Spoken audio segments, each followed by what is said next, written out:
sign out Dan.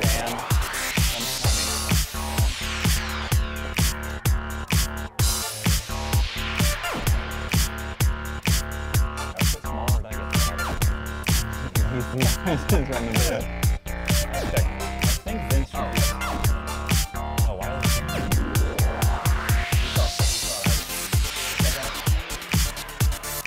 almost. Get guys going. Keep going. There's more people to sign out. What time? 1 minute. I think go and Steve. Yep. That's it. Now it's just you and me.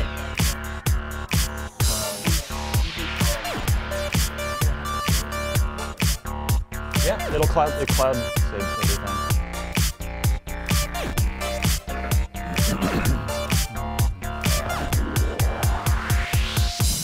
So we need to get into Rise. Or we just want to go straight in the game. So yeah, just start playing. Again, what we're gonna do is you're gonna be playing, and you're gonna get. All right, so I'm gonna jump. I'm just gonna start. We go live.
Xbox. Snap TV. Xbox Switch.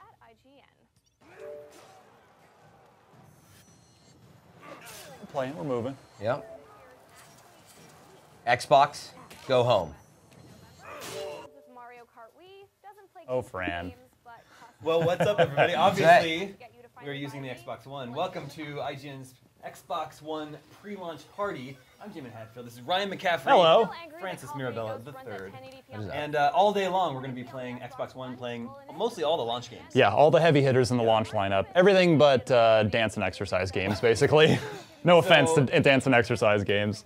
Sit back, make yourself comfortable, maybe grab a sandwich or something. And what are we going to look at first off? We're going to look at the interface? Yeah, and that's why we started like that, right? We wanted to start in a little bit of gameplay. We showed a piece of Snap with voice command, and then we went to home, and we've got, you know, simulated TV running in the background here. And what do you mean by simulated TV? Yeah, we can't show copywritten TV, so I can't just run Star Wars or anything through. So I've got IGN's Daily Fix actually just running through the HDMI. So Xbox, go to TV. Let's try that again. Xbox, go to TV. There we go. So it's still snapped. We're in snap mode. Let's try this. Full screen. Okay. There we go. So, you know, it needs to be quiet in the room for a lot of this stuff to work. And this is, you know, just a quick glimpse. It could be playing AMC, etc. This is the interface you're going to see when you've got TV running in the background. Yep. And one of the cool features is if you have cable box, obviously, you're going to need that. DirecTV, Comcast, etc. You can All the big guys. The One Guide, right? Correct. So I'm going to try to go to that right now. Xbox, One Guide. Xbox, One Guide. So you can obviously do this with the controller as well. And look, we've gotten a lot of feedback already that's like, oh, you're not saying it fast enough. Or you're saying it too quickly. Say it more slowly. You saw I was very slow. We Pretty deliberate there. We calibrated this as well, right? You guys saw it. You know, we set it all up in a very quiet studio environment. So look, you want to talk a little bit about the One Guide, Ryan, or?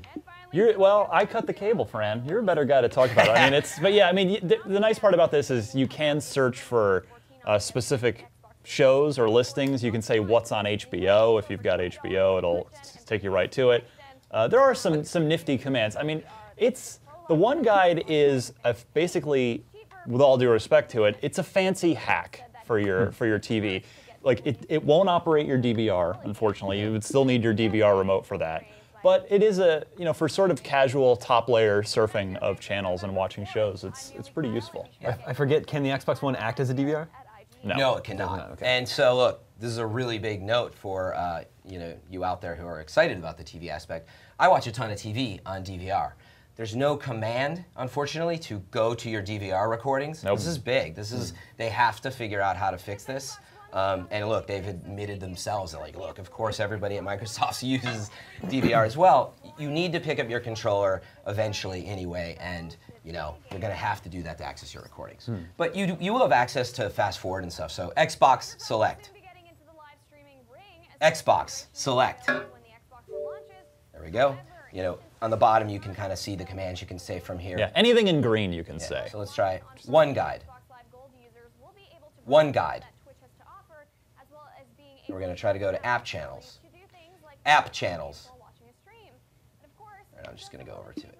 So it's funny. I actually, it connects really weirdly still sensitive because I actually have really good luck in my space at home. Generally, I generally don't have to repeat things. Oh, Ryan, that's such a great note. I think why don't we do a quick test? Which is still a problem, right? Because it needs to work anywhere for this thing to be universally adopted. Sure. Yeah, but this to me is a really interesting part. Look, you don't have to use it. We did want to show a little bit of that, but let's just try real fast. Why don't you both try a command? Ryan, why don't you say Xbox go to TV? Xbox go to TV. See, it likes me, Fran. Try going to some other things. Like, One Guide. It likes me, Fran. I'm nice to it. I treat it well. All right, David, why don't you try sending it, say Xbox go home and Xbox go home. It just doesn't like you. You try go to TV. Xbox go to TV.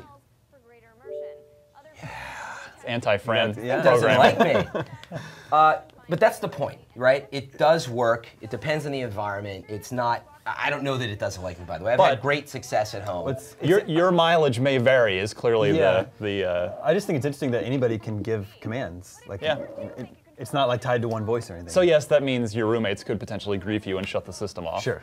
Exactly. So get better roommates. Yeah, if that's exactly. a problem. Probably don't want to live with those guys. Jerks. Exactly.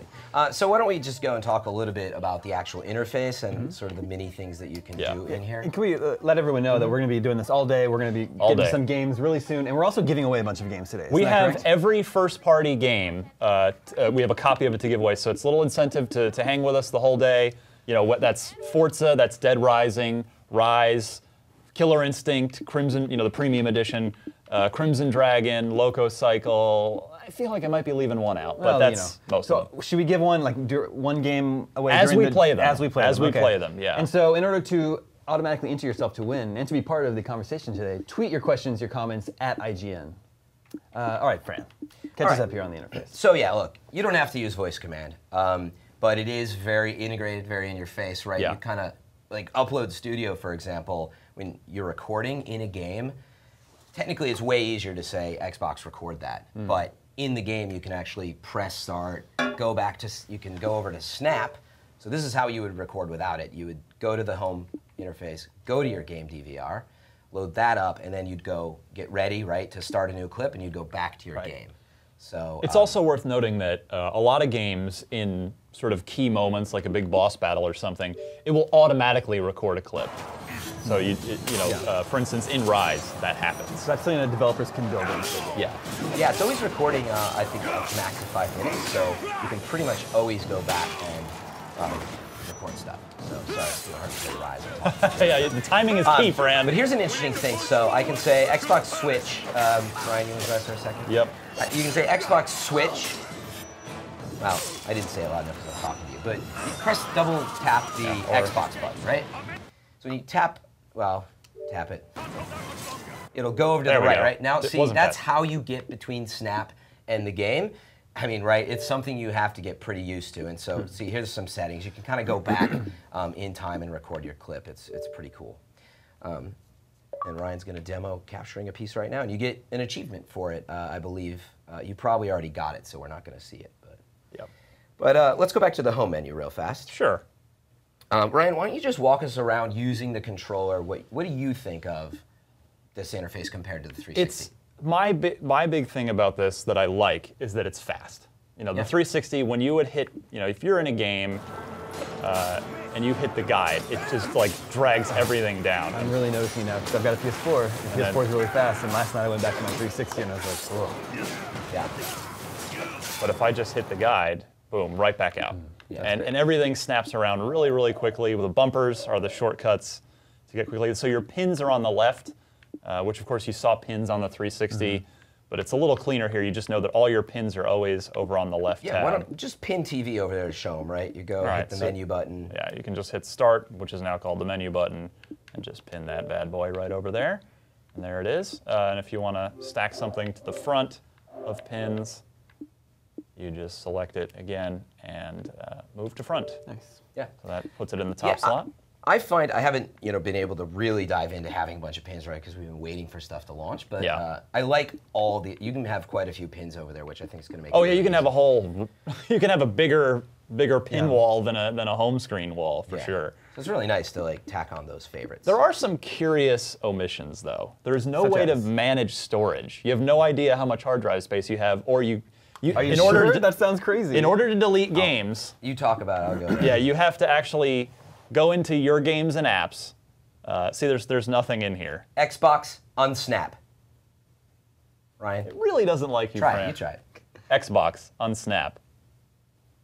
Yeah. Well, in any event, so under here you're like, oh great, I need to manage my games. So of course you'd go into system. That's kind of where it used to be. And in nope. PlayStation 4. There's nothing else in here. I'm not going to show you our serial number in console. Yeah, please don't. But you're like, okay, so what do I do? So, well, it's not terrible, and you have yes, it is. I mean, it's just you don't even know how much hard drive space. Like I have almost every launch game installed on this machine right now. You don't know how. And I'm like, I'll bet I've about filled it up, but I there's no way to check. Wow. It's strange. Yeah, so is It's a very odd omission. yeah, like I don't know how much we've used. So what you have to do is go in. You can click, on the menu button. Then you're like, okay, so this one's 4 gigabytes. Right. Dead Rising is about 20 gigabytes, and you're like, you got to kind of make decisions based on the gigabyte size. To be fair, Microsoft says yes, we know, and we're going to get it in there, Yeah. but they didn't have a timeline on it yet. So yeah, for all the little smart things, there are several really odd omissions as well, but nothing that, at least for the time being, is going to ruin your life. I mean, it's still. So, Fran, you're reviewing the console Yeah, for IGN. that's right. When can we expect that review? Well, we got to get through launch weekend, so sometime next week. It really depends on how smoothly launch goes, but I expect sometime next week. But How are you feeling about it right now? yeah, I mean, 2 days before launch. Ryan and I have played quite a bit of it. Can you drive? Yeah, for a I know second? it's hard. And I also play inverted, so Oh that's yeah, that might probably be it throwing too. you But off. so look, I've spent over a week with it now. I've brought it home. I've brought multiple versions home, and we just got the day 1 update. So it's a little early to say. We're just getting our hands on the final day 1. But that being said, I really want to stress that everyone's seeing, oh my goodness, you're using voice commands, and like, it's so difficult. It doesn't work. First of all, I would define work as this does everything they said it's going to do. It does. However, in the commercials, it works the first time you try it. Yeah. And that is going to be a high barrier to entry.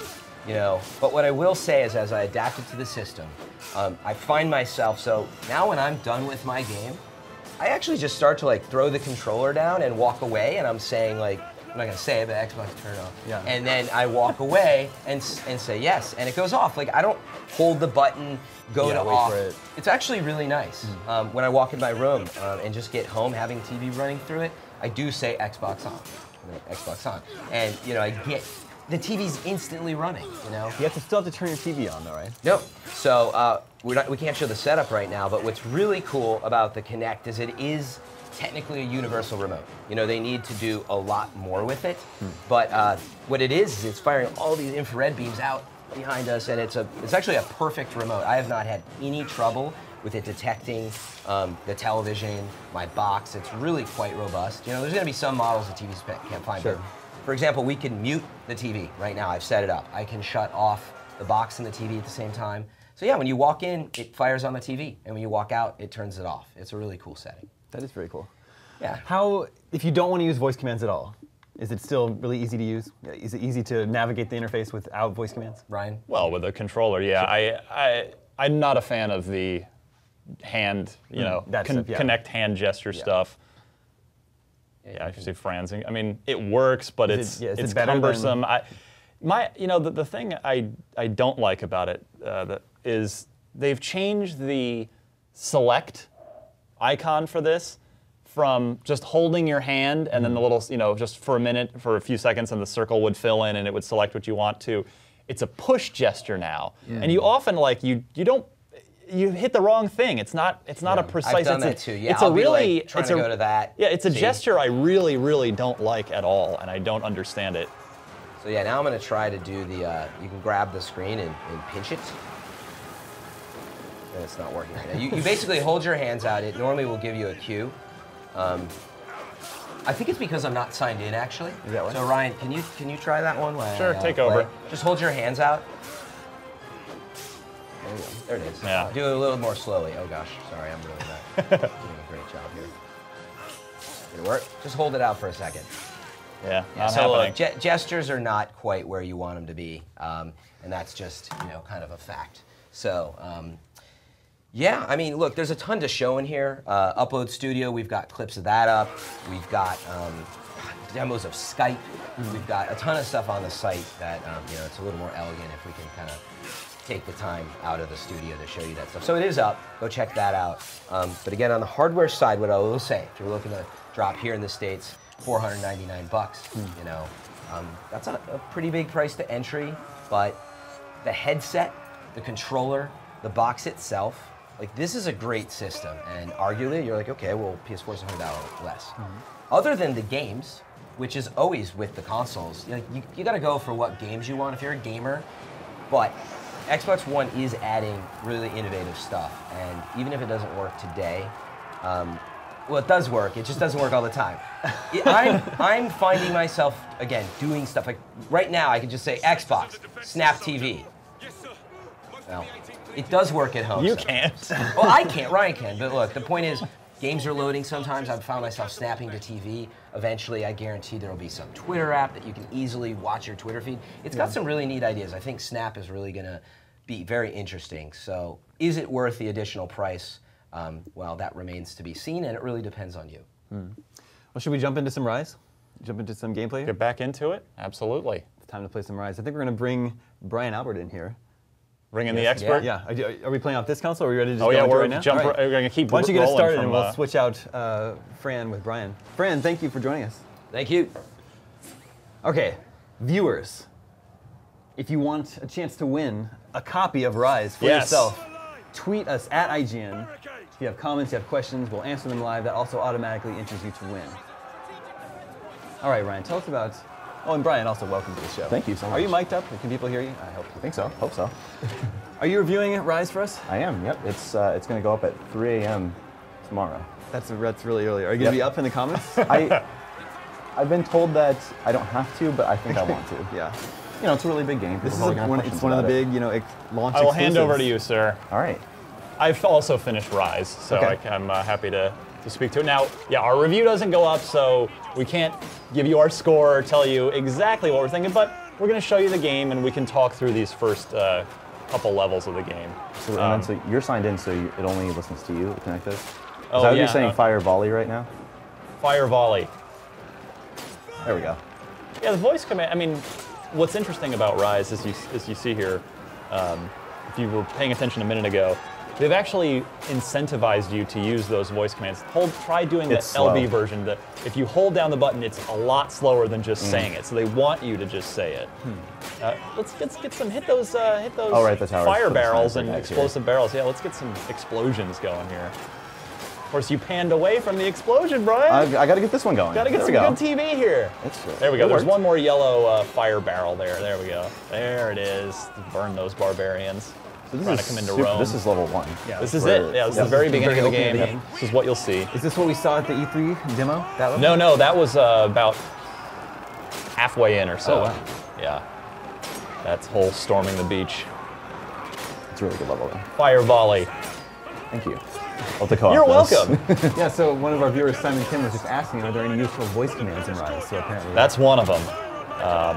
And I think that's the major one. There's volley. I'm pretty sure the Oh, the catapult there's an archer also one. works. Archers. Oh, here we go. Catapult There it fire. is. Great. Oh, we talked over each other. Catapult fire. We're almost done here, so we can get out of the third sequence and show Yeah, more of the regular back into combat. the combat. I think it's actually right here. Yep. Boom. This game looks incredible. it is does really look nice. really pretty. Yeah. Yeah, this Forza and NBA 2K14 are, in my opinion, the absolute prettiest of the Xbox One launch titles. Yeah, so Crytek made Crysis, and I was like, oh man, the jungles look great in that game, and there are jungles in Rise that look every bit as good as Crysis, or even better. I'm really a sucker for like really pretty environments in games. Yeah, we've already I've upgraded the heck out of. You can ignore that. I've just about every upgrade. You have all the We don't upgrades. want to show all of them. I'm going to save a little Sure. surprise. But you can also unlock new executions as well, which is nice. You don't see the same 3 over and over. Help me! I command you, my emperor. Are we letting the cutscenes roll through? Yep. Okay. I don't think we can skip them anyway. Okay. Now we're showing the full first couple levels here, whatever we've got time for. This demon. We need to get you to a safe place. Your chambers? Can we get Twitter up on the monitor here? Starting to get some questions in from our viewers. So Here we go. Question from Stone C11. Can you turn off the color QuickTime events on the characters in Rise? no, they are part of the game. They're there for are. the whole game. Yep. Although you don't actually have to hit the button to complete them, you just get a lower score on your combo if you don't match Yeah. that prompt. And you'll die a lot quicker because you won't regenerate your health if you've chosen health regen as your, which I prefer the health regen option myself. I'm almost always doing health. If I'm doing really well, I'll switch to XP. Yeah. But Yes, we know. Yes, thank you, Rise. We're We've pros. played this game already. Get them? It's always the Y button when you're stomping their face. Yep, eventually you'll learn it, and then you can do. get your, what's it called, Legendary hits. Yeah. Or legendary executions, rather. Right.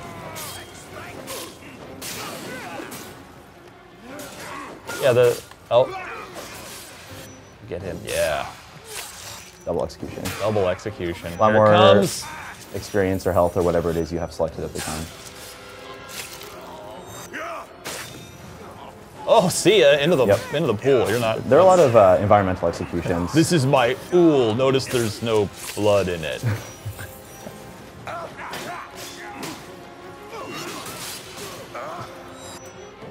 Yeah, I know. We'll have a lot more to say. I know a lot of people are really going to be curious to see our Rise review. There's just limbs lying around on the ground. Yeah, well, it's Yeah. ancient Rome. That's, we'll get somebody in there to clean that up later.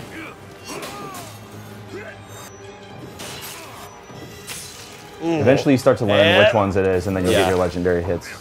Not much of a problem. Good, yeah. Deflect, Attention to Brian, blocking. I know. deflect. Here comes another guy. There we go. I got it. I'm all backseat gaming over here. I'm really annoying.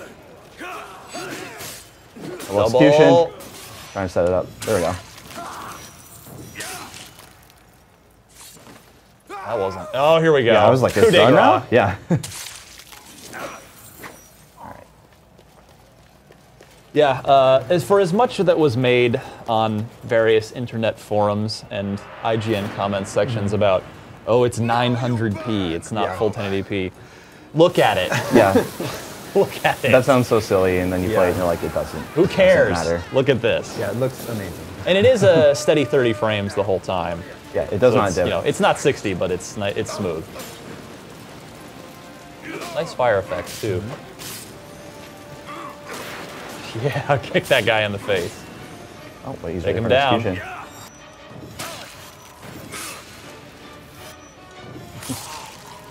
I really like when you're like on edges of like tall buildings or whatever, you kick them off. Yeah, or there's some something. contextual You'll kills throw as them in a well. fire. Oh, come on. So do we have a good Rise question? Are we going to hold out and a few more minutes? We've got lots of good questions here. The real Hades asks, is the combat of Rise comparable to that of the Arkham franchise? It looks that way. That's a pretty fair comparison, I'd say. It's, this is, well, Brian, I'll let you speak to it. Again, just based on these first couple levels, because our review goes up at 3 a.m. Pacific, 6 a.m. So when you wake up for breakfast tomorrow, you can have breakfast with our Rise review. Or you can get up at 3. Or you can, if you're a night 3 owl. Pacific. 3 Pacific, sure. It kind of is. Batman has a very he can dash really quickly across the screen. You're not doing that. That's true. You're an armored up Centurion Yes, here. you're slower. Also, in Batman, you get generally a lot more tools to do things with. In this, it's like a very fundamental set of sword and shield skills. Yeah, true. But yeah, if you look at it, you'd be like, yeah, this kind of looks like Arkham. A lot of countering, lots and lots of countering. Yeah, it's much fairer to compare the combat to Batman than to say God of War or something like that. Some racy statues in this room. It's again ancient Rome. You gotta go with the flow here, Damon. Yes, safe. I know what's up. But you, what family? What's your name, soldier? Marius. This is louder on the My screen, name right? is of no import. Yeah. Okay. Yeah. No, Just it's making not. sure it's really, really quiet. It's in not here. whisper Yeah, quiet. no, we've got our television turned down. This is Emperor Nero here that we're protecting now, saving him from the barbarian horde that's invading Rome. My father I really told love me these that we were cutscenes as fated well. to be gods, but that we alone it looks choose really our good. path. It does. You were fated to be When the game was first revealed, wasn't it just like a rock with a Soldier. carving in it? Something sort of like this, right? I was Do you trying to remember think- that? it was- Oh, the what was initial codename? Project Kingdoms. Kingdoms. Project Kingdoms. That's right.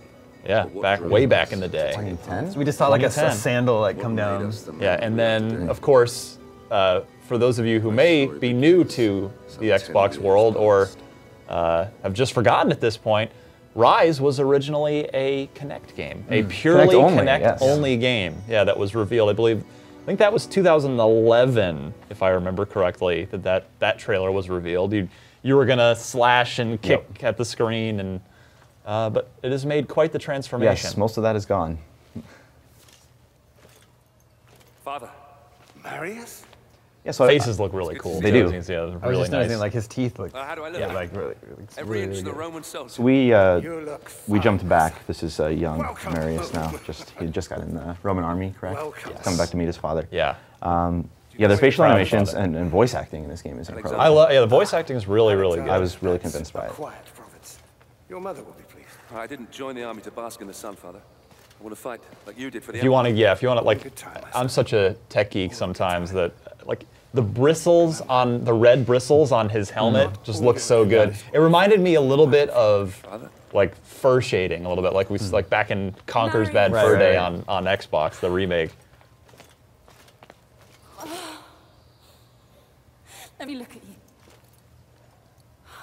Games like this, they make me think. If you remember back to the whole like David Cage, oh, we need polygons for motion sort of thing. I mean, you don't need them, but they certainly They don't help. hurt. Yeah. Like if you want to tell like, a story with, you know, sometimes they don't say things, their face just shows something. That's very true. Yeah. Fine. Yeah, there's some This cool is it. stuff with just in the eyes in this game. Is there something troubling you, Father? We will talk in good time. For now, let's see what you've learned. Yes. Question here from Sam Corbett. Does Rise, Son of Rome have Roman mythology in it? Yes. That's all we'll say. Okay. And some of the characters are actual Roman, like historical Roman characters. That is true.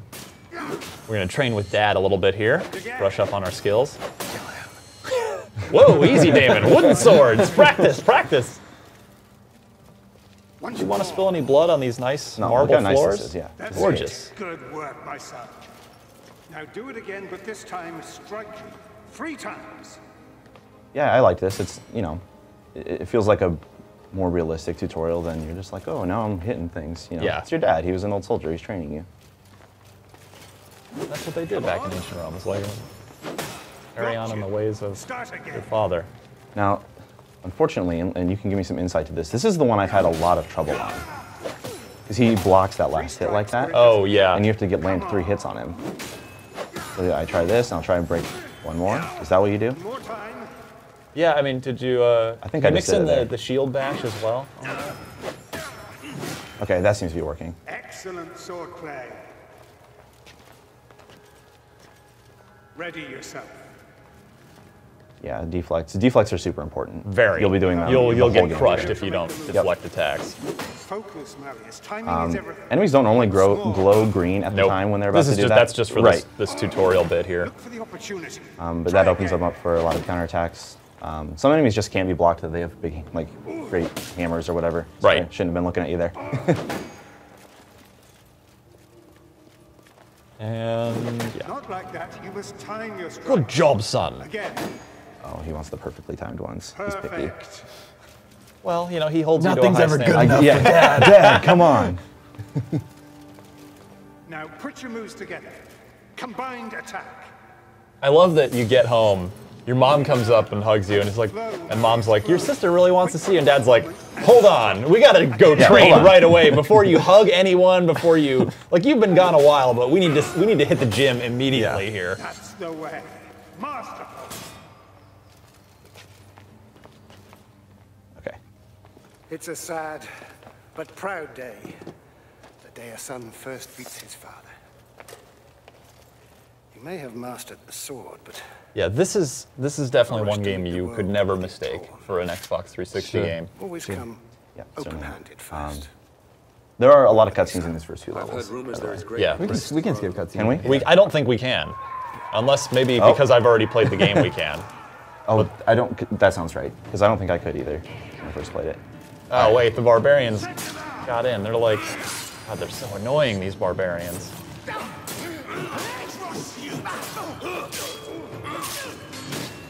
Oh, shield to the face. Oh! Don't you hate when you go too early? Like, no, yeah, I was there! yeah. I was just too early! Now you're penalizing me for it. Like the Brad Pitt move in Troy. In Troy, That's right. I thought the exact same thing. I try to do that as often as possible because it looks cool. Oh, that was a heavy attack there. You held down the button. and really came jumping down. If you hold X, it's just like an attack. But if you hold Y and do that, it breaks their block like that. Yeah. Very effective. There are enemies with really big shields that are just a lot bigger than you. You'll have to, Oh! That's gonna leave a scar. I didn't. By the end of the Rise, I wasn't like, oh, just another execution. Every time you're just like, oh man, this is. Oh no. Spoilers. Yeah. Why didn't you let me hug her before we trained? Exactly. Every last one of you.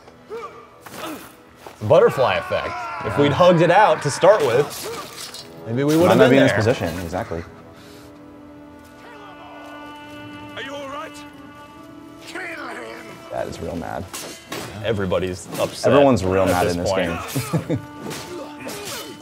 Now we're just bloodying up those nice floors as well.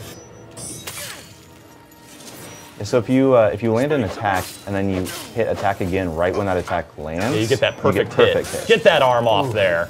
Don't need that. Oh, or your neck, I guess. You can get legs too. Can you do heads? No, they don't do heads. You don't. You slit a lot of throats. Lots. If that Oh counts. yeah, or right through the neck, but we don't actually we don't take the heads off. Oh, here we go. I'm missing a leg. Pressures of being on live I know. television right here, live broadcast.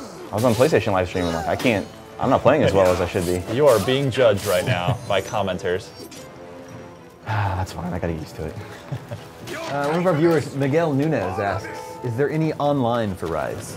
You can talk about what it has, yeah. Yeah, so it has co-op modes. So it's two people in the Roman Colosseum.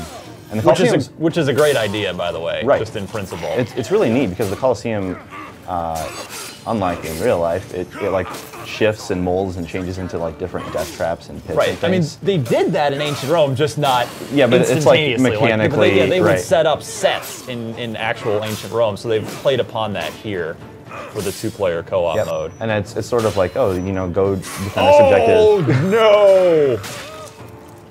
Yeah, there's somewhere he stabs them and then like throws them over him with the sword. I don't know if I've used any of those yet. We'll have to get one. But yeah, it's two-player. There are several different kinds of maps within the Colosseum. Yeah, it's sort of a Gears of War horde mode. It's in that vein. You know, it's two players against, trying to kill a whole bunch of AI opponents. There is no versus. There's no competitive multiplayer in this game. I think this guy's man boobs are jiggling. It's next Gen, Dave. Next gen is here. What do you think all those processors and RAM are doing? All those Damon? rams. So this guy is the first guy we fought where we have to break his guard because he has a big shield. Oh.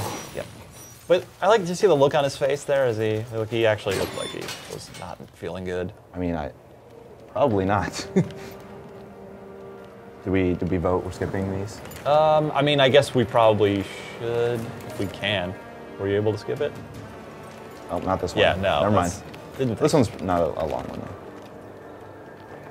And we can say there's a lot more story in this game, even if we are spoiling a little bit here at the beginning. First, let's admire stop. the view, because this is. At the Coliseum I did this the whole game. Like, I was taking my time and I was stopping to smell the roses because I was like, that's the first time you go through a game. You only get one first time to see. It's the old saying. You never get a second chance to make a first impression. There were many times where I just stopped and was like, you just stop and look at around, this like, place. wow. You got there's cool like graffiti on the city walls. Right there. Well, Ryan, Mal Campbell has a question for you. For me. Yeah, Rise or Dead Rising 3? Again, Which our one should I Rise buy? our Rise review goes up at 3 a.m. You can at least get a decent impression for yourself of Rise here. Our Dead Rising review is already up. We gave it an 8.3. Our own Dan Stapleton, which I did some co-op with him and played a little bit of single player myself. I'm very excited to get back to playing more Dead Rising. I just want to point out that execution had 4 stabs in it. 4 stabs. That is a 4-stab execution, everyone. But yeah, I quite like Dead Rising. There's a lot of meat on the bone in Dead Rising for sure. I would definitely recommend Dead Rising, and I mean, Brian will have his review up at 3 a.m. I definitely have a strong opinion on Rise as well, and I actually am really looking forward to that dumb embargo lifting so I can talk about it. It seems like maybe people will be pleasantly surprised.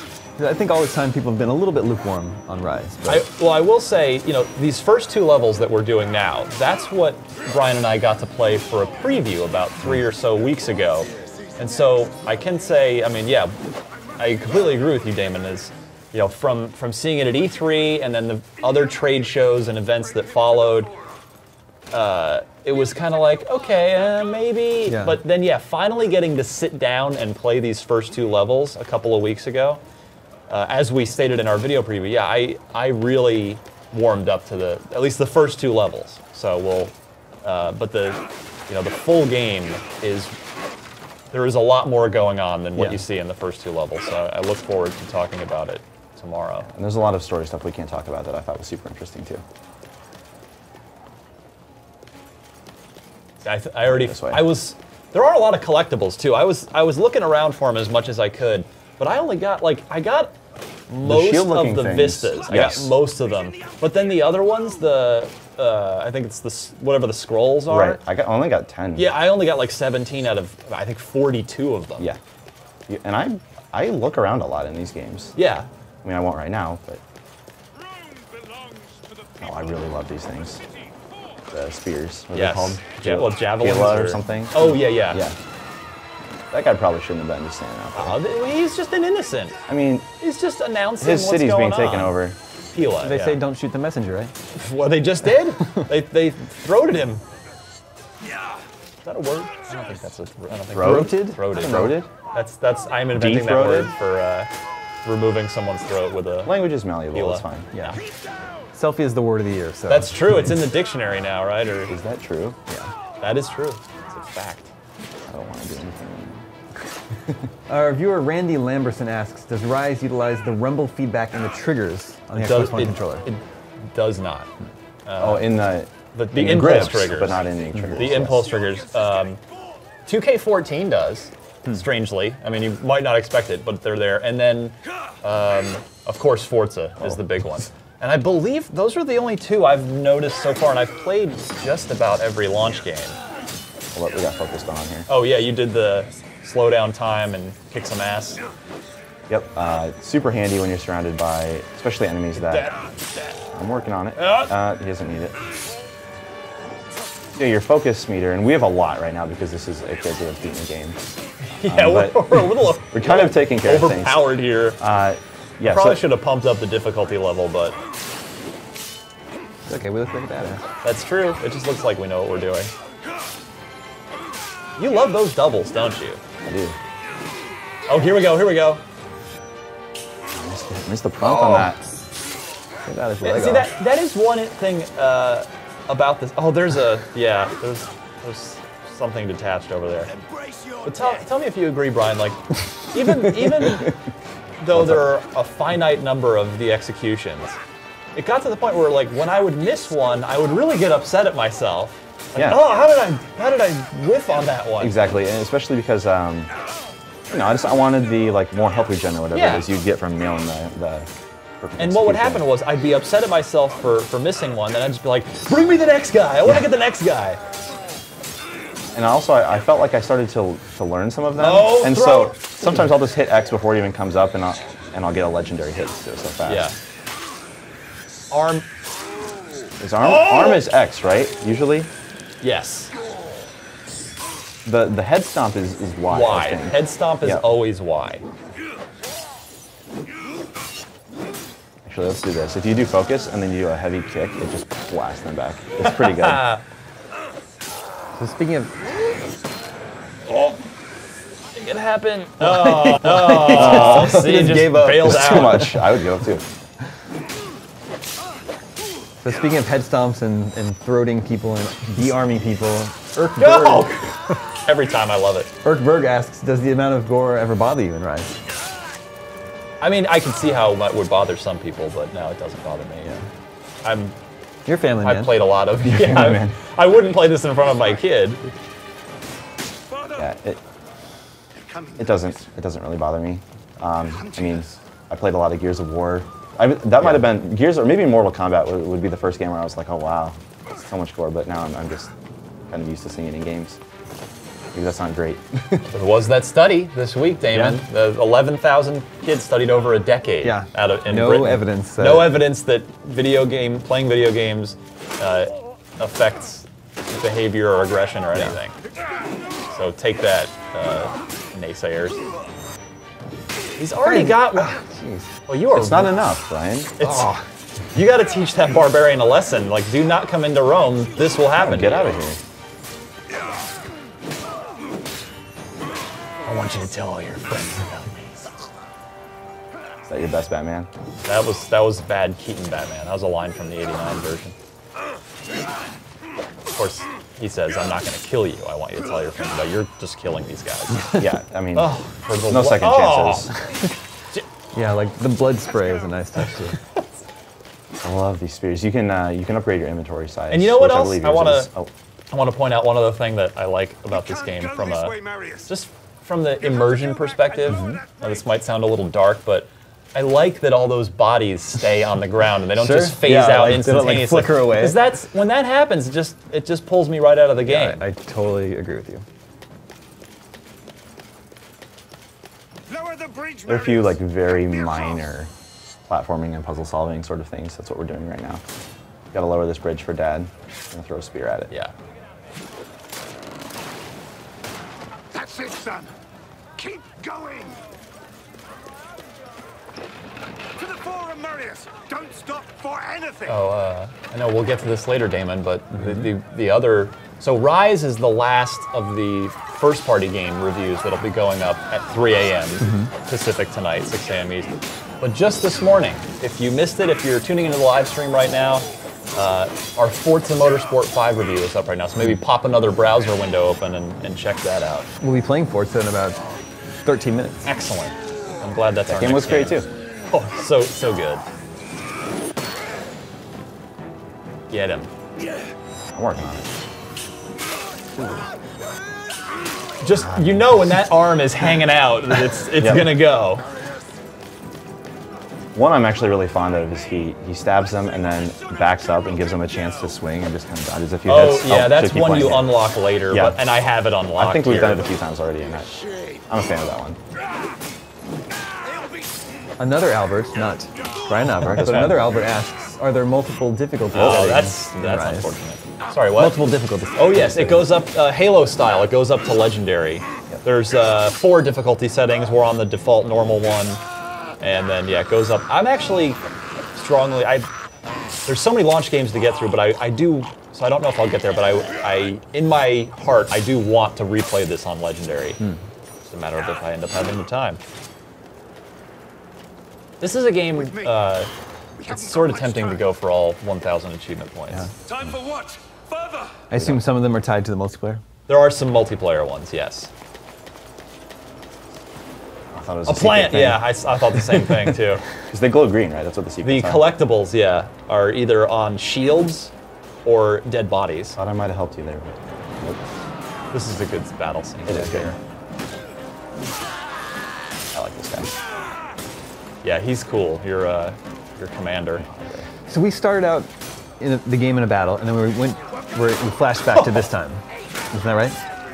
This is still in a yes, flashback? When we were with Nero in the beginning, that was the present, as it were, and now we are back earlier in Marius's life. And I assume we'll eventually flash back Not forward. very far, by the way. Only just I don't know, whatever it is, a week or a month. Oh, wow.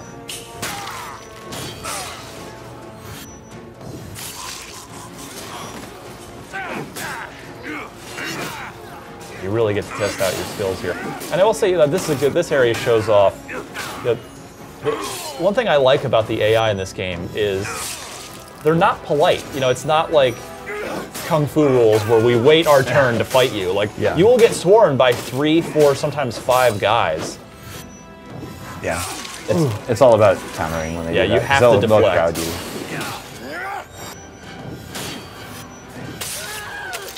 I need to get the one where you're frozen. I don't know how to do that specifically. I'm sure I have it unlocked.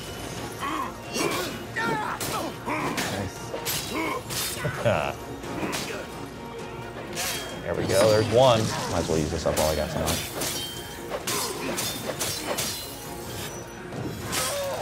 Oh! I regret nothing. There we go. That was a good Nice.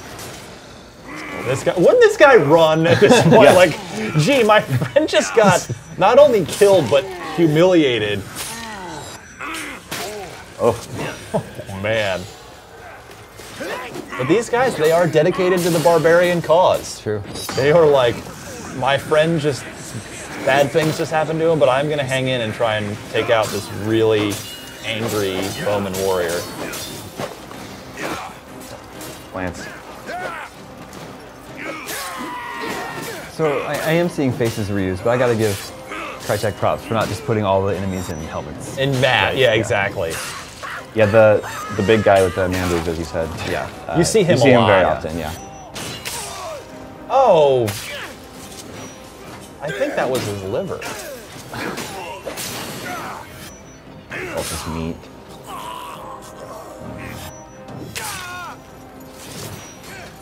One or two more here. The other guys are just hanging out, like, well, we'll let Marius handle this. Ryan, Xenokai has an Xbox One question. Hit me. It says, I've been hearing there is no universal inversion setting for the Y-axis on Xbox One like there was on 360. It's funny he mentions that This is because true. it didn't dawn on me until like a couple days ago, and because I've been having to change it in every game because I'm an inverted guy. So it's true? And I have not, if it's there, I have not found it. I'm pretty sure it's not there, and it's incredibly aggravating. That's another, because I play inverted as well. Yeah, It's like, you're so in it's there? like, We're yeah. all, yeah. All right. Hashtag team inverted. But I thought that was so cool about the 360. Well, what's hilarious is when they laid that out on 360, which was from day one, but that was in there from November 22nd, 2005. It was originally going to be like grow to become more, but all it ever ended up being was the racing profile, which was your default whatever camera view you liked in your racing games, and action games, which was basically inverting your Y look. They never added any more, but really, the invert was all I needed. The fact that every game would automatically invert for me was so great, and I'm really missing that feature on Xbox One. I really miss being able to set my game type to underground. Remember that? Oh yeah. Recreational user, Because that underground mattered at user. all. Yeah. Someone, help Leontius.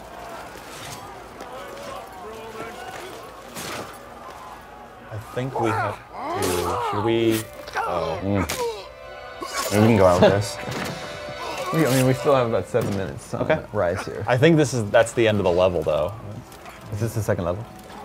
This is the first No, that's true. This is the first level. Okay, so we're good. Never mind. I was worried that.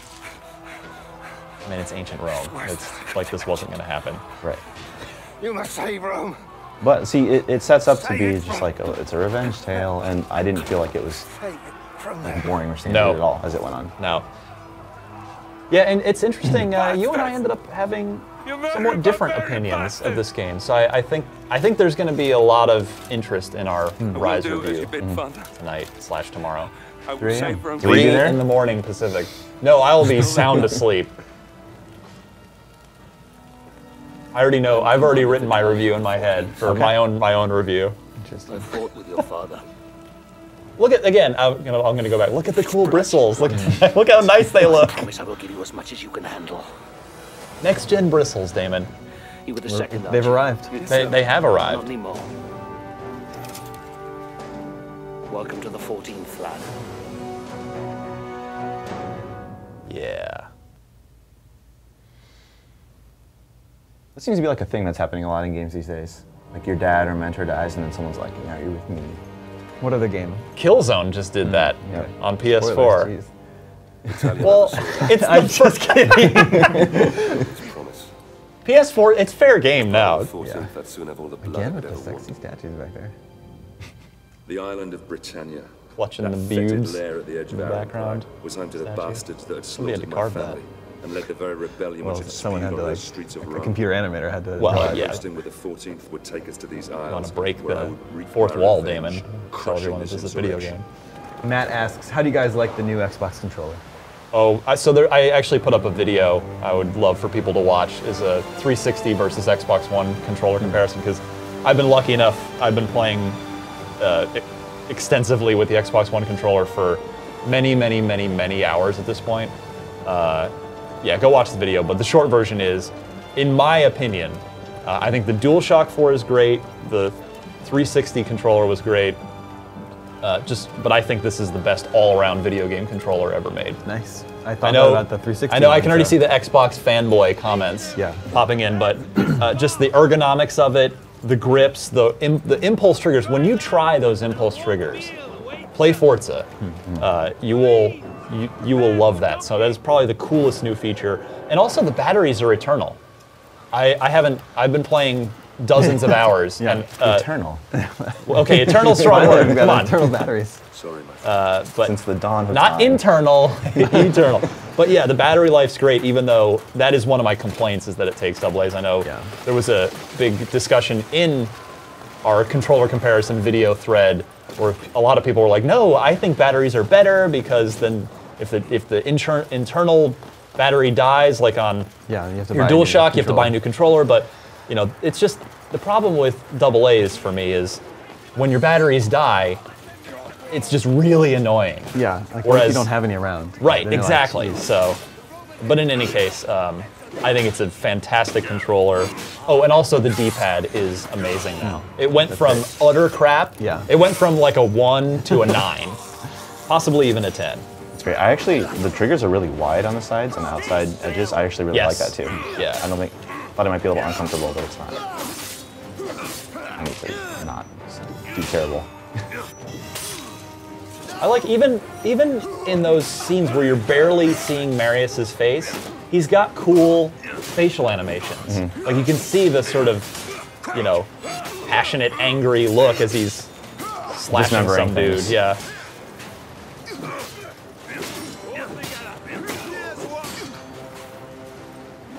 It's that time in the show, Damon, where the air conditioning has turned on in the studio. I know. It's really cold. I hid It's frigid in here. I hid my Halo Reach hoodie back here in case I need it. There's a few minutes left of Rise gameplay here. I'm going to pick a winner to receive a free copy So of Rise. and by the way, all of our winners, Damon, will get, these are digital download codes. So you have codes, perfect. And so they will get them on Friday. That's awesome. You will have this on launch day. Hey, I got a thing for you. Scroll. Thank you. There you go.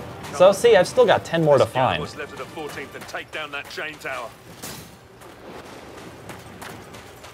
Yeah, with our studio lighting, it's a little difficult for us to see. The screen is a little strange. Fortunately, it looks fine at home. Oh, here you go, archers. Actually, I like fighting archers. I didn't think they were very annoying. You can deflect their arrows. Sometimes you form up. Maybe we'll get there. We're running out of time. I think we can just get there. Yes. To the phalanx? Yeah. So, okay. We're heading for that tower. Okay. So speaking of archers, let's give away a copy of Rise, Son of Rome to... Wait, speaking of archers, where are you going with this? Let me finish. To Callum Newlands. Callum Newlands is our first winner of the day. He says Rise looks a lot like how the Lord of the Rings movie games played, and they were fun. Would you agree? Yeah. You're talking about the Xbox Like 2 towers One like the PS2 PS2 games, yeah. 2 towers. Yeah. It's funny, we were just talking about that game on Podcast Unlocked last week. But yes, I mean, I guess that's a pretty fair comparison as well. It's almost a next-gen version of that. That's actually a really astute comparison. There you go. A little more gore in this He one. deserves a That's copy of what I Rise for thought that. so. That was a great question, great point. Headstand there at the end.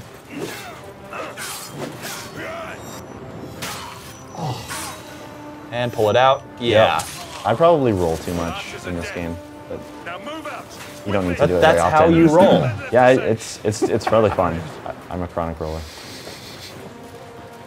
Mitch is rolling his eyes off camera Yeah, over here. there's a lot of rolling going on right now. They see me rolling. Let's drop this now. Mitch is dead. Mitch just I died. killed Mitch off I'm camera. embarrassed for what I started. I'm trying to get us to that point. I You're think really we'll on a end roll there. right now.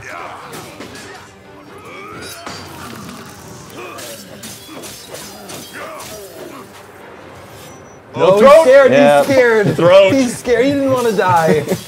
He realized it at the last second, like, I think I've made bad decisions Oh no! in life. Oh! He looks down as it falls off. Yeah, it's pretty. Here we go. Just cauterize it. It'll be fine. Off the rock. That guy must have weighed 350 pounds. Off the rock. Yes. Well, You are taking us out with a bang here, Brian. I appreciate it. That's actually probably a good point to switch over to Forza. All right. So actually, I'm going to do that right now. Okay. If with the voice commands? if it will work properly. Let's do it. Because we've been having trouble with voice commands all day. Let's attempt. All right. Xbox, go to Forza Motorsport 5. Keep searching for survivors. Nope. All right, let me do this one more time. If not, we'll just do it the traditional way. Xbox, go to Forza Motorsport 5. There we go. There we go. Perfect. Look at that. Hand it off. Not quite instant switching. But very cool. When it works, it's very cool. Brian, thanks for joining us this morning. We're going to bring on Mitch Dyer. My friend and yours, Mitch Dyer, as soon as he gets mic'd up. So you were just saying that your review for Forza just went up. Not my review, Luke Riley. sorry. Luke Riley reviewed it, okay. Are one of our ace racing game experts. Read it right now on IGN, 8.8 out of 10. He loved it. I completely concur with him. It is missing some stuff. You give it an 8 out of 10, you said? 8.8. 8.8, got it. It is missing a few bits that Forza 4 had on 360 that'll no doubt end up in Forza 6, but a phenomenal racing game overall. Or as DLC. Well, that would be the cynical approach, but well, that's you're talking I mean, about. it's mostly missing cars and tracks. That's the big thing. Yeah. There's only, in big quotes, 200 cars in Forza 4. Right. Which is a step down from like significantly more hundreds in Forza 4. So yeah, I would fully expect to see that in DLC form. So Mitch, I've got a few cars unlocked. I'll turn it over to you. Yeah. I've got this was my first car, the Mazda RX-8. I almost bought one of these. Details. Yeah. And then what else have I got in my garage? I've got the Lexus ISF. Okay. For a sports sedan, and then we might want to actually jump right into the Lotus 211. Okay, should we go back? Yes. Now we're gonna go from pornographic violence to pornographic cars. Yes, car porn. My cars. How do menus work? Yeah, take the 211. Look at that paint job, Ryan. Do I make you horny? Don't. Oh boy, it's gonna be a long day. It's a long show, Mitch. I might go mental by the end of it. Guaranteed. Yeah, speaking of all day, we're going to be playing Forza for about the next half hour, and we're going to be giving away a copy of Forza. Again, digital copy. Digital copy, you can play it on day one. In order to automatically enter yourself to win, tweet your questions at IGN, tweet your comments, be a part of the conversation with us here today. Indeed. How do I race in this Lotus? I want to race in Lexus. Continue career. That's where I am. We have to pick an event now. Well, no, yeah, you're choosing a different. This is the intro. Each car class has an intro. Oh, okay, cool. Which is actually pretty cool. This is neat to watch. With our Top Gear guys narrating everything. United States of America, putting ridiculously large engines in otherwise ordinary saloon The detail in this game is kind of alarming. Particularly the cars themselves. Yeah. Now, Mitch, are you a cockpit racing guy, or are you a third-person view guy? Typically third person, except in Forza. I shake it up. Like I really still far and wide do prefer a third person, but Forza does so well with first person that it's hard not to. I agree. I mean, I find that it's actually easier to race in third person because you can just physically see more. But I love the immersion factor. I mean, I'm a sucker for a good first person anything. Like back in the EverQuest days, I played EverQuest in first person because it made me feel like I was in North. Yeah, totally agree. Like you and I are both big Mirror's Edge guys. Yeah, Mirror's Edge. Skyrim. I always keep it in first person. I don't go to third person. So yeah, I love those interior cockpit views in this game. Can we just jump into any of these, or do we have to buy them? Well, yeah, we have to buy them, and we can accrue some more money and buy another car as we go here. So what series do you back out? Backing out. And we'll go continue career with the 211. Oh, you can just do it with the car. Yeah, continue career. Oh, I thought that's where I went. Yeah, it is. Okay, so we still have to select the league. Okay. Yeah. So any let's see here. Oh, how about class competition? I believe. Maybe we'll try it. Nope, more This videos. group brings together cars So with a these certain intros, these are for kind of every single event? credibility. No, A just retro, every authentic credibility, series. furnished with a Gotcha. certain So celebrity every and a block certain of, authenticity. Okay. 7 or 8 If you're the kind events. that's never been We're seen rocking in an anything old but an school right old now. work shirt and a pair of skinny jeans, Back when then this Nissan was class called is for you. Datsun. I'm It's old, for I didn't know they were the same hipsters. company. That's right, yeah. Of course. So what could be my more dad hip than the original hot worked on a hatch, golf the course. Like he Volkswagen designed golf Rabbit courses. GTI, And or as the there were rest of the Datsuns world everywhere. calls it, And he the used to take me to Golf. work and we would drive Or around in for this that crappy matter, Datsun the truck. I had no Datsun idea it was the 510, same company. the It is. appealing little Fun Nissan fact. that began to spread the word that Japanese cars were really You can't rather skip these. good No, and that's possessed a unfortunate. quality Even though they are pretty. we paid the Top Gear guys a lot of money for You're their gonna license. listen You to will them. watch this and you will like it, son. This one, there is a VW. Oh, the Volkswagen Bug. All right. There's some good cars in here. But yeah, we'd have to Yeah. buy all of these. I'm We just can gonna- show you. Yeah, I'm we gonna can blow show all them your to you. money. I don't have, because I bought that Lotus 211 the other day. How do we race it? These menus, man. You know, I was in there. Try specialized. Okay, garage cars eligible. So far, so good. Here we go. There we go. That's it. I think it should be one of Current these. car eligible. There we go. Okay, so it is all in the menu. Yep, there we go. Yeah. Again, I didn't All right. review Forza, so I've Me only either. spent a This few is hours actually with my it. first time playing it since getting retail. Yeah. Our next event takes place Played it in high the many Bernese demo Alps in events. Switzerland. Yeah, Enjoyed they've- it very they've much. Shown it off a lot.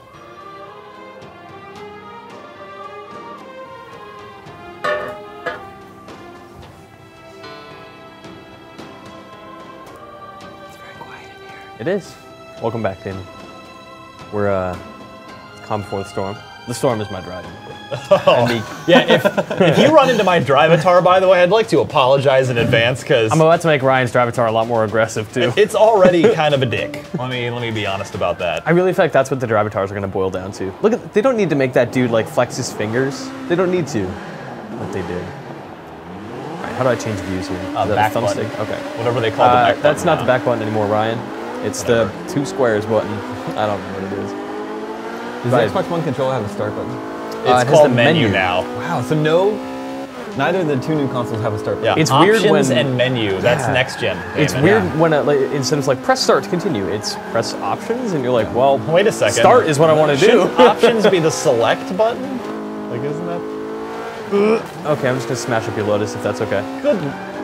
Goodness, Mitch. Don't worry about it.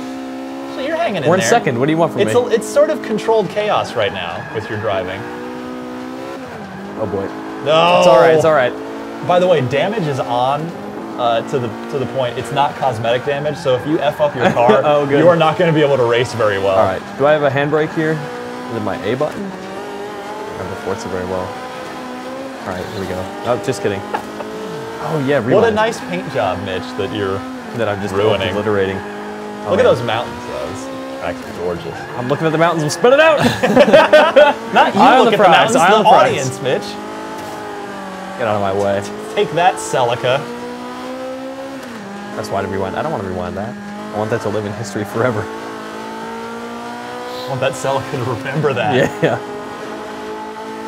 One of our viewers, Matt McGrath, asks, do you like the idea of more cars being DLC than shipped with the game? I mean, Of course not. Yeah, I mean, no matter Of course what, not. Who could possibly like that? we're always going to see cars as DLC. So no matter, they could have released 10,000 cars in this game, and they still would have blocked out 100 to sell. And to be fair, they did, for Forza 4, there were monthly car packs. Yeah. There were 500 cars to start with and monthly car packs. Yeah. Now the difference is it's 200 cars with monthly car packs. I can tell this damage is not cosmetic because if I take my hand off the left stick, You're drifting. I'm pulling. Yeah. I'm pulling.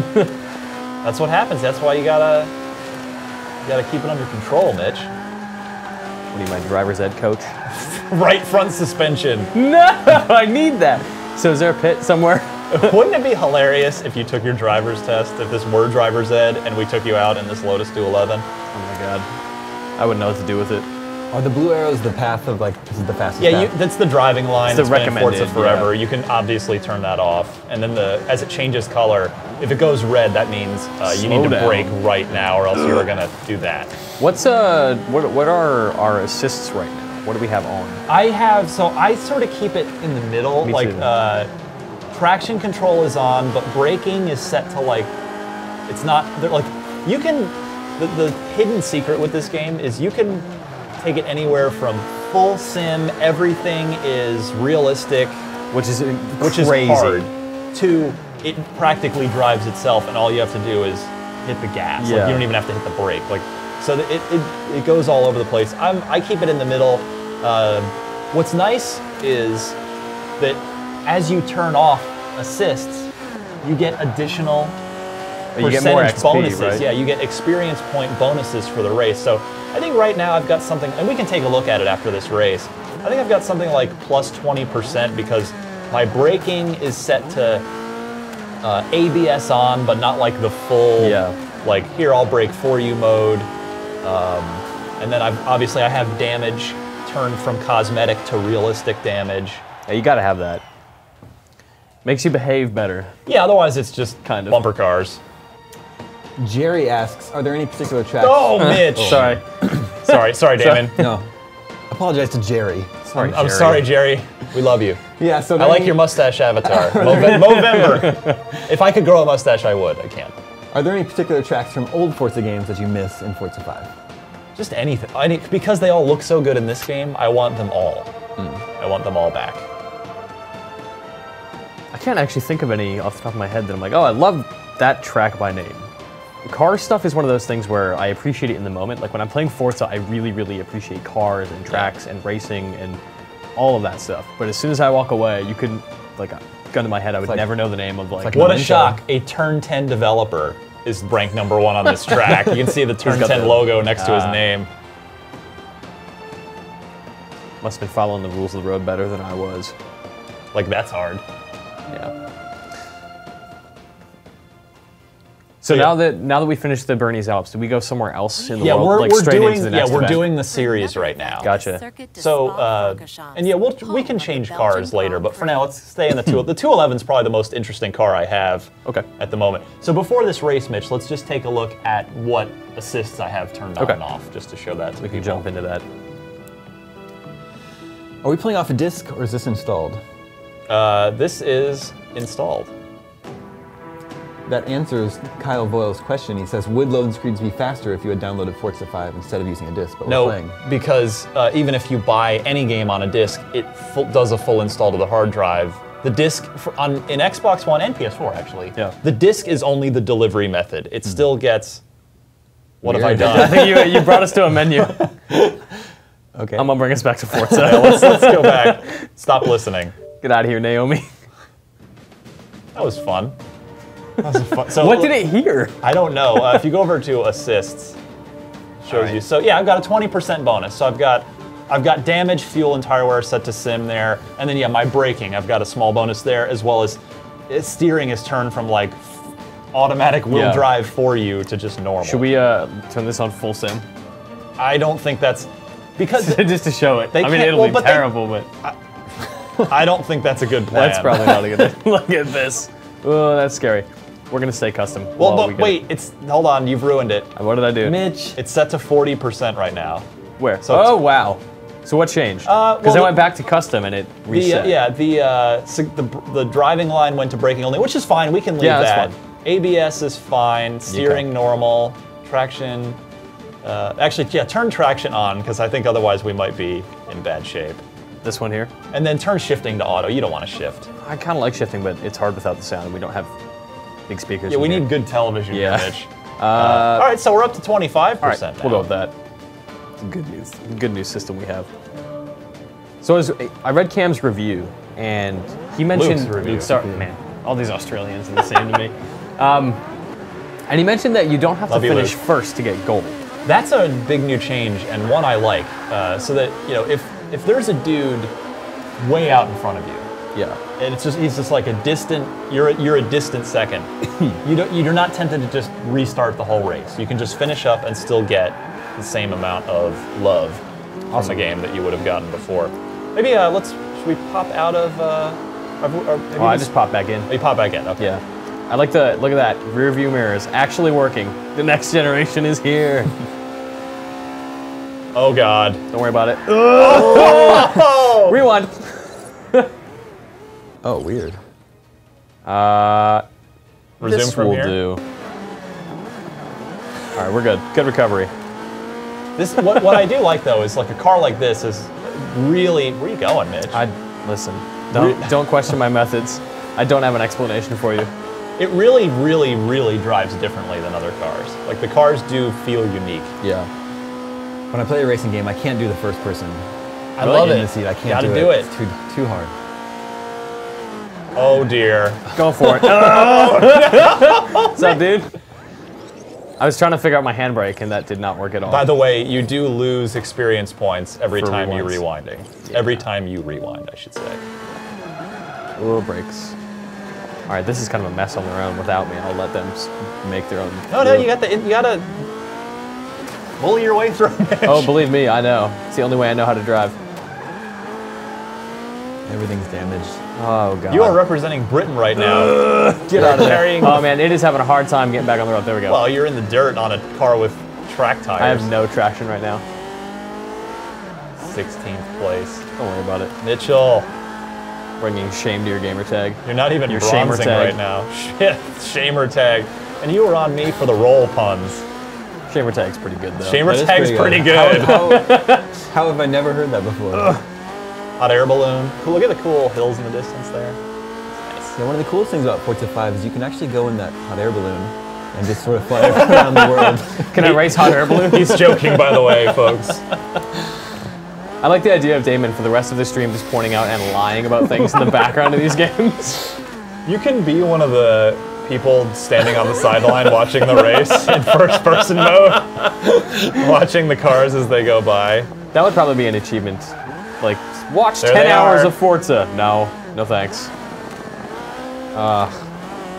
What am I doing with my life? Look at you, Mitchell! It's a Mystery Science Theater reference for anybody. I still have that DVD. Oh, you never gave it back. No, I That's didn't. right. I still haven't watched it either. I'm sorry. How does the crowd look? Are they animated? I haven't actually. They gotten just good hang out. grips. Oh my God. They're there for 2 seconds. So they just Should we stop and take a look? We could if you want. That's what we're here to do. Hi guys. Yeah, they're definitely like cardboard cutouts. wait. I think that guy might have been. Wait, move up. The bald guy. I think that's Dan Greenwald, the This is creative definitely director of the game. Yeah, this is definitely the staff. That's amazing. One of them has a is. flag. Hi, Dan Greenwald. One guy's I waving know a that flag, guy. yeah. Look at them all. And one dude who's moving. I like it. That's cute. And now we go on to This is fail. thrilling. Only on IGN, This is still folks. the first lap too. I'm sorry. We have a question from viewer Carlos Dominguez. Are there any Connect features in Forza 5? I don't think there are. Check the menus. There must be something, right?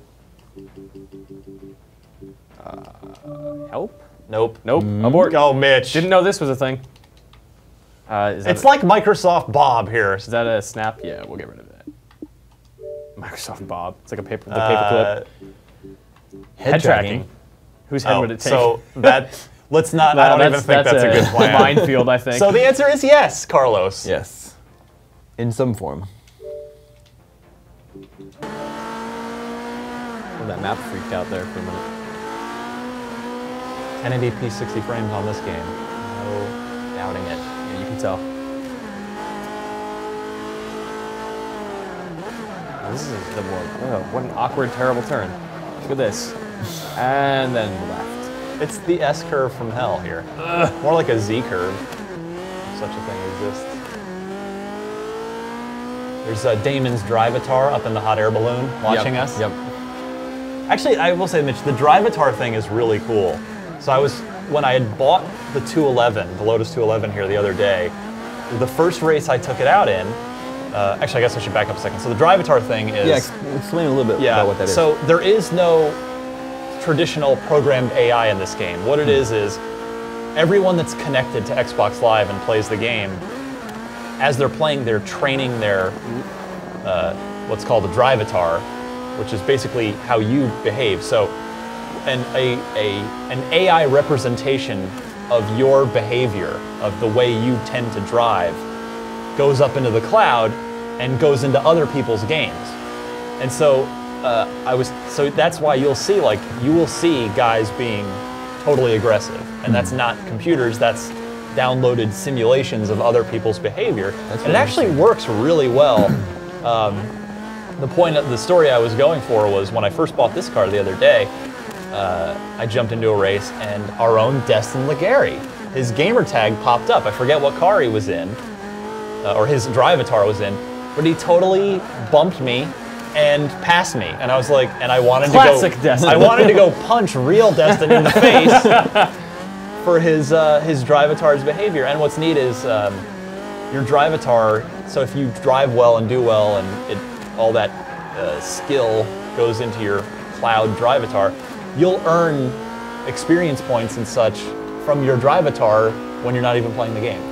That's really cool. It is cool. It actually is one of the neatest features of the game, I feel. It seems like it would have applications for other genres, like shooters, instead of adding bots. God, that would be nice. Yeah, I mean, I really thought that's what, after Forza announced this Drivatar stuff, I really thought that's what Call of Duty Squads mode was going to be. And it's kind of that, but not with like cloud power. Or at least not to the extent that we all expected. But it's been fun this week watching like our pals in the gaming press on Twitter talk about their encounters with other people's Drivatars. And just the legendary aggression of certain people. Yeah, again, I'm probably, you and I, Mitch, are both we're gonna be awful, not pleasant people on the track. Greg Daw just says, Mitch Dyer, the cuddly Canadian. Aw. He is cuddly, I can confirm that. I've cuddled Mitch on right. numerous occasions. Hands-on I can experience with the verify. cuddly Canadian. Look for our impressions this Friday. 8.8 out of 10. Yeah, Forza quality. Just misses editor's choice. Not quite amazing, but... Yeah, wouldn't quite recommend it to everyone. Great point, great. Nope. Judges, That's 8. 8.8 is great point, great. That's a Marty Sleva classic right there for you. It's pretty good. The rest of the pack you can see on the bottom left They're screen. so dumb. They're like, They where are is he? half a lap ahead of you. To be fair, we did there's stop your to say favorite. hi to Dan. That's true. Oh, right, this is that terrible turn. All right, we're almost home free. We're almost out of this mess.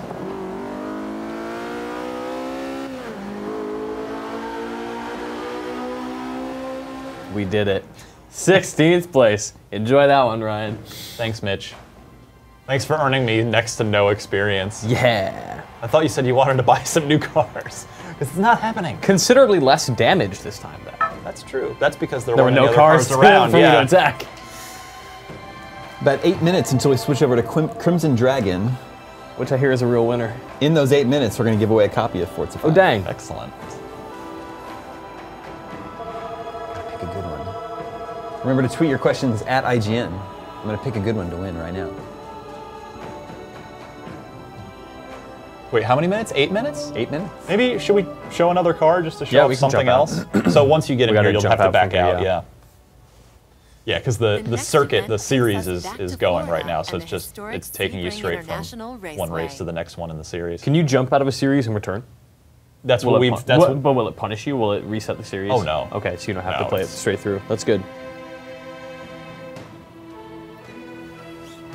a sudden urge to put Mobil 1 fuel in my car, I don't know why. In this Bondurant autocross right, I don't wanna event, listen to you weave your talk way about through racing. cones with precision She's so to set the pleasant. fastest time. It's true. Weave your way through the cones. Later. What a great logo, the Forza Motorsport logo. Yeah, did they make that one with 3, I three? think. Because I always thought like, oh, it's like FM3 in It one logo. It looks like a car company logo. We have a message from Turn 10. Yeah, they're just like, hey, good job. Okay. It's not like, hi, It's Mitch. not- They're like, pick it up, dude. We're watching you. It might be Dan Greenewald. Like, hey, thanks for noticing me. When did the first Forza come out? Oh, let's see, that was an original Xbox game. I believe, I don't remember if it was 2004 or 2005. Was it really that late in the cycle? Oh, absolutely. Wow. Like, Yeah. Wow. Oh, because they had PGR. I think it was 04, wait, because Forza's on the odd years. Because it's been every 2 years. 2005, we're being told. 2005 it is. 2005. Thank Was you, crack IGN News team. We've got a research team here in the studio. It had to be early 2005 because, of course, the 360 came out in late 2005. Was it good? Has Forza always been good? Now we It's, head to the I rolling mean, it hills started of off Northeast good, Georgia for but an event in my opinion, in Forza Atlanta. is a series where, gotta tip my hat to Turn 10. Every Forza has been noticeably, remarkably better than the last one. Yeah, there's And- never been one where you're like, this one didn't quite. Yeah, and you know, you could make the argument, okay, maybe 5 isn't better than 4, but this is a next-gen game, so there's still, I mean, it doesn't quite have as many features and cars as 4, but I would argue, to Mitch's point, these guys have not made a bad Forza, ever. 5 of them plus Horizon, which wasn't developed by Turn 10. So 6 Forza games, actually. I still didn't play Horizon. Well, I'm sure you'll get to play. I'm sure Forza Horizon 2 is going to be a fall title for 2014. It sounded really cool. Yeah, I played a bit of it. It was part Need for Speed, part Burnout Paradise, sort of open world, part Test Drive Unlimited. Yeah. That's dating me again, too, mentioning Test Drive Unlimited. Okay. I'm going to come back and show you guys Need for Speed later, too. Yes, I look forward to it. Get out Fully of my through, way. Yeah. I think I accidentally picked a track we already raced, but that's all right. More hot air balloons for you, Damon. Love that hot air balloon action. Ooh, nice power slide there. Oh, Get take out of my that! way. I don't know whose Drivatar that is, but sorry. Yeah, so how are they identified? Messed up. There's a little tag. There he goes. There we go, okay. Brian. I've been rivaling that's with that guy. I don't even know who that's he Ryan is. Taltonic. Is it? Okay, that'd be. I do know him then. So is everyone here a Drivatar? Get out of here, Ryan. They are now, yeah. When I first started, there were some placeholder ones just from like that testers had trained. Yeah. But now it's all real people, and obviously by the time anyone gets their hands on this, late tomorrow night for midnight launch and Friday, it's all real people. So will it pull from your friends list only, or is it? I'm redoing that. Or does it take from the community as a whole? I think it's all of the above, but I don't actually know the exact answer to that.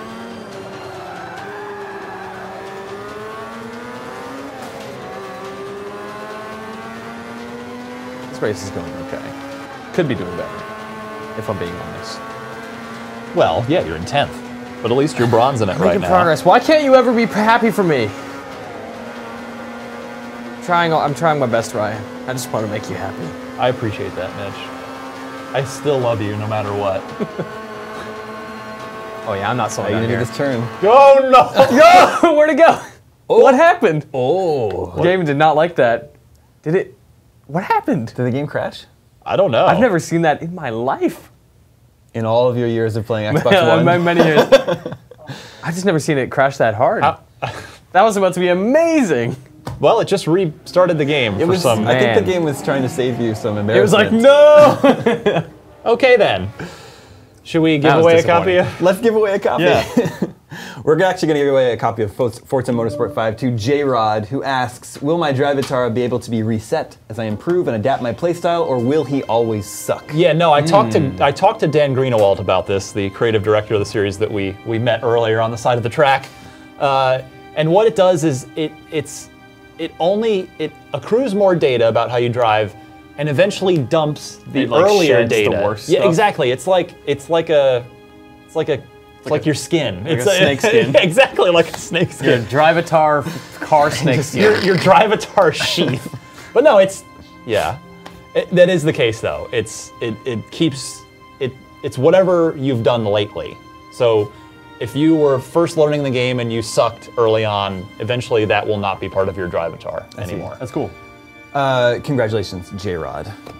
Should we just switch over to Crimson Dragon then? Let's do it. Let's do that. Let's see if the instant switch will work again. Let's try it. Xbox, go to Crimson Dragon. Hey! Yeah, there it goes. I like how fast that is. It's really nice. good.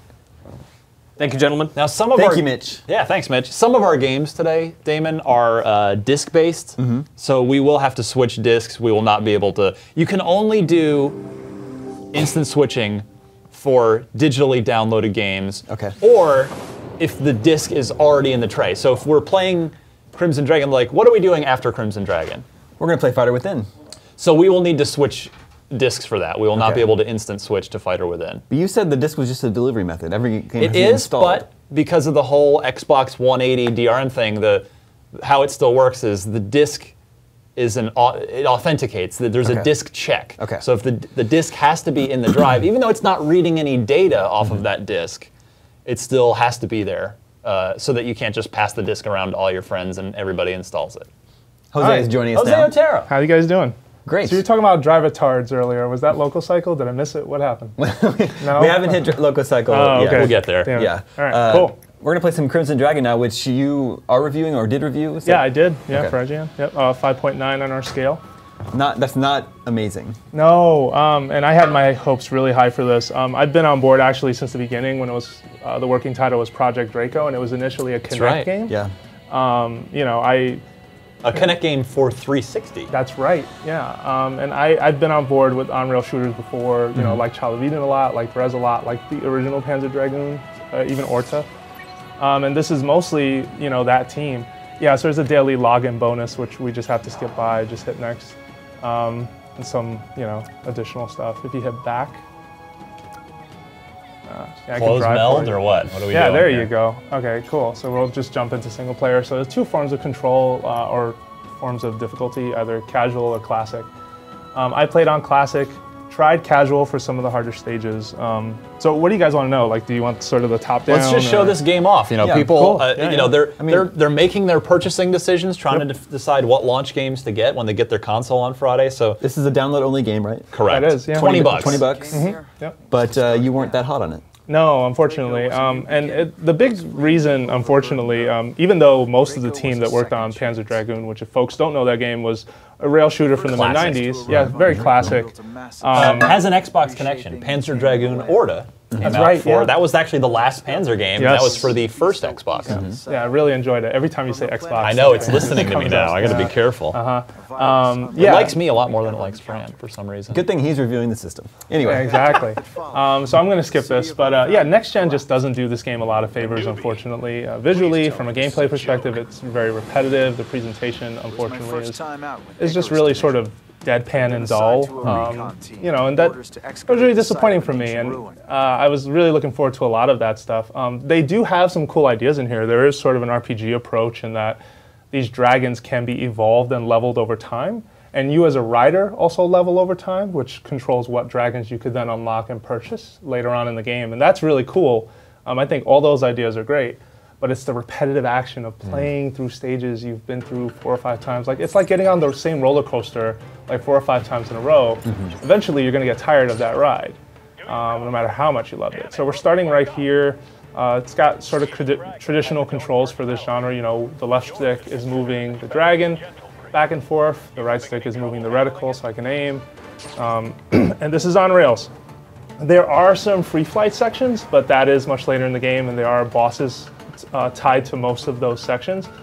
One of the other things that I was really down on, unfortunately, is this really old idea that's in here. There are these timed missions where you have like 2 minutes to kill something, and if you don't kill it, it leaves. And those can be really, really frustrating. So yeah, we're just traveling through this area here. You lock on by hovering over something. You fire with the right trigger.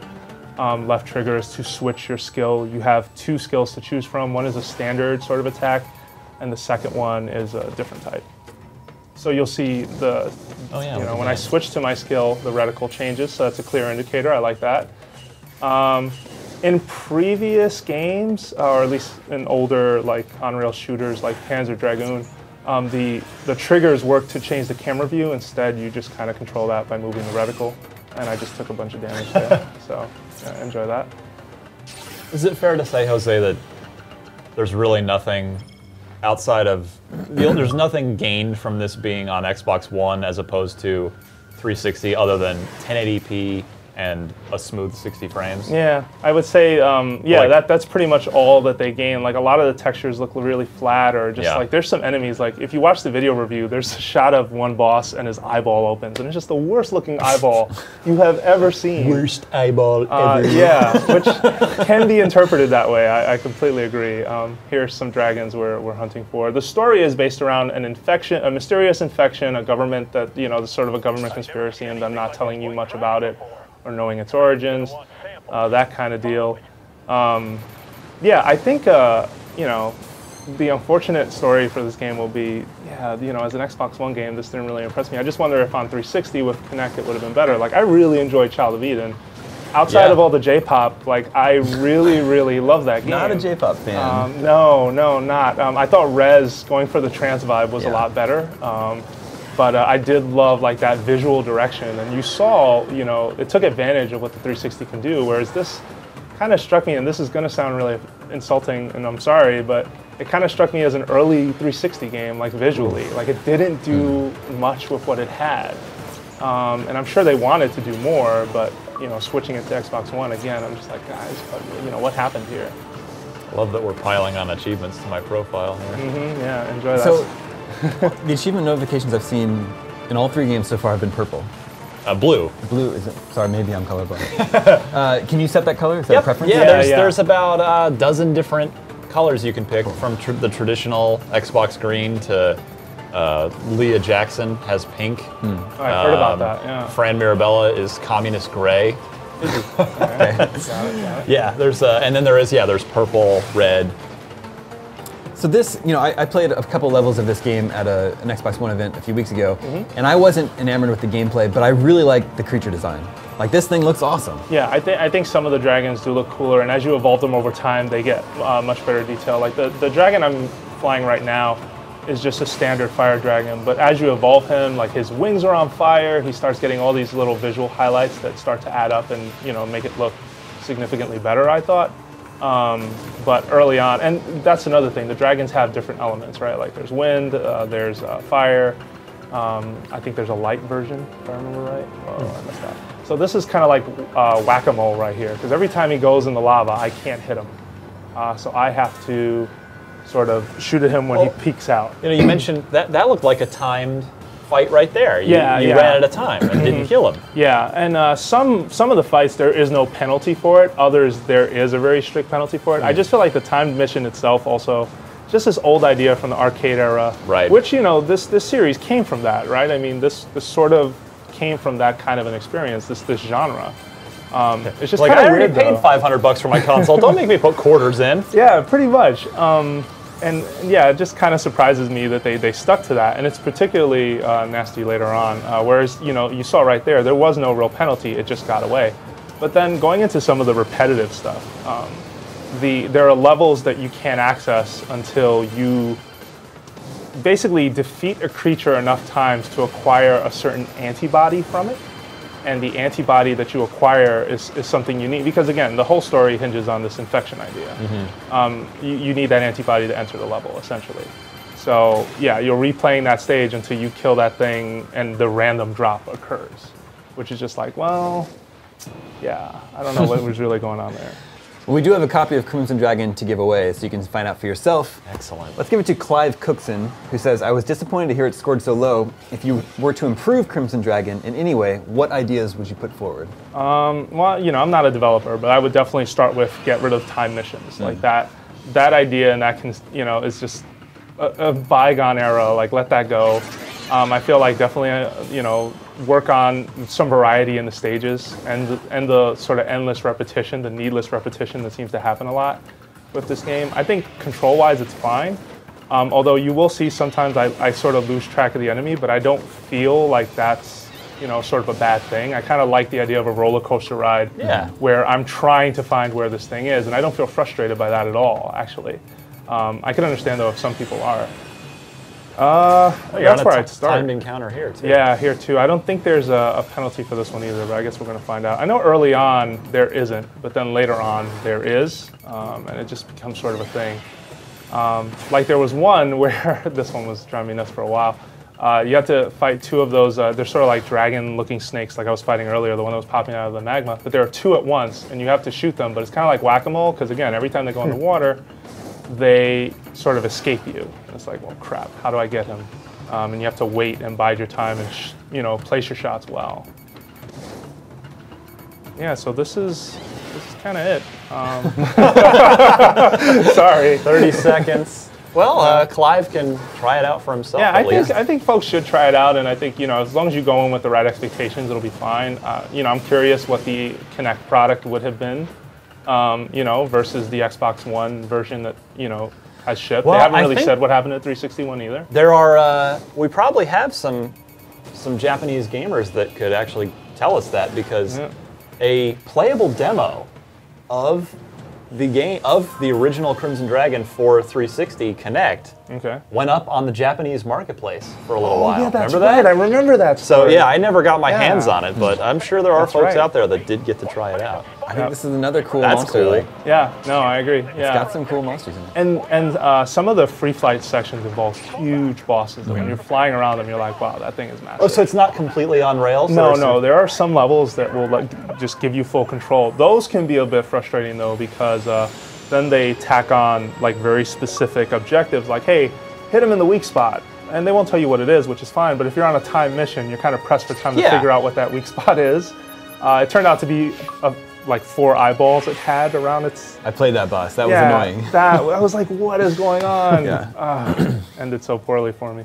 Well, Jose, thanks for taking some time to show us Crimson Dragon Absolutely, today. yeah, no problem. We're going to switch over to Fighter Within now. So this requires a little bit of setup. We've got a very small little studio space. We need to get this table out of here. This is the only gesture-driven Connect game in the launch lineup. I mean, it is worth noting, Damon, that you'll be able to download the trial version of Connect Sports Rivals. They're calling Connect Sports Rivals Preseason. That has the wake racing thing. But for... we got to make some room here. Yeah, for fighting. For Fighter Within, it is a one-on-one fighting game. Like, it'll look like Street Fighter, you know, with 2 health bars and 2 guys. I need space, guys. And here's Vince and Make room Janito. for Vince and Janito. So yeah, this is punching and kicking, and God, I hope in our weird studio lighting this is gonna work all right. We're gonna need to move the couch back a little bit here, guys. Oh, look at that! It just recognized me right off. Yeah, Look at that. well, because we had you in there yesterday. All right, so let's get out of this game. We need the Fighter Within disc, because Rise is in there now. If we could eject. Sean's going to hook us up over here. So do we need to move this couch back? Is it over there? Is the disc over Fighter Within should be in that pile. Let's hope so. If it's not, I mean, I had brought it in here. Yeah, there she is. Oh, cool, nice, sweet. Let's scoot the couch back a little bit. Make a little room. This is, you know, it's not like we're doing live television or anything. So that, let's see, that should be enough. I mean, that's it's gonna be enough. Like honestly, I had less room than this. I had about this much room or less there we go. in my apartment. So. Should I get out of your way? Should we fight each other? What do you think is the best? I think for starters, it's probably best if I just go solo. You just go solo. All right, yeah. so we'll just step over we're here. gonna go off camera. Cool. Okay. And let's let Vince do his thing. Yeah. Let's let Vince do his thing, and I'll try not to trip over any wires that kill the entire live stream. Don't kill my flavor. This is good. You can tell on our compass monitor. Don't cramp my style, guys. Yeah, we just have to adjust camera. There we go. There's Vince. That pretty face. Oh, hamming it up. So I think the review for this, we're gonna try and have it up for launch day. Vince, I believe. we're the goal right now is to have it up by Friday on Friday. Yeah. Okay. So this is what we're looking at. But you just got this game. You're just getting started with it. So just starting to put it through its paces. We'll play along with you here. We'll see how this goes. Hey guys, I have to punch to start. Punch to start. It's seriously intense. And you punch. can see at the top of the screen there, was what Connect sees. Yeah. And so far, I mean, what's interesting is that as I'm a fighting game guy, so I can see where some of the fundamentals are there. It's just funny. Don't bother signing in, Vince. Oh, don't? Yeah, just for the sake of the demo, let's just. Okay. This is one of those things I love. Yeah, there's that push gesture again. Yeah, not a fan of that. Let's go with no. Because we don't need that. We know we're professionals. Yes, and there's some pretty interesting story stuff going on there. And by interesting, I mean interesting. Okay, so single player. All right, let's do some single player. Okay. You can just punch yourself in the crotch. I know. Let's just do a regular old duel. So you'll be able to see here, like there's actually a bunch of different fighters. I like that Connect is in Predator vision up there at the top of the screen, like outlined in red. So all these different characters, they have like there's a generic set of moves that everyone has, and then there's like special moves that are unique to everyone. So we'll start. Hey, my hand's open. Thank you. Okay, so we'll start with like the character you use from the outset, and I'll fight myself. I'll fight Vince. No, I fought Matt. I don't want to fight Matt. Okay. Oh my God, I love this. Oh my God. This is how it works in like Just Dance too. Okay. Yeah, I can assure you the rest of the gestures, I mean, they're not perfect so far, but then again, I just started, so I still have to learn them, but they're much better than this. Does closing your fist work, maybe? Yes, so what you have to do is, to move stuff, you close your fist and kind of minority report it across. Right. But to select it, you have to like rear back your hand and push in and then pull back out. It's funky. So, but yeah, like I was saying, the basic fundamentals of fighting games are kind of here. There's that mix-up of, hey, if the person's guarding, you can throw them. If they're blocking, there's the high-low mix-up. If they're blocking high, you go low. They block low, you go high. Honestly, like the basic punching and kicking mechanics, so far, are like the best part about it. It worked fairly well. So it's where they get into the special moves and the kind of unique gestures that gets a little bit crazy. Got kind of a long load time here. Yeah, no, this is the loads are right now are. I've noticed that with most of the launch games. Really, really bad load times. Yeah. Forza's bad load times. Dead Rising bad load times. Killer Instinct isn't bad, but it's a little bit longer than you'd expect. You know, sometimes it'll hang there for an extra second or two loading than you'd want it to. So anyway, here we go. All right. So first you got really close to each you got movement, so I can sway back, I can duck in, okay, and you know you hold your hands up and down to guard. So you guard and he goes for a throw right away. So I can throw combinations, throw him because he's guarding. So what's nice about this is that if you connect a bunch of punches in a row, you will get a combo, kind of an auto combo. But you want to watch out to see if the person's going to guard, because if they guard, they can eventually counterattack you, so you don't want to be stuck guarding all the time. I got to be a little bit more offensive. So you can go like this to charge up your key meter, which isn't working right now. Yeah, there we go. Power slap. Okay. And that was like a special move right there. That's oh. Yeah, so when they do the slam, you get this like mini game where you got to just shove at the screen over and over again. Whoever shoves the hardest and shoves faster wins it. See, I did too many highs, so I got countered high. Right, I gotta put something together. KO. Right, so that's round one. I'm out. You lose. Round two, fight.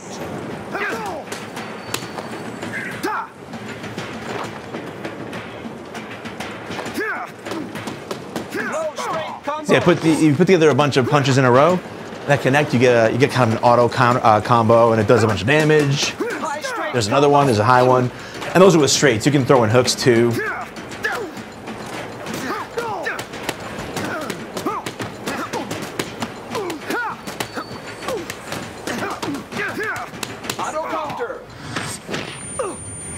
Oh, see, now I'm stunned. Sometimes you get hit really hard and you're stunned. You can't do anything but guard. I'm not throwing kicks here, too, so you can throw kicks when you're not stunned. He's just standing there, let me hit him.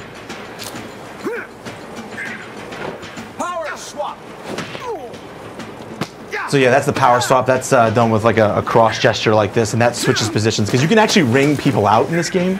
So you have to be careful of the boundaries of the stage.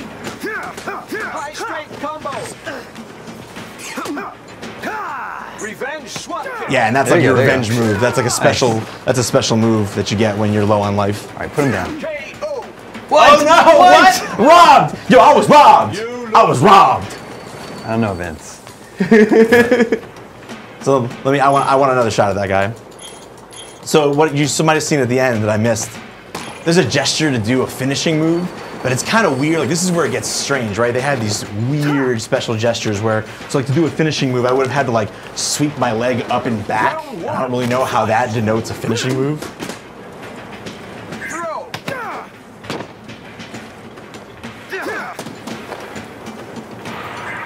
Raw, give me key.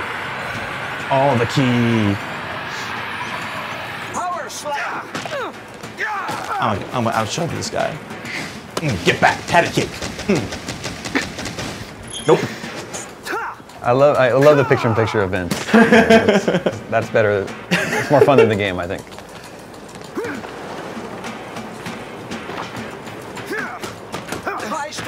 Let's see if I can get a headbutt to work. I had trouble with this last night. closer in. Nope. High straight combo. How many people want to see me do that over and over again? Everybody. Nice. Oh, good. We do have a picture-in-picture look at you while you're doing this. This is good. Off the pole.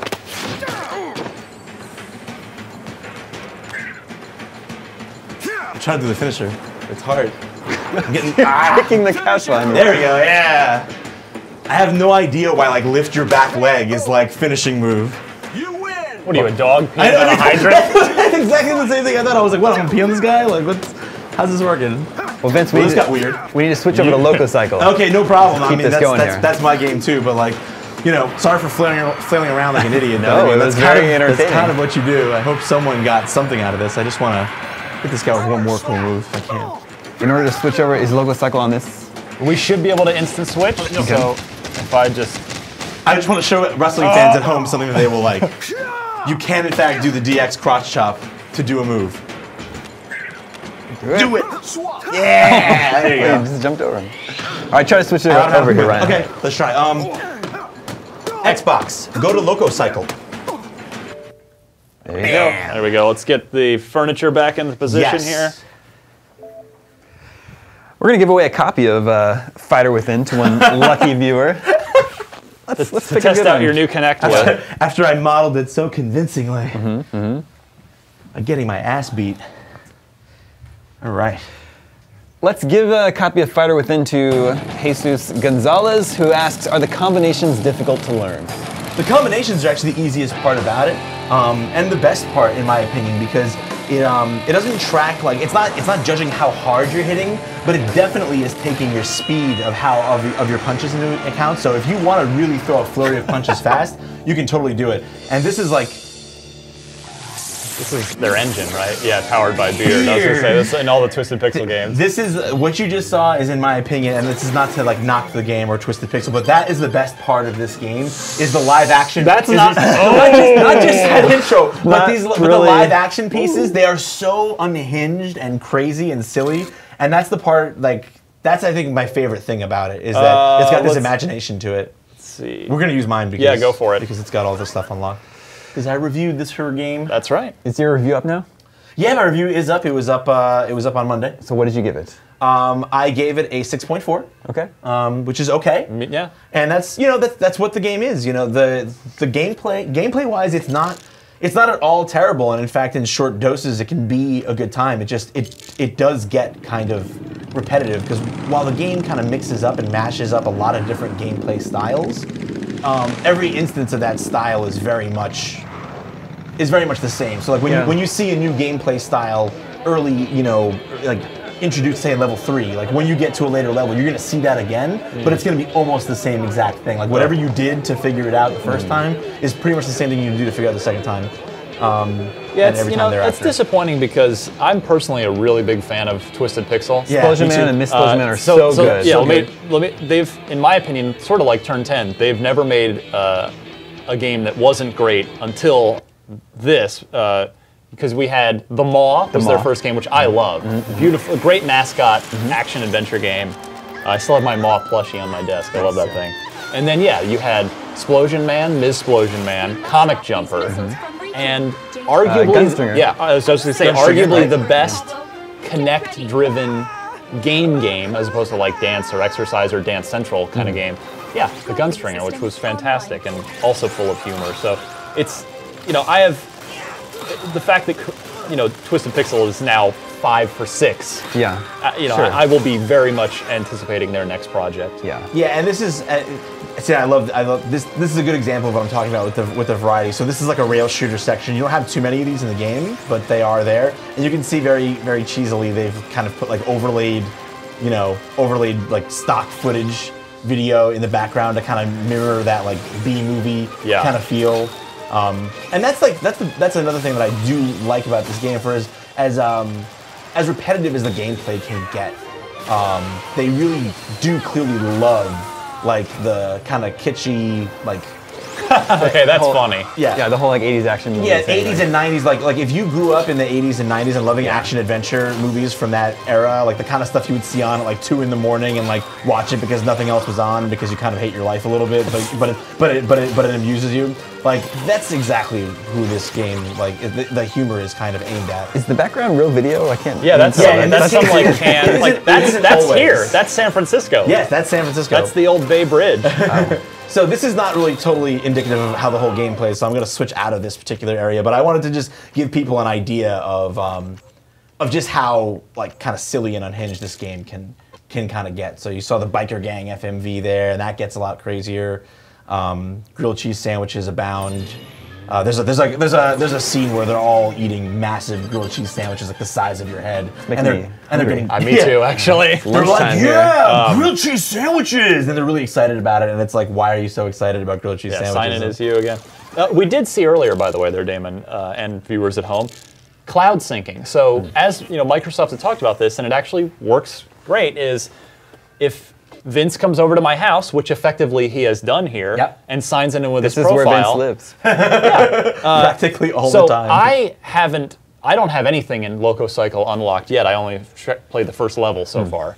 But Vince came over, we signed in as his profile, and then you saw it say syncing data in the cloud, and it automatically had all of his saves ready to go. Yeah, and we didn't even do that beforehand. Like I don't think we at any point said, okay, let's sync this so that it's ready for the live stream. It just happened. Yeah. So that's pretty cool. Yeah, it is pretty neat. And again, this is load times. We were just talking about this before. So pretty common thing. Yeah, $20 for this one, digital download. Also worth mentioning, this was another one that was originally announced as an Xbox 360, Xbox Live Arcade game. Yes. Yeah. Except here, unlike Crimson Dragon, this is actually still coming to Xbox 360, but they haven't announced when. Exactly. Right. But it is still happening, or still scheduled to happen. And I think much like Crimson Dragon, the next generation hasn't done much for this game. It's not like a showcase for the Xbox No, One. not at all. Not in any shape. You know, which is why it's good that it's still coming to the 360 because this is not a game that at all needs to be on the Xbox. Similar to Crimson Dragon, the right. 1080p and 60 frames is about the only benefit you're getting here right. from So the Xbox here's an One. example of one of the different mini gameplay types. So this is just a basic.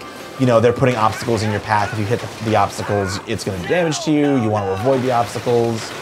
You know, it's pretty basic, but now that you've seen this, like when this happens later in the game, and it will, it's going to be the same. It's going to be the same thing almost. Like you're going to see all the same patterns come up. It's not really going to get any more difficult, and that's kind of why I gave the game what I gave it. There's nothing broken or mechanically borked about it. Like the combat and everything works.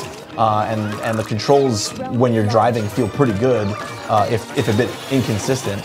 But and the counters are all really cool. They have these awesome camera cuts that make everything, again, that action movie feel is really strong. It's just a matter of the monotony that sets in once you realize that you're doing the same thing in the 15th level as you are first. Vince, obviously you gave this a 6.4. Yes. But you know, would you say that it's worth progressing all the way through just to see the goofy live-action cutscenes? In my opinion, like it is. Like again, it's one of those things where, and people at home don't always think about this. They think, they think about the test grading, style, and if it's a 6.4, it's a terrible game. There's no reason anyone would want to play this. That's not the case at all. You know, we're assessing a game's overall value and what it is as objectively as we can. To the best of our abilities, but that doesn't mean that a 6 has nothing good going for it. Like, personally, I did enjoy my time with Loco Cycle. I don't think it's a good game. It's got enough problems that I feel like it's not quite there, but it's memorable.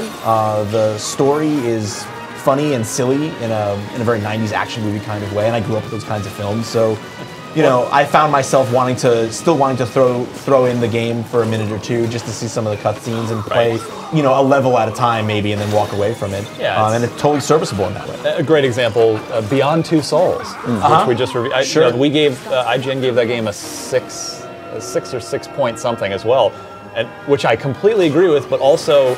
And Mitch and some other people in the office feel the same way. I think I would absolutely recommend that anyone play Beyond Two Souls because it's such a it's such a fascinating thing, even though it's not that great of a game. Yeah, and if you look, if you grew up in arcades, that's the other thing. Like remember we have that term Xbox Live Arcade. That's like kind of what Microsoft brands everything for a while. That's downloadable. Not anymore. Not right. They did for a long time. Rest in peace, Xbox Live Arcade. Sure, and for a long time they did. And what was funny about that is that very few of those games felt like something I would have played at an arcade when I was growing up. This feels very much like something I would have popped a quarter into. It has that kind of over-the-top style, the grading system. The mechanics are simple. There's not a lot of complicated stuff that you have to do, but it's all very much just reaction-based and skill-based and learning-based. You know, you figure out how you're supposed to beat this, and then once you know it, it's just up to your muscle memory to execute it again and again. So again, for like a long extended playtime, it can get kind of tedious, but you know, I think a lot of old great arcade games probably would have gotten tedious if you were able to sit there and play them for 6 hours straight instead of for 2 minutes or 5 minutes at a time. And By this the way, is a great example of that. Speaking of great live arcade games, Damon, I know you're a big Xbox Live Arcade guy. What the hell? We never got. Where did Super Time Force go? I still want to play that. Still coming. What's still up? coming. Like, yeah. Anyway, those guys are taking their time. A little bit of an aside. I love Cappy. I love Cappy. And you know, one of the things that I don't think, I don't know what the sound situation is for the people watching at home, but you're also missing one of the other great parts of it because right now we can't hear it too well, and that's Lisa Foyle's voicing Iris, the motorcycle. She is hysterical. Like that, she talks a lot in this game, so if it wasn't good, it could have easily gotten very annoying. Yeah. But Lisa Foyle's like threads this nice needle between like being like GLaDOS and like Johnny Five, and it's just fun. And even though some of the stuff with Pablo is a little questionable, like everything involving her and just her lines is just a lot of good movie references and a lot of fun quotes. Makes it a good time. Well, we do have a copy of Lococycle to give away, so one lucky viewer can check it out for themselves. Excellent. Let's give it to Cooler Nerds, who says Lococycle is easily the most intriguing launch title in my eyes. Would you liken the quirkiness of Amped 3 for Xbox 360? I can see that comparison a little bit, yeah, but I think once you start playing it, you'll realize that the quirkiness here is very much its own thing, and it's hard to tell that from what we've seen here, but you'll be 5 minutes into the first cutscene, like the live-action cutscene, and you'll be like, this is a different level of weird and a different kind of weird than you've ever really seen. And I think for that reason alone, it's worth checking out. It sounds, Damon, it sounds like that copy of Lococycle is going to find itself a good home. Yeah, he wants to check it out, so it's good. Next up, we're going to switch over to NBA 2K. Cool. All right. Am I heading out of here for that? Unless you're a big NBA fan. No, I believe our friend Alfredo Diaz. Cool, so I'll be back after that for a little Killer Instinct I will take action. that. Cool. Thanks a lot, guys. See if you can sign yourself out real quick. Oh, okay. Xbox, sign me out. It's just, okay. Yeah. Xbox, sign me out. Nope. Doesn't like you either. I've never tried that command. I don't even know that command was there. All right. Well, we'll do it manually. Bye, Xbox. Make it say goodbye to me. I can't do that. I'm not capable. It can say goodbye to you? No, it will. Like when you sign me out, it'll be like, goodbye. Yeah, bye, Vince. Vince is going to be back later to play Killer Instinct for us, so stay tuned for that. NBA 2K. Let me get into it here. Xbox, go to NBA 2K14. Come on, you know how. Fine. Do it the old-fashioned way. Just gotta just get in there. Yeah. Oh, NBA. Good to see you, Alfredo. Welcome to the show. What's up, guys? I'll let you drive, my friend. This game puts a smile on my face. Oh, I know it does. It really does. We were playing a little Heat Warriors. I gave you the Heat, and you really took it to my face. Well, you did have that really solid like 14-2 run, and it was That's close, true. I made it close late after you were blowing me out. So, oh man. So we played this on the live stream last week on PS4. PS4. Does it look as good on Xbox One? I feel like it looks the same. I mean, I'm sure the real super technical heads out there will maybe pick apart one or two things, but still 1080p, still 60 frames a second, and I think it still looks incredible. I could not pick out any discernible. Just let's button through this. Yeah.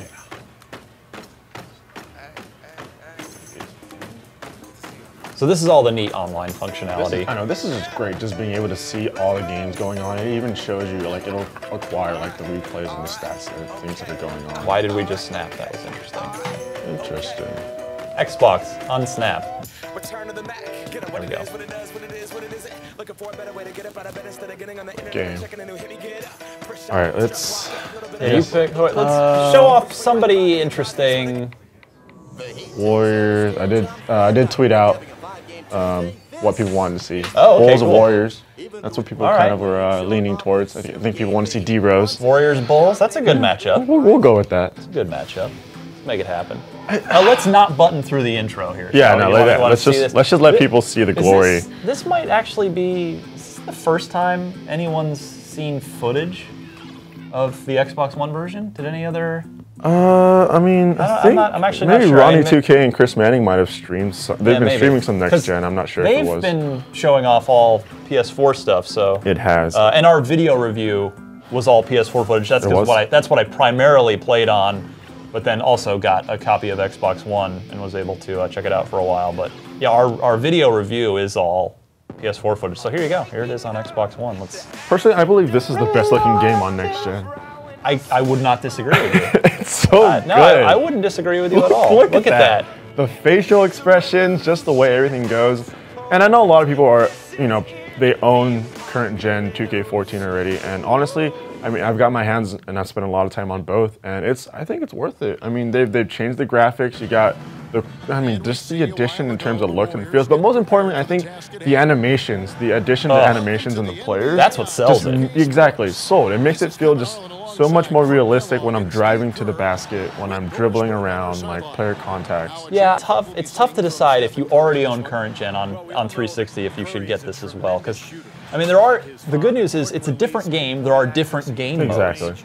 However, it's still, if you're really invested in a season on current gen, so it's I wouldn't definitively tell someone yes or no, because it really depends on what you want out of the game. And I mean, God, but if you want something to show off to your friends, check this out. If you want the next gen graphics, if you want the the addition in animations, it essentially at its core plays the same as current gen, but you do get the nice little feeling of like, oh, I didn't know that we had that kind of dunk or that kind of layup, and so let's just kind of get into it.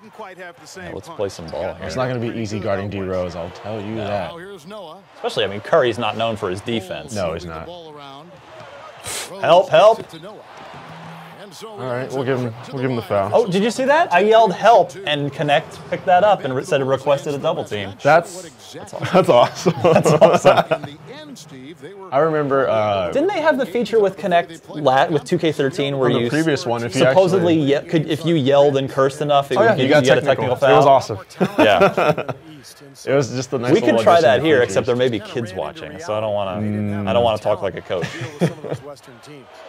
I mean, I don't know. I mean, there's not much going wrong with this game. Let's be sure. I know it's habit to button through the and get right back to gameplay, but let's try to let's watch all these little scenes and really see the game. I'm just gonna keep my other hand off the buttons. Yeah.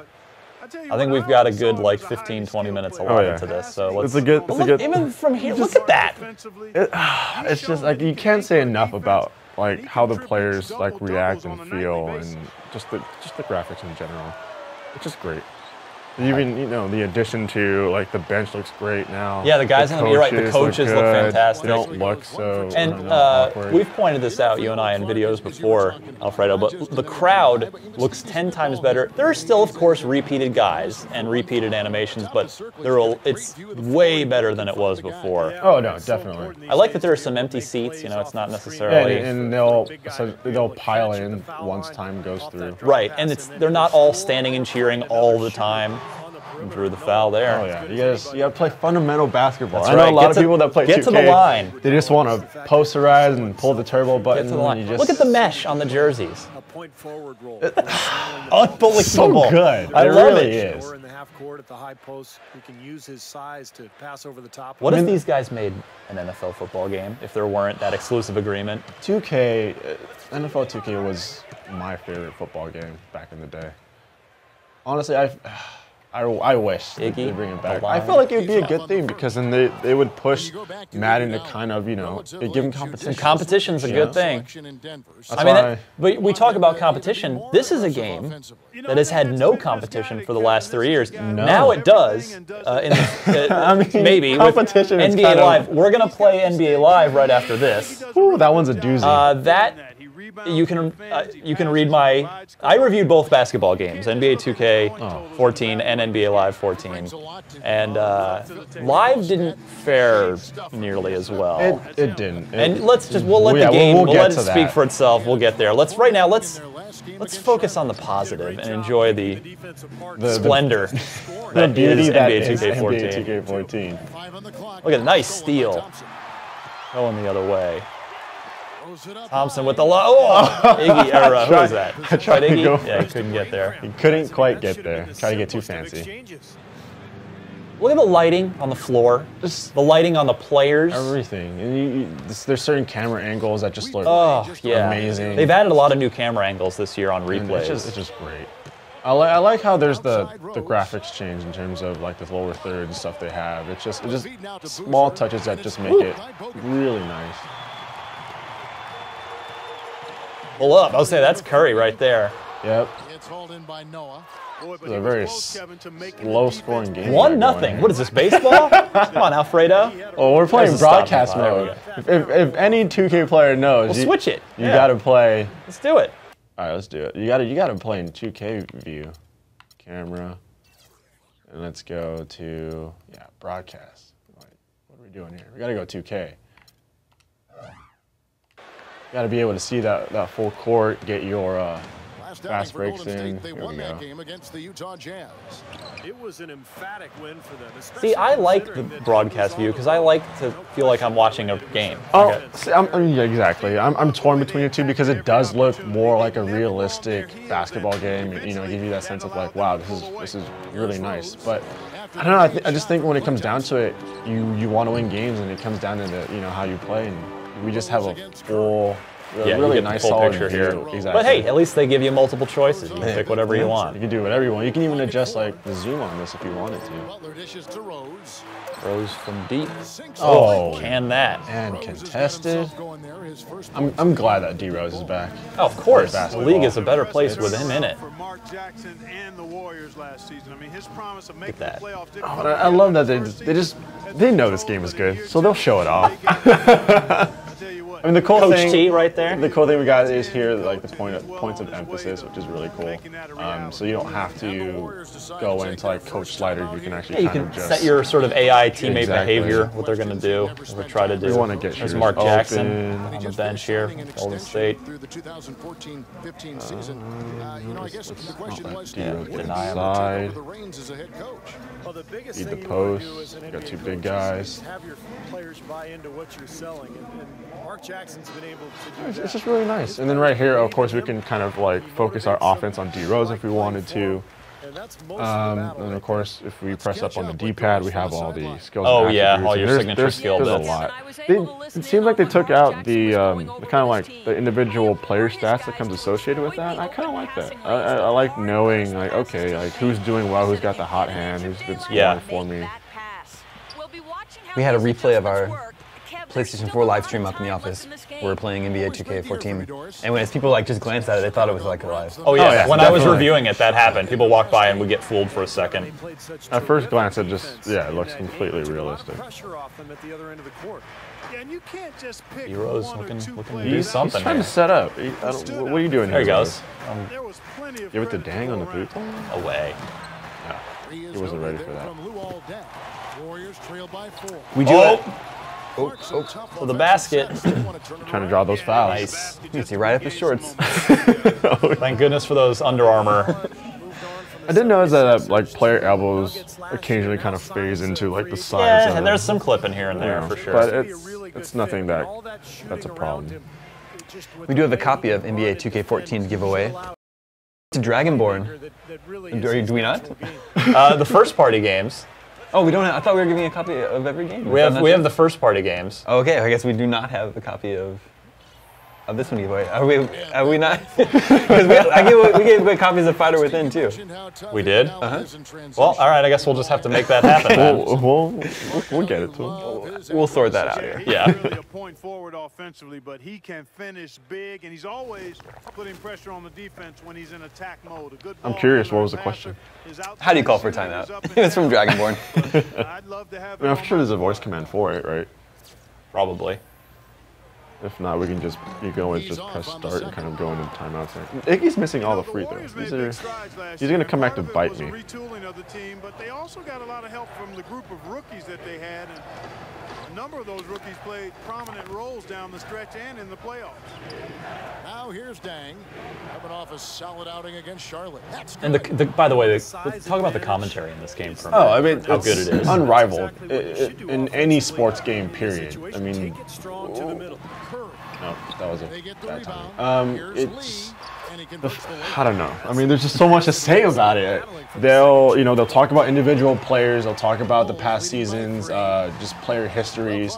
I mean, while they're discussing topics, someone will dunk, and then they'll cut away to that, kind of react to that, and then go back to the topic. So it is really solid, just like what you see on TV. It's great commentary. It's not generic at all, really. You know what? I don't want a stiff Dragonborn there. We'll find a way to get him a copy of the game. That shouldn't be that difficult. Finally, Curry get one. But I mean, yeah, the commentary is just unrivaled in any sports game, period. It's not generic. It's very organic too. Yeah, no, definitely. And I like that they'll be in the middle of a story. They'll be in the middle of something, and then there'll be like an alley-oop dunk or something happens, and they'll be like, "Oh!" They will and then react. go right back to it. It's a beautiful, beautiful game in every aspect. Now a timeout called by Golden State. Well, he wants to get everybody on the same wavelength, that's for sure. He may change up some things here as well. Looks to me like he That's saw Jermaine something that O'Neal. The Warriors have Jermaine O'Neal. He's still playing. Yeah, I think his Jermaine O'Neal's corpse is still He's playing still NBA basketball. in the NBA. NBA. Like, wait, is this the D-League version? So we're also going to show NBA Live. That's next. Yep. Do we have that ready to go right now? We have a disc for that. We will just need to. Yeah, we can't instant switch for that one. Let's pop in live and let's compare and contrast. I don't know if that's a good plan. I mean, let's let the games do the talking, and both reviews are on. They're up. Are on. Yeah, go ahead and pop it out there, producer Sean. This will back us out. So both reviews are already up? Oh yeah, they're up. Okay. Of course, NBA 2K. That review actually went up last week, so that's up, and then Live went up the other day. Sometime that's already in the past. So to set the stage, what did you give Live? A 4.3. I found it to be, which is bad on the IGN scale. Yeah. It's described on the IGN scale. A bad game is a couple of good ideas, but buried under some really, bad execution, and that's exactly what I felt NBA Live was. Alfredo, you played some of it with me. Oh, whew. That sort of sums it up. Yeah, we played it all right. All right, so the game is in the tray. So there it goes. There we go. Once our producer put the disc in, we popped right over to Live. Ah, Kyrie Irving, you're too good to be on the cover of this game. All right, so I'm anxious. I'm anxious to see the difference here.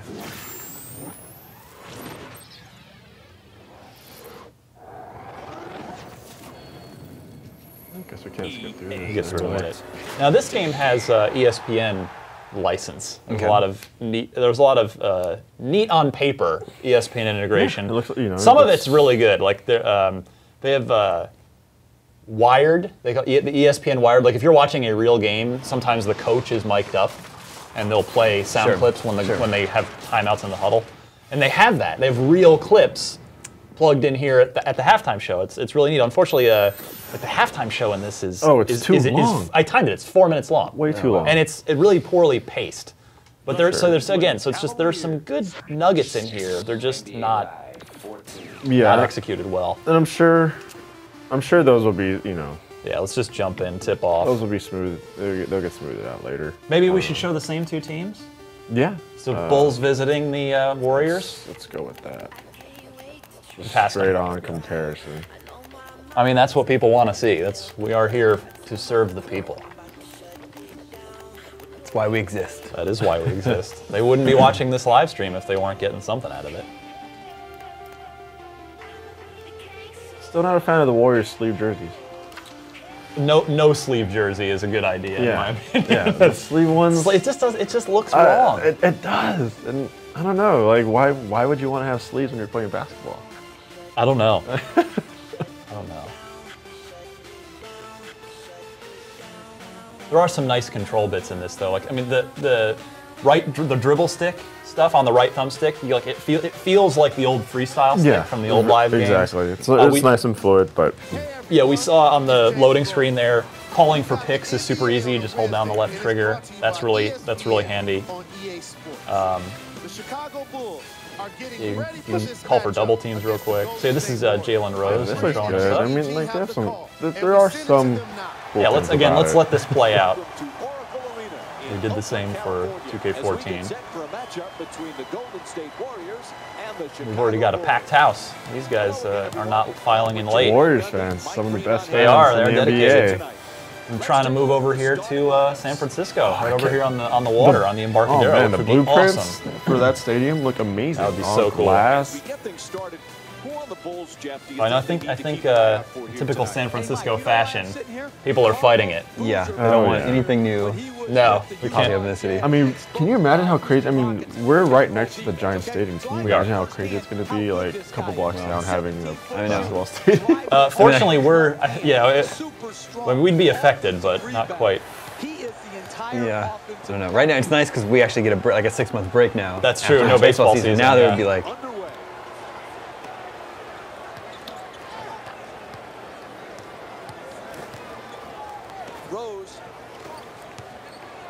The steal. Go the other way. Pull up. Oh no. Misses the three. Players look small. They, I said this before, everyone looks like they have Kevin Durant's arms. Those really skinny, scrawny arms. Okay, that's a nice block. I noted this in my review. Lots of shots get blocked. Okay. No matter if you're doing the shooting, the AI is doing the shooting. Be sure, again, not to button through any replays, because there are some points to be made. Oh, David. Out of a great double team. I'm not quite sure, just going back to 2K for a second, how I feel about the rumble triggers when playing 2K. Oh, yeah. It seems like they go off every time you dribble the ball when you're actually dribbling it. I don't really know if I like that feeling. Tried the Euro hop there. One of our viewers, Nick, asks, "It's not nearly as pretty, but are the mechanics just like the old days? I always liked NBA Live." Yes and no.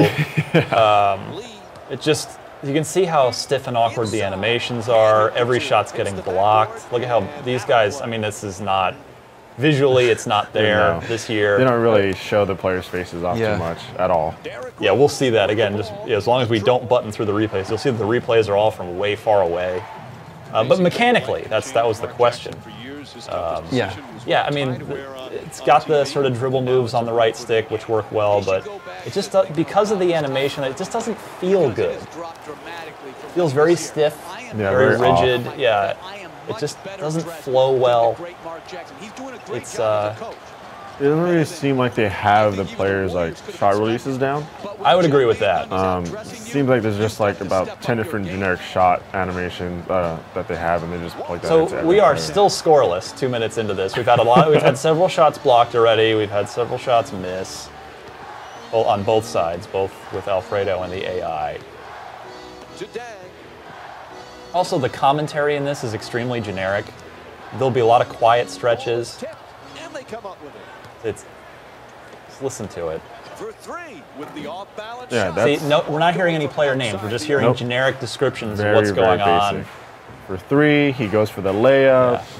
A lot of pronouns, Damon. Can't tell if we're being trolled. Andre Van Eiderson says, NBA Live looks jaw-dropping. Are there any flaws? Did he see 2K14? Hey, a basket. All right.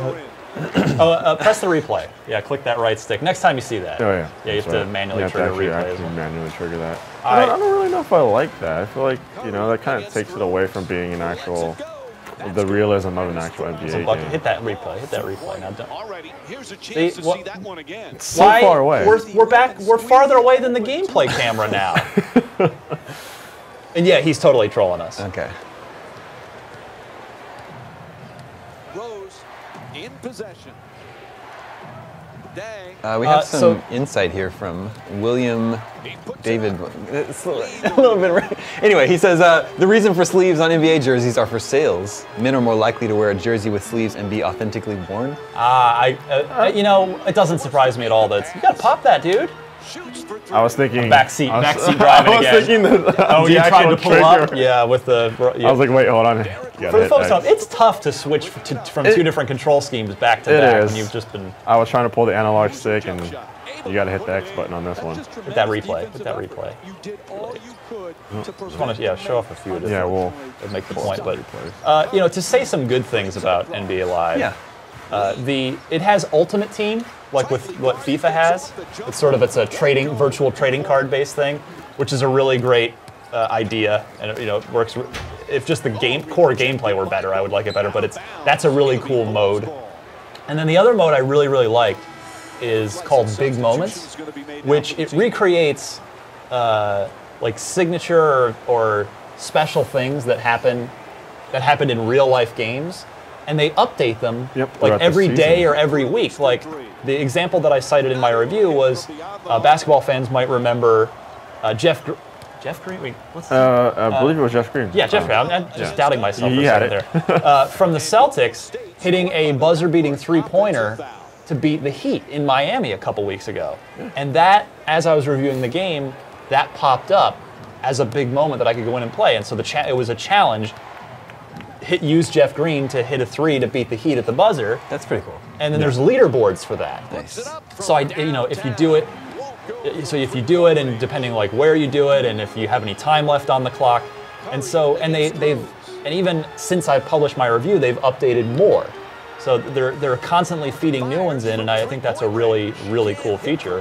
That's one I totally wish the competition would steal. It'll be very interesting and fun with that game mode once the playoff hits. I think that's really when people like. If I can go back and relive Ray Allen's three-point shot in Game 6, I would do it. Yeah.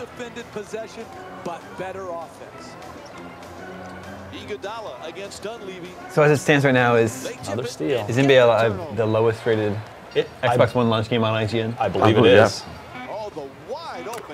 There's some shots. Replay that. There we go. That one deserves another look. Here comes the replay. We'll see. Again, still like the other side of the court. Very stiff. Yeah. Very very stiff. 2 seconds. Ooh, almost. Back iron. I also love the net in this game. I'm serious. I mean, I'm not saying that to make a joke. I actually think the net, it's the most realistic, cool net I've ever seen. Even 2K's net, it's still sort of video gamey. Like this is a super realistic net. But these are the replays we get. Like what? Yeah, they're.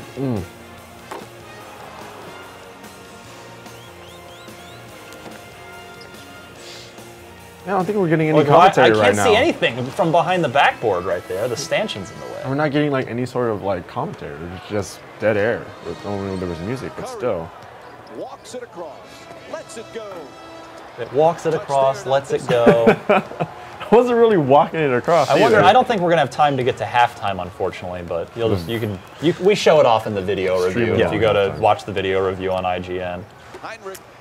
I mean, I see where they're coming from with halftime, but it's just too long. It's too long and just doesn't. They need to pick up the pace. Exactly. Jalen Rose just sounds like. What was that? That AI possession right there. That was terrible. They ended up taking a 27-foot three-pointer. What is it about Derrick Rose? Jermaine O'Neal. Is he fun to watch for the fans? But his teammates really. Now, Angel asks, does NBA Live still have the All-Star Weekend and dunk contest that the old one did? No. I'm sure they'll get that back. That was a great mode that the Live used to have. I love that. Until they eventually, there's another block shot.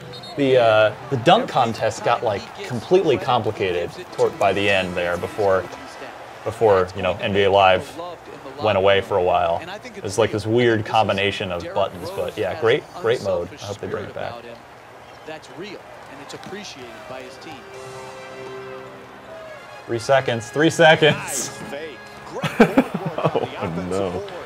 It doesn't. It's 9-2. It doesn't feel. I don't know. It's just weird because when I pop on 2K on Hall of Fame, you really have to get timing down, and just here it's just these aren't their releases, these aren't their shots. It's just really off. It's I mean, would you? A thing I noted in my review. Would you agree, like, that the guys? It almost feels like there's an input lag from what you do versus when it happens on the screen. Oh no, definitely. It's just not rewarding. It doesn't feel fluid. Like if I'm that shot, it seems very like stiff. it doesn't feel awesome to play this game. It doesn't. Like it. Whereas shooting the ball makes me cringe. Right. In an NBA for an NBA like game. another block shot. I mean, and that was the AI. That wasn't even you. It's yeah, it's there's just and a what worries me is they're gonna smooth, they're gonna go ahead and fix a lot of these things up, but I mean the engine itself, I worry about the engine. Oh, that was interesting. It was in and out there. Never give in. Good contest. Whoa, that was a phantom pro hop. It's hard to switch from each game. I know, yeah, you're pro hop used to the other control scheme.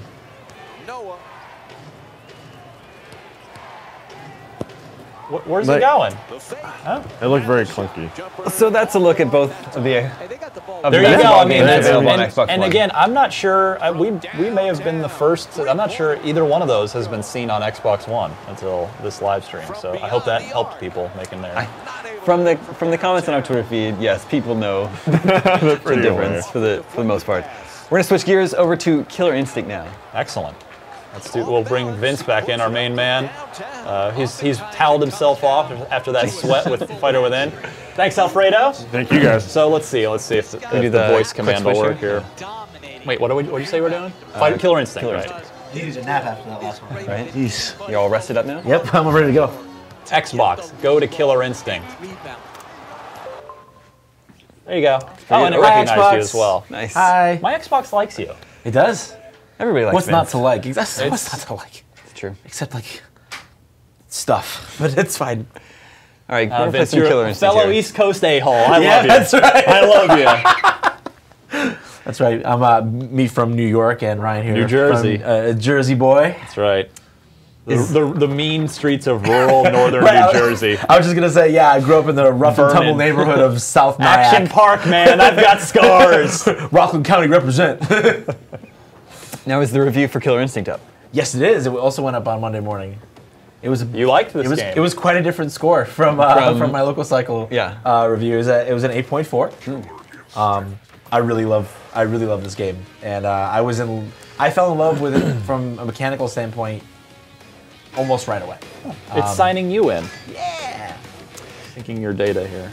And we do have a Oh, copy. I wish we had. How big is this? Do you Oh no, know? it's not big. It's like an unlock. Let's do it. So- Because shoot, let's hope it's because what we're doing right now is just hit install real quick. It's 7 megs. Yeah, Because this is it's Killer Instinct Classic, right? We can show off. Yeah, it'll have Killer Instinct Classic included with it. That's correct.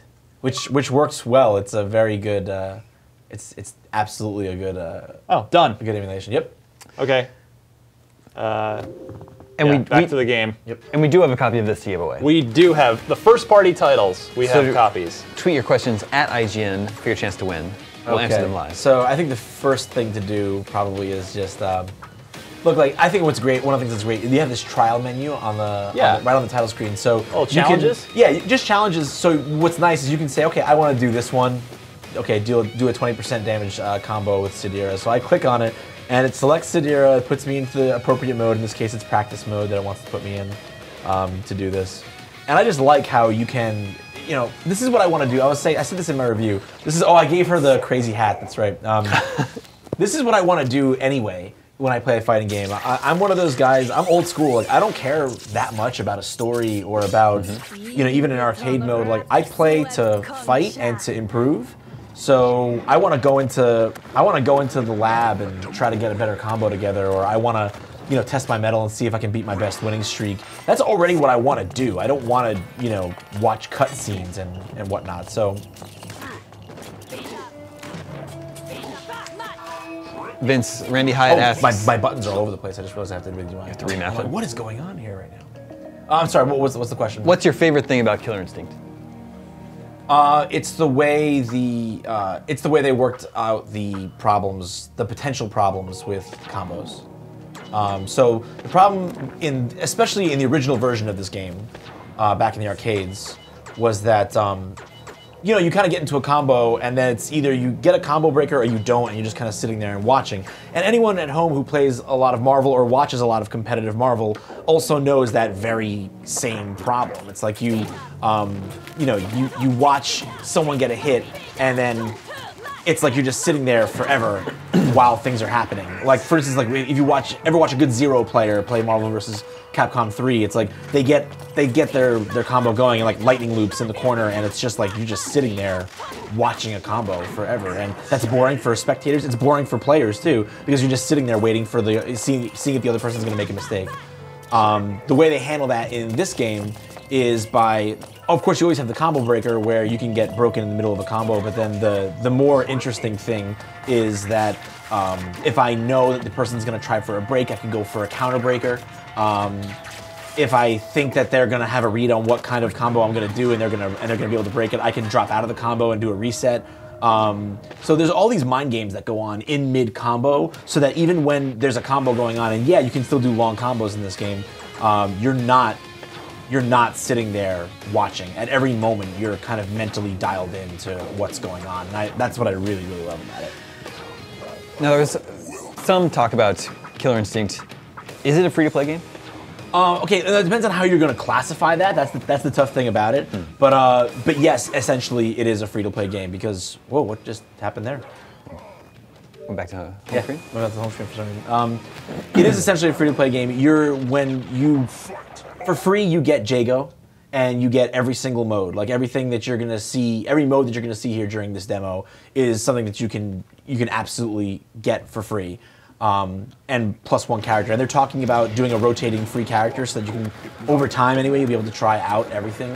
Or you can buy characters a la carte for like $5 each, or you can just get them all together for 20. And there's 6 right now, but there's gonna be 8 within the next few months because they're adding 2 more. So it sounds like the roster seems kind of small.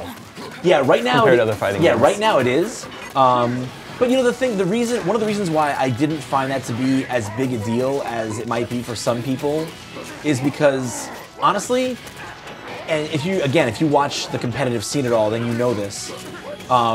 We're just happy when a grand finals isn't like, you know, when a top 8 isn't 3 characters or the same 4 characters anyway. So, you know, sure, it sounds like very limiting, but at the end of the day, having 6 characters to play as, when the metagame all gets boiled down in other fighting games, that's almost always what it boils down to anyways. Really? 6 or 10 characters who you see all the time, and a bunch of other kind of, you know, dark horses who you really kind of don't. And, you know, that's not to say that more characters wouldn't be appreciated, but at the same time, it's not as limiting as some people probably think it is, and certainly not as much as it sounds at the outset, that's for sure. Is Thunder your favorite character? I don't have a favorite right now, but I definitely want to. I think I'm gonna main Thunder, and the reason I like Thunder is because he's similar to Zangief, not so much just in that he's got a grapple, but the thing that makes him really Zangief-like is that he's got good footsies, he's got some really good normals, he can play a good spacing game up close, he's not just a big lumbering, you know, lug who can't do anything but grab people. And I like that. I always like that archetype, the grappler that's got some fast moves and some good fundamentals to go along with the obvious advantage of being able to grab people for big damage up close. So Thunder's really got that down really well. I was messing around in training mode. I love training mode in this game. Training mode's incredible. I could seriously just sit in training mode and do that all day, because that's where that's all the discovery happens, right? And like for the non-casual fighting game fan, I mean, I'm sure that most people are like, what are you talking about training mode? I just want to beat stuff up. And that's great. The game is a lot of fun on that level too. But I think we all knew it was going to be because of its pedigree and where it comes from. It's always been kind of a flashy, easy to pick up and play game. But what me and players like me didn't expect is that I could go into the training mode and really dissect the hitboxes and frame data and figure out frame traps and good mix-ups. And the neutral game just wasn't that developed in the old Killer Instinct games. That's just what it comes down to. So like, for instance, I found out last night that this move, his standing medium kick, is really good. It's got a lot of range. It's active for a very long time. If it gets blocked, he's pretty safe. And he can get in for free with triple axe with it, and he can even cancel weight. It's like a command grab off of it, and kind of mix people up that way. They have to either backdash it or jump it, but that's kind of tough to react to. So it's like those kinds of things that you expect in a kind of a more, what has been more traditionally a deeper fighting game. You can see that kind of thing here. And that's like probably the most surprising thing to me about this when I sat down and played it. I'm like, wow, this plays fundamentally soundly. Like, yeah, there's cool combos, but there's also really, really strong fundamentals, and that's really a lot. That's to me what, as a serious fighting fan, that's what makes it interesting. Are the environments interactive? They're not in the way of, say, like they are in Injustice, where you actually have things in the environment that you can like pick up and throw and do stuff with. But they are dynamic in that they're reacting to what's going on in the match. So, for instance, at the end of every round, things just get progressively worse and worse. And if you do an ultra combo, which I will try to do one right now. If you do an ultra, then everything really just kind of falls apart. Oh, wrong one. I think it might be X with him.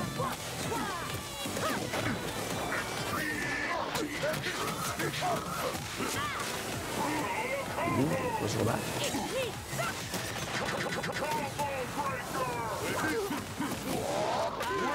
Oh no. Let's put over back. I'll double check in the command list because I know everyone wants to see an ultra. So actually, you know what? I'll probably switch out characters too. Give people a taste of everyone. One of our viewers, Bobby Twilly, asks, "What is the longest combo so far in Killer Instinct?" Longest combo anywhere, or longest combo that I've done? That you've seen or that you're aware of. Okay. I think the high that I've seen is 128. Is the highest that I've seen reported on YouTube, I think. My personal high is 117. Wow. My personal high is 117 with Jago, which I'll probably switch over to Jago in a second. Actually, no, I'm not going to do Jago just yet because I think everyone's sick of Jago. I think, you know, he's been the poster boy for this game for the most part because he comes with the game for free. So I'm gonna switch it up a little bit in a second here. At E3, so the developer do a 177. Oh, at E3, okay. So at E3, we're hearing, as Sean is telling us that at E3 he saw a 177. Now I don't know what's happened build-wise since then. I don't know if anything has changed where you can't do that anymore. But I know even talking to Filthy Rich, who's the PR guy, he's an ex, that's what we called him that was his handle in the fighting game community, was Filthy. He's not actually filthy, he's a pretty clean dude. And a good guy.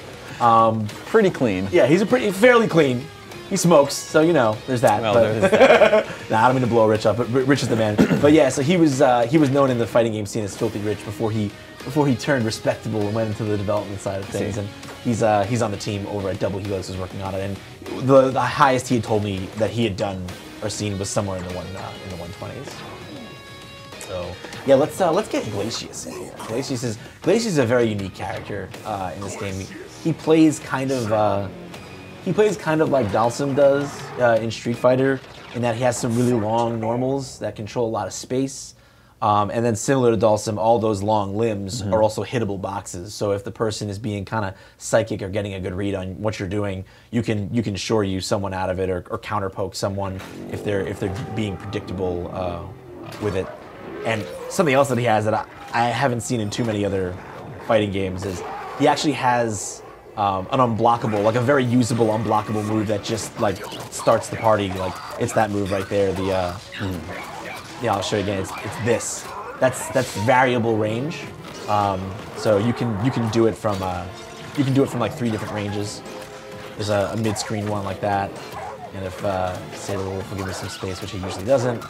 Yeah, there's a long-range one too. So it's unblockable, and he can absolutely counter off of it, combo off of it. So that's an interesting tool to have. Not too many Not too many games have a mechanic like that, but it's really counteracted by the fact that he doesn't have a dash. He doesn't have a forward dash or a back dash, so his mobility is really hurting. And, you know, since this game uses the invincible backdash mechanic that some fighting games use, where you know the backdash is kind of invincible for a little amount of time, so you can get out of mix-ups with it. It's 7 frames invincible in this game, but he doesn't have a backdash. So if he gets knocked down, if someone gets up close, like Saberwolf is like a big time like rushdown character. If they get up close, it's not a good day. It's not a good day. So it's only $20 to unlock everything? If you want to unlock all 8 characters, which is the 6 that are available now and the 2 that are forthcoming, yeah, it's $20.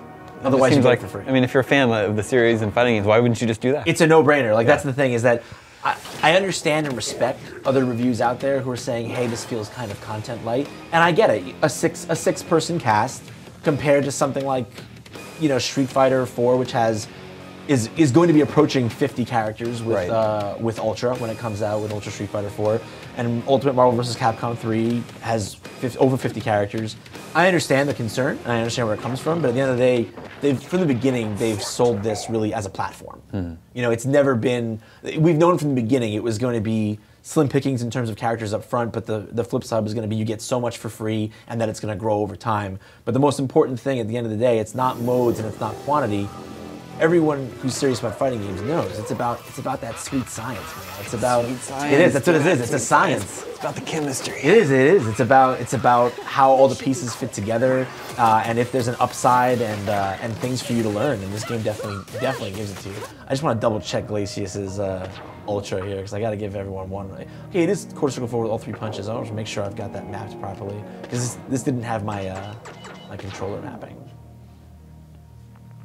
Did you play Killer Instinct back in the day? Oh, absolutely! I played Killer Instinct back in the day. I actually told the story to Rich when he was here. Killer Instinct was like how I met my very first girlfriend, like when I was in high school. No joke, my first real girlfriend. Well, no, that sentence has ever been uttered before. Well, now it has. In the history of the world. No, it's true. Like I was at like a roller rink and she was impressed with like my Killer. Like she was impressed with my Orchid actually, and what I was doing with Orchid, and like, you know, got her number and things just kind of went from there. I mean, it wasn't like anything major, it didn't go anywhere, but it was pretty cool, you know. Yeah. So comparing this directly to old school Killer Instinct. What's that like? It's night and day. Like, and I can say this because I was there and I loved it for what it was. The original Killer Instinct is not a very good game. I mean, if you're a fighting game fan like I am, you know, you loved it, you enjoyed it, it has a place in your heart. But especially once you learn the mechanics of how fighting games are really supposed to work, you can see it wasn't a great game. It was all about this. It was all about big long combos, which is great. But the neutral game, which is everything that happens pretty much before and after the combo that leads to it and comes out of it, was nothing to write home about. There wasn't a lot of depth there. And so that's why I was surprised when I sat down and started playing this game, and I was like, I feel like my fundamentals from Street Fighter, spacing, footsies, you know, making good reads, being sharp and on point with your anti-airs, not jumping unnecessarily, you know, setting up safe jumps, frame traps, how to deal with frame traps. All that stuff is here, and it just wasn't really a part of the original game. So which one's better? You could give the original Killer Instinct 30 characters, 40, 50 characters. It wouldn't be the game this is. I see. Viewer Ian Bennyworth asks, do you know when Spinal will be available? I don't have official word on that. I know they are. I know they've unveiled him. I know that they are in the stage of getting him tuned up and getting him to a place where he's going to be ready to make his debut. But I know that I have tried to push with Double Helix to let me see him, and they're not ready yet, is what they say. But rest assured, as soon as we know when you're going to see that, I'll be blowing that story wide open on IGN.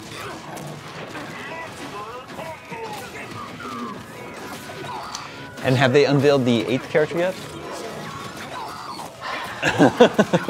Yes and no. I mean, officially speaking, no, Double Helix has not announced that character, but I mean, the cat is very much out of the bag. I mean, we reported we ourselves here at IGN reported a news story that showed a leak that took care of it. I'm not going to blow up their spot here. If you want to know who the last character is, you can absolutely go, do a news search for the 8th character. If we reported on it, Joshua Prawl asked, do you think Fulgor will be the 8th character reveal? I don't think it's the 8th character.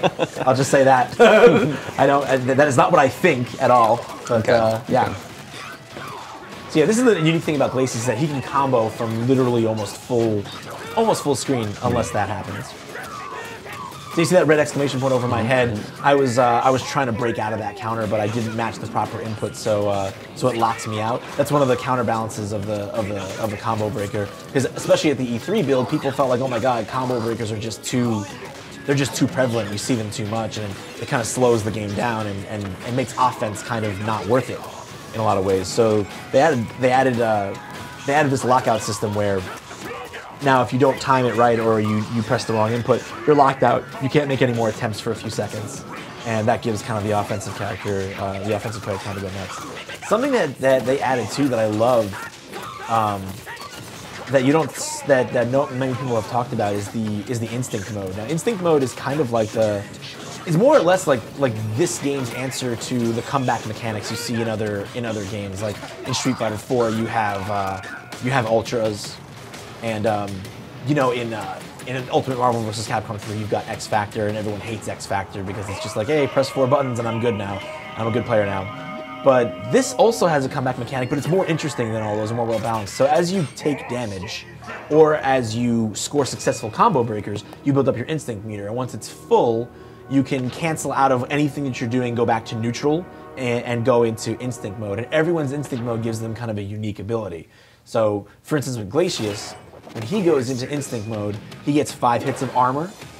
So that means he can actually just shrug off a hit. So if I throw out a move and someone else throws out a move that's going to stop it, I'll just shrug it off and go right through it. So that allows me to kind of attack with impunity, charge in without having to worry too much about being punished. But that's only active for a total of 5 hits, so I can't abuse it, and you're only going to generally get off instinct mode once per match, unless you're really on point with your combo breakers. But everyone's is kind of a little bit different. Like Jago's allows him to heal back as he's pressuring people on offense, and makes all of his moves have more hit stun and block stun, so he can create frame traps or block strings that he normally wouldn't be able to. Orchid gets the ability to throw out her Fire Cat as a projectile, and she can kind of call it almost like an assist in Marvel. So they actually have some really interesting mechanics involving that, and it's nice because it gives players an advantage without it being like unfair. Like, I'm not crying about X Factor and Marvel, but I mean, it's like you press 4 buttons and suddenly your basic combos hit like a truck, and you're gonna kill characters like by sneezing on them. And a lot of players, a lot of pro players and a lot of casual players just hate it because it's just this very binary thing where 1 second I'm winning and then all of a sudden I'm losing because X Factor, and it's like people don't like it. But this is much more interesting system because it doesn't only reward getting beat up, it also rewards good defense with good combo breakers. Okay, there it is right there. I just canceled into it. Did you ever play Rival Schools? Absolutely, yeah. Rival Schools. That's the only fighting game I've ever been good at. No, Rival Schools. I played Batsu in Rival Schools. He was a lot of fun. Rival Schools, Project Justice. Dude, yeah. Yeah, I bought a Dreamcast for Project Justice. Yeah. No, but Project Justice was a great game, underrated. There was a few games that just kind of slipped under the between the cracks that I used to love. Did you ever play Star Gladiator? The original one? On PlayStation. When I saw Star Gladiator running on the PlayStation 1, I was like, these graphics don't exist. They're not possible. Yeah. What I'm playing right now can't be real. I was like, there's no way this is in front of me. It's funny how far we've come. I also played a lot of Tekken 3 when that first came out. Yeah, sure. Tekken 3 was very popular. That was like when I was like a freshman in college. Yeah. Tekken 3 was big, and people did like the Eddie Gordo special. It was always the like have a few beers, pick Eddie Gordo, roll your face along the kick buttons and watch what happens and make people rage. That was always pretty good. I'm gonna switch characters up again. How are we doing on time? Do we have a? Oh yeah, we're good. We have about 8 minutes left. Okay, cool. All right, nice. So now I'll switch over to some Jago. Well, yeah. Speaking of, Justin asked, do you think this will be a Jago only game because many people use him because he's free? So, yes and no. So there's no two ways about it. I'm here to tell you. There's going to be the Jago army, folks. It's rising. The Jago army rises. The online chapter of the Jago army is definitely going to exist. The thing is, though, what I love about this game is that it rewards good reads and good reactions and good matchup knowledge so much, because breaking a person's combo at the auto double phase, like that's like, so you do an opener with a special move and then you tap a button afterwards and that's your auto double. It does 2 follow-up attacks. Those all look different, but once you've learned what the first hit of everyone's auto double looks like, if you've got the reactions, you know exactly what to press to stop the second hit and break out. So yeah, you're gonna see a lot of Jago, and that means you're gonna get a lot of matchup experience with a lot of Jago, and that means you're gonna crush a lot of Jago. Interesting. So you're gonna have a lot. Certainly, you're gonna, because it's a free character. There's no two ways around it. It's just like any other free-to-play game. You're gonna see a lot of. You're just gonna see a lot of Jago, sure, but it's not gonna annoy you because you're gonna get to the point where first you're gonna be like Jago. Oh, another scrub playing Jago, damn. Yeah. And then you're gonna be like Jago. You're gonna be licking your chops like.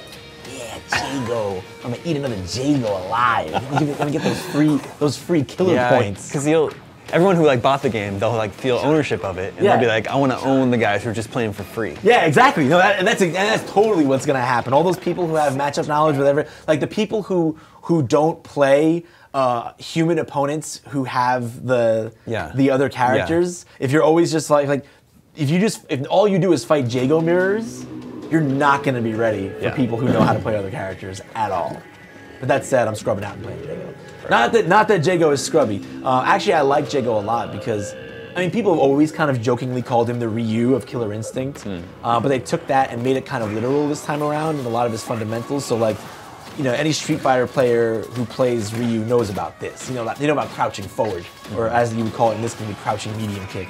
People know that that's like his big footsie tool, and it's really good. Jago's crouching medium kick is really good in this game. It starts up in 6 frames. It's +2 on block, and yeah, you can cancel it into any of his specials. So this is definitely the footsie tool. The Ryu special would be like a low forward into fireball, and you can do that like that. Like everyone knows that from Street Fighter. Although it's not necessarily safe in this game, but he doesn't have a hurricane kick. He's got the wind kick, but it's a similar name and it has a similar purpose. It's gonna advance you forward, and the shadow version goes through fireballs just like a hurricane kick does, which I'll show you right there. Oh, they blocked it. So yeah, but Jago rewards players who have strong fundamentals. He's got good footsies, good normals like that. Standing medium kick is good. Crouching medium kick is good. Staying medium punch is good. He's got a great Shoryu. It starts up in 3 frames and it's invincible all the way up through active. He even has the Ryu overhead, like that punch, which is just a crack up. And he does basically the same thing but with a sword. So you can mix people up with that and that at mid range. He's got the cross up jump medium kick. See, you got the cross up jump medium kick. So many of his nuance. You can tell a fighting game player. Fighting game players made this game because all these little nuances that you see in terms of fundamentals from other fighting games, you can see them all. What do the leaderboards look like? Is it wins, losses? Overall, and then with different characters? I haven't really taken too much of a look at that because the online wasn't really we weren't able to get any of that in for the review because it wasn't at a functional point yet. So I'm definitely going to want to do a follow-up piece about that when it becomes available. But right now I don't know. We could jump in and take a look and see if we can see what it's like if the viewers want to take a look and see what that's about. We do have a copy of Killer Instinct to give away. It's going to Martin Torres, who asks, is the controller better than the Killer Instinct arcade fight stick? Well, that depends on who you are. I mean, I'm a pad warrior. I've been a pad warrior all my life. So pad warrior. I'm a pad warrior for life. So for me, it's great. And the Xbox D-pad, the Xbox One D-pad, wow, is it good? I mean, it's... Is that what you're using? It's unbelievably good. That's really great to hear. So if you're a pad warrior like me and you're worried about needing a fight pad, don't worry, you're not going to need to buy anything special or crazy. I'm going to see how big I can make this for everyone.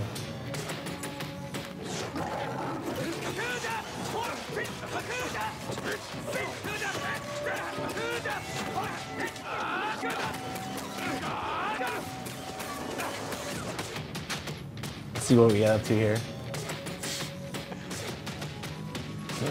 Keep it going. Oh, I missed the juggle. Yeah, if I hit that juggle, I could have gotten to like 114 maybe. 113 or 114. Sorry, folks, I tried. If we have a minute, we actually have a literal minute. Oh, a literal minute? Okay, let's see how fast this goes.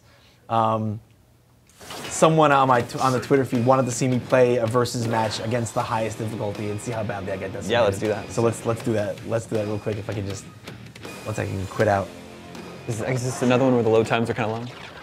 It's not long, but it'll hang like for like an extra few seconds than you would expect it to. Yeah. It's not at all a negative point of the game, but it's a little bit longer than you're probably used to in like the current gen of fighting games, but not at all intrusive or anything. So yeah, I'm gonna quit out, and we're gonna give this is called Kyle difficulty mode. And we're gonna give that a quick try. Let's see. Yeah. Why is it called Kyle? I actually should know this, but I don't, which I'm pretty sad about. But yeah, I do not know where the name Kyle, where the word Kyle is coming from. So yeah, let's go brother versus sister, and we'll play brother versus sister. And we'll play on her. This could get ugly, folks. This could get. I might about to be looking like a fraud here. I don't see the resemblance. Yeah, I'm gonna try not to be a fraud, folks, but this could get serious.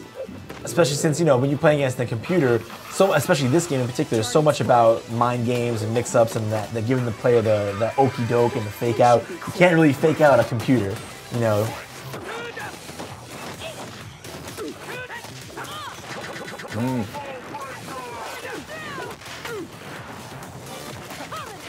So, Vince, real quick, if I missed it, apologize. Did we go over just the pricing here already? Okay, good. So we covered it. I know it's kind of confusing, so. And we already gave away the copy. We're all set. Good, yeah. And my lunch break was successful. Yeah, we're gonna flip over to Power Star Golf here in just a moment. We just wanted to watch Vince play on the hardest difficulty for just a sec. He's holding his own. He's not doing too bad. Yeah, I'm not doing too hard. Yeah,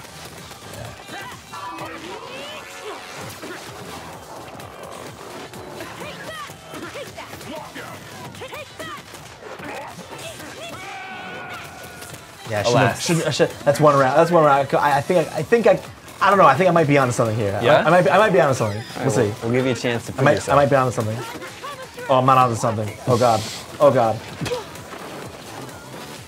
Come on, do something. Press the button. Press the button. Oh, that's not the button you were supposed to press. How bad would Ken Lob kick your ass in this game?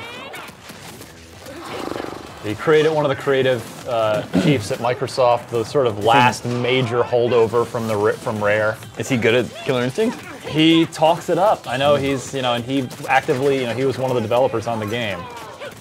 And he's a really good guy, by the way, if you ever get a chance to meet him at community events or something. Guy loves games. He's been in the industry a long time. Long time. Back to the, early Nintendo days of Rare.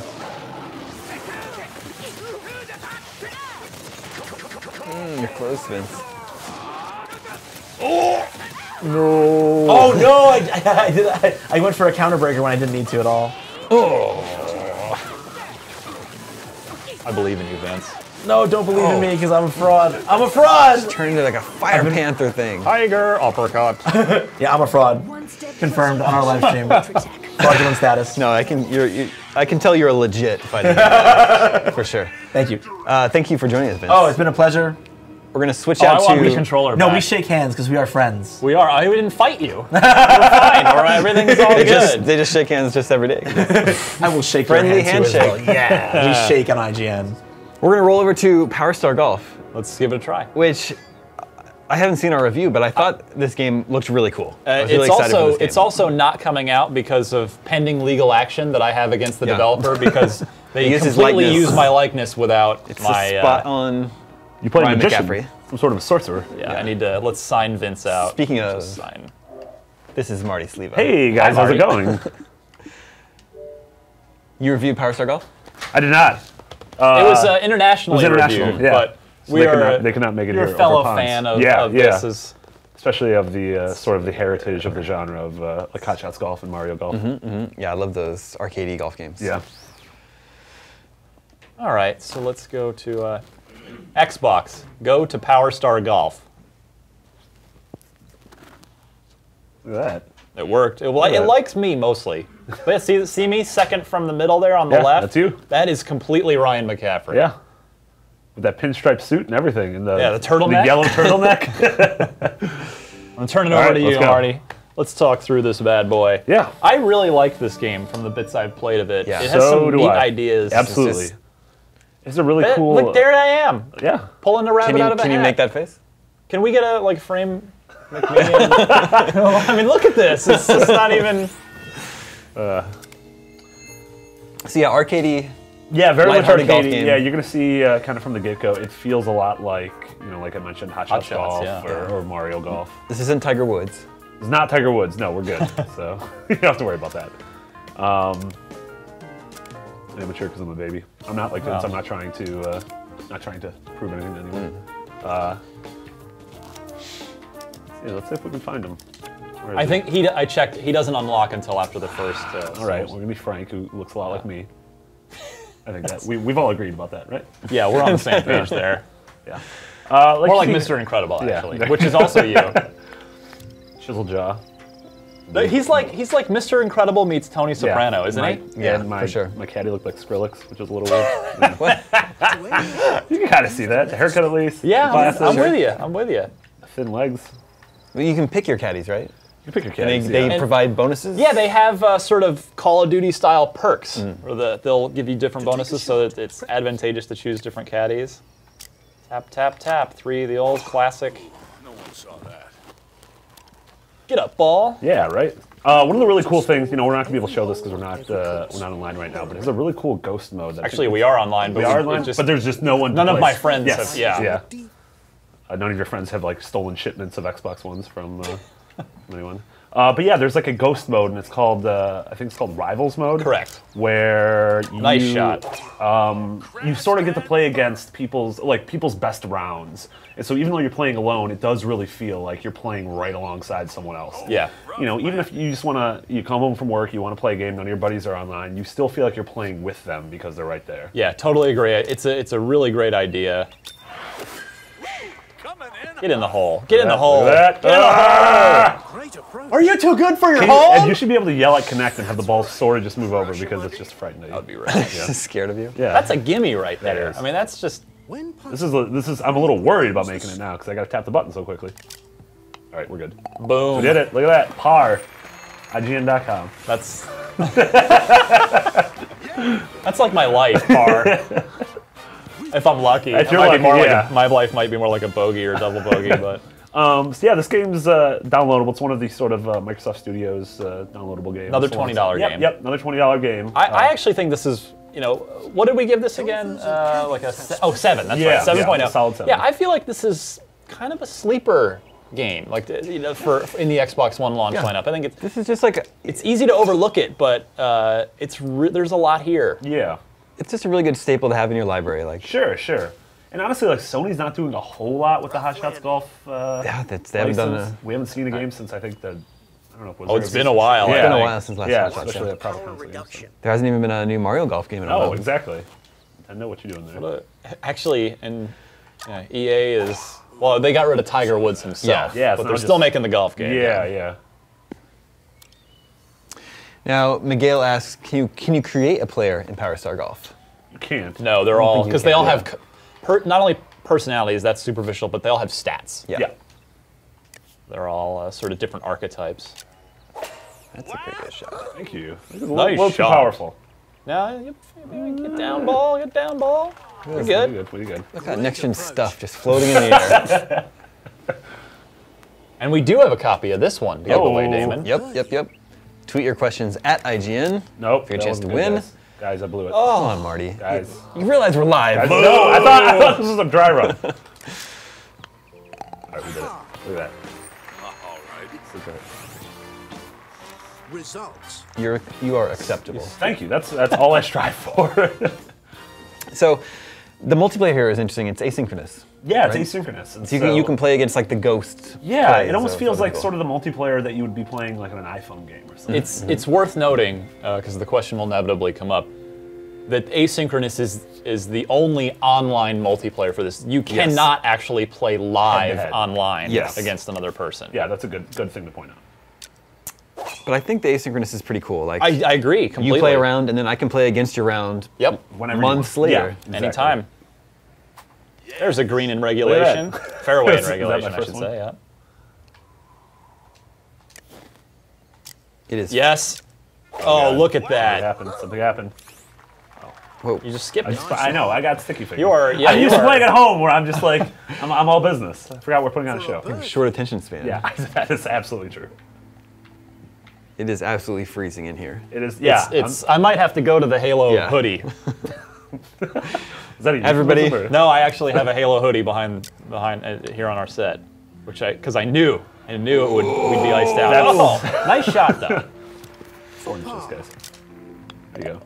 Bam. Another par. Boy, you are as even keeled a guy as I've ever met, Marty. It's oddly fitting of your personality that you're just parring the crap out of this game. And yeah, that's a verb now. Parring. Parring, yeah. Parring the crap. Yeah. Now Jeremy asks, is there any way to add spin? There is. There is. There is. Do you remember how to do it? Let's see what I can do. Wait, they're telling us right now? That might be an unlock. I'm not sure if that's. Watch for a slight. No, see, because like down here in the corner, I think it's with the D-pad. Oh, that's what we're doing. We're putting some spin for Jeremy. That's where you're hitting the ball. That's not the spin. Well, we're gonna see what's gonna go on. Jeremy, we're gonna mix things up a little bit. I'm gonna put my par record on the line. Jeremy, this didn't go well. I'm gonna be honest. A little off. Jeremy, this bunker. Jeremy, Jeremy, bunker buster. Jeremy, fire the bunker buster missile. What city do you think this is? What's going on there? What are those things? Is that Montreal? It may not be an actual city, Marty. I think it's fictional. I don't like the sound of that. Okay. So you add a little extra heat because you're in the bunker. Perfect shot. Oh my gosh. Get in! You're gonna be able to keep your par. No, I'm a little worried. Was that a par 3 or a par 4? Because if that was a par 4, then I might. That was only your second shot. Yeah, I know. For par. Oh, here we for go. par, guys. Don't worry. See, it is actually pulling in online leaderboard data. We're in the upper right corner there. You'll see. Yeah, there's a handful of people that that exist in this ecosystem so far. Results. This game's not doing anything. I mean, the asynchronous is cool. It's cool. That's its most ambitious feature. But it does what it does really well, and it's just easy to like. Yeah, I like this It game. does something relatively simple and does it really well. And it's just one of those, like, I can see myself coming home from work and playing a round or two. Totally. It's just like, killing 20 minutes, or even like if you're waiting for your buddies to get online to play, anything else, to play Call of Duty, to play Battlefield. That's good. That was a good golf noise. Thanks. You have a future I've golf been practicing. Yeah. If EA wants to call me for the next do sound effects for the next game, Foley work. I do Foley work. That's right. I got to go through the trees here. Yeah, don't worry. I know you guys are a little worried. I'm a little worried. I'm just gonna go right through. I'm here. concerned. I'm not Say concerned. that's We're a fine. lot of branches and leaves. Yeah, we're fine. Trees have never hurt anybody. No, that was terrible. I made a huge mistake. I hit a tree. You know, Marty, since you're here, I want to give a plug. Since you're a fellow Podcast Unlocked member here, we are going to be recording Podcast Unlocked for this week right after this live stream. It's gonna be exciting. And we are No going rest to be for the wicked. Yeah, we're going to be talking about just completely uncensored about the entire launch Completely lineup. uncensored. Well, not in the profanity sense, but it'll be not that we're censoring ourselves now. because we're not. It'll be going live after the Rise. Yeah, embargo. I'm gonna hold it until the show will publish this week at 3 a.m. so that it's alongside the Rise embargo. So when you wake up tomorrow, grab yourself a hot cup of Joe and a Podcast Unlocked on the radio. And golf sound effects. And Let's give away a copy of Power Star Let's Golf. do that. Let's give it to Jesus Arevalo. Nice, nicely done. Yeah. Can you customize what the characters wear, like in Hot Shots? Are there outfits? Yeah, there are some outfits. It's not quite as in depth as Hot Shots has been, but there are some aesthetic changes you can make. This place, awesome. The lagoon. Yeah, that's definitely a little Montreal. boat. I'm gonna go on record. That's Montreal. I think is now Zoe we're gonna... mode based out of Montreal? Because it probably is if the developer is from there. Look at that. Should look into that. What else does Zoe mode make? They've made a lot of They do stuff. Chime. They did Chime. Wow. They crushed From it. Chime to this. Yeah. That's crazy. That's a feature name. From Eclect- Chime to this. Yeah, a Zoe eclectic. mode story. From Chime to this. All right, with that, we're gonna switch over. Absolutely. We're gonna play some Madden now. Oh, very cool. Love you, Marty. Yeah, It does not involve me, Marty. Oh my Get God, out of here. you sweated up this. Look at this. That's This is the bogey. vile. What you've done to this gamepad. I have to wipe it off. But Marty's gonna join us later to play Assassin's Creed 4, which is awesome. That game's really good.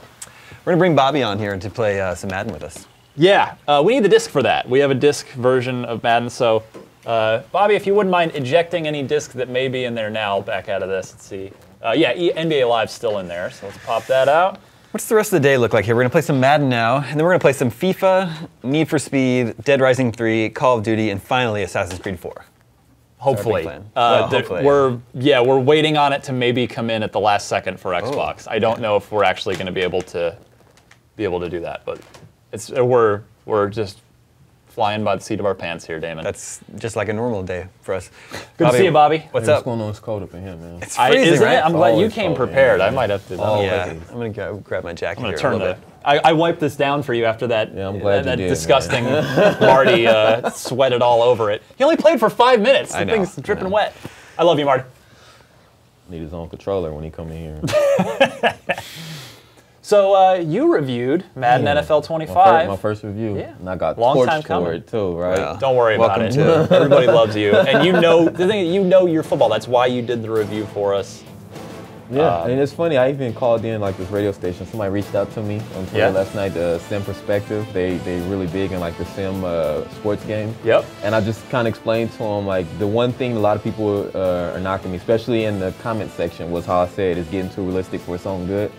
And I guess that came off wrong. Like I enjoy like the area where they're going with the realistic vibe, but it was just for me the running game, like their true step thing. I felt like they could have did a better job of implementing that. Like I wanted to feel like I had complete control of all the, the running backs and just the individuality. Like Frank Gore, I keep telling people he jump cuts when he's running the ball. Like that's his thing. He jump cuts left to right. He's running like that. AP is explosive. And I'm just like, that's all I was trying to say, but it just came off. It came off wrong, and I got destroyed for it. But like, man, it is what it is. Don't worry about it. I'm sticking to my score. I'm not changing that for sure. Absolutely. But, What was the score? 7.6. So I'm sticking to that because it's a good game. This was a case, Bobby, where with these cross-gen games, you actually recommended the current gen version over this. I did, and it happened the same thing. I played Madden on PS2, and we all loved it. It felt good. The controls felt good, but the moment it came out on PS3, I got it that first week, and we all went out and got it, and piled up on my couch in the living room, and was like, this doesn't feel right. And I honestly think that's what it is. I mean, hopefully next year's version will come out and have that realistic vibe that everybody's gonna love. But yeah, I mean they've started from scratch with this one, right? Yeah. Off new engine, new everything. So hopefully it'll build up, make some improvements for next season. Yeah. So I mean, but again, I'm not gonna say I won't be playing this. I mean, if y'all give me a copy to take home, and I'm gonna throw it in and have people playing. The one thing that it's kind of unfortunate with these next-gen sports games coming out for PS4 and Xbox One here in November is sports game developers already have some of the hardest jobs in all of video gaming because they operate on what are effectively 9-month development cycles. Sure. Because they put the game out the same time every year. It's like 9 months of core development and then testing, certification, games out. They move on to the next one and they just repeat that cycle. But here, they actually have even less time because normally Madden comes out in late August, but it's out in November. So for Madden NFL, I don't think they'll be calling it 26. Like we'll probably go back to 15, which is gonna be really weird. Like what happens when we do get to 25? Like, I don't think anybody will remember, but we'll be in our 40s or beyond by then. Still call it out because I reviewed it. So I'm telling my grandkids. But yeah, like So for the Madden 15, NBA 2K15, NBA Live 15, they're on even shorter development cycles, which is just makes it even more challenging for the developers, and I feel for them. Yeah, I mean, I liked what some of like the real what they call the live world, how the stands and the sidelines come alive, and I thought all that was great at times though, but it just I feel like certain times where when I watch football at home, say if 49ers make a big stop on defense, you got Jim Harbaugh, who's one of the most animated like coaches on the sideline. What is this? Disabled tips. We were getting questions about the connectedness. Okay. So we can call some plays. He does his thing, you know, but I just felt like it started getting repetitive. Everybody looked the same. The coaches had that soulless look in their face. Right. Like, okay, so did that third down big stop not mean anything to you, or what, man? What are we doing here? It's they're all Belichickian over there. It's not too high, not too low. Yeah. Just gonna have that sourpuss look on their faces the whole time. Yeah, right. Nervous, man. I'm used to playing Greg Miller behind closed doors while we recording. Oh yeah, let's disable tips. No safety net here, Bobby. Yeah. Y'all kind of just threw me out here right now. I'm a tad bit nervous. You played a lot of the game. I believe in you. Shanahan on the sidelines. Okay, I guess he's upset with us because we didn't stop him from getting that first. Okay, that's good. But one of the other things, that was a nice little cut he made. One of the things that was pretty cool was they talked about the war of the trenches, where everybody knows in football, the offensive and defensive lines pretty much sets the tone. And that's absolutely. Pretty much the game is won and lost there. And I like that they were going with that because that's the real life. Like everybody, all the casual people just see Peyton Manning throwing these TD passes, but it's like, yo, that line is protecting him too. You know, he's doing that part. And when Chris Johnson ran for his 2,000 yards, oh wow, okay. When he ran for his 2,000 yards, Chris Johnson didn't do that by himself. The line opened up big holes that year. Yeah, there's a reason why the running backs buy like Rolex watches and steak dinners for the linemen, right? They talk about that. Yeah, they give them gifts because they say, hey man, you did your job and thank you. Yeah, you know? A running back can't make $10 million a year without a good line in front of him. All right. So I just wish that they could have did a better job of showing that stuff happening. I thought he was going to throw it. Nobody. But yeah, they did that part. But for me, I guess the way I play when I come in on offense, I start changing stuff on offense, like hot routing people. So I guess I don't see a lot of the stuff that they were talking about to implement with the line, like pointing out the Mike linebacker and all that stuff. It's like, oh, for real, that happened? Oh, okay, I guess. But me, I like that power of coming in and doing it myself and feeling like I'm the person that's making these calls. But I guess I'm just not paying that much attention to it, you know. But their line looks good. I mean, they're playing like the Redskins defense here. I mean, I should be controlling them a lot better than this, but their offensive line is keeping us at bay. It's the Browns though. So I mean, they're the most tortured Browns sports fans. You're gonna torture them even in video games here, aren't you, Bobby? I don't think so. They torture my they're moving the ball. Redskins defense right now. I'm kind of shaking here, man. I'm a little shaking. I'm looking for my defense to step up for me, but I'm gonna play it safe, man. We're gonna play that bend but don't break defense. I don't want to give up nothing big. I'll tell you that right now, and then watch. I'll probably give up something over the top. Something over the top first right down now. here, past midfield. You got one of the best voices I've ever heard, dude. You are so nice to me. You should have been in radio or something. I would have gone into radio had I not been lucky enough to fall into this whole video game media world. Hey, man. Yeah. Hey, you can still kind of do it on the weekends. I'll tell you what, if there is an NBA, or rather a major, well, NBA too, but specifically Major League Baseball team that wants to put me in the broadcast booth, you do it? That's like, I mean, IGN's already a dream job, but that's like the super dream job that'll never actually happen. Who you telling? Hey man, I'm still just so happy that Dan Stapleton came up to me and asked me to review the game. I was just like, wait, what? You are the best guy. You are the expert here at IGN. I was like, you serious? Do you not watch the videos of Greg and I where he was destroying me in the beginning? And then, hey, I came back though. Greg Miller not beating me no more, man. But I've evolved, and that was the thing that I kind of talked about. Like I enjoy this game. I'm not one of the best players that play it, but I understand it. Absolutely. I just can't really execute it all that well to make things happen. But you don't get no pressure. Well, no, you forced him into a bad throw there. That's just Jason Campbell out there. Now who's taking shots at the Browns? That's just Jason Poor Campbell. Browns. But yeah, you see, they try to cut to the sideline to show the the coaches, and I guess he was upset with him for messing that up. But I don't know. I think it's okay. I'm not mad at this game, man. I'm not. I mean, gave it the score I gave it. I feel like next year, and I'm hoping that next year they come out with some, you know, where everybody just wants things to go well. Who you gonna throw it to? There it is. He wanted that middle of the field. I kind of manned that myself, man. So congratulations to myself. But have you played this? I've only played like 5 minutes of this. Yeah, I haven't had a chance to dig into it.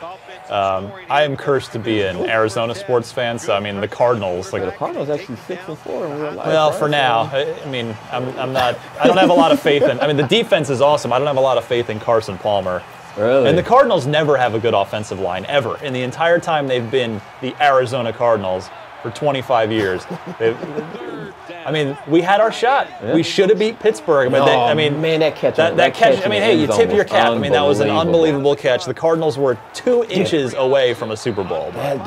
Even that 100-yard return that James Harrison had. Yeah. And, oh my. Well, that was bad. But then, you know, when Larry Fitzgerald caught that long touchdown in the fourth quarter, I was like, that's it. The Arizona Cardinals are going to win the Super Bowl. Like.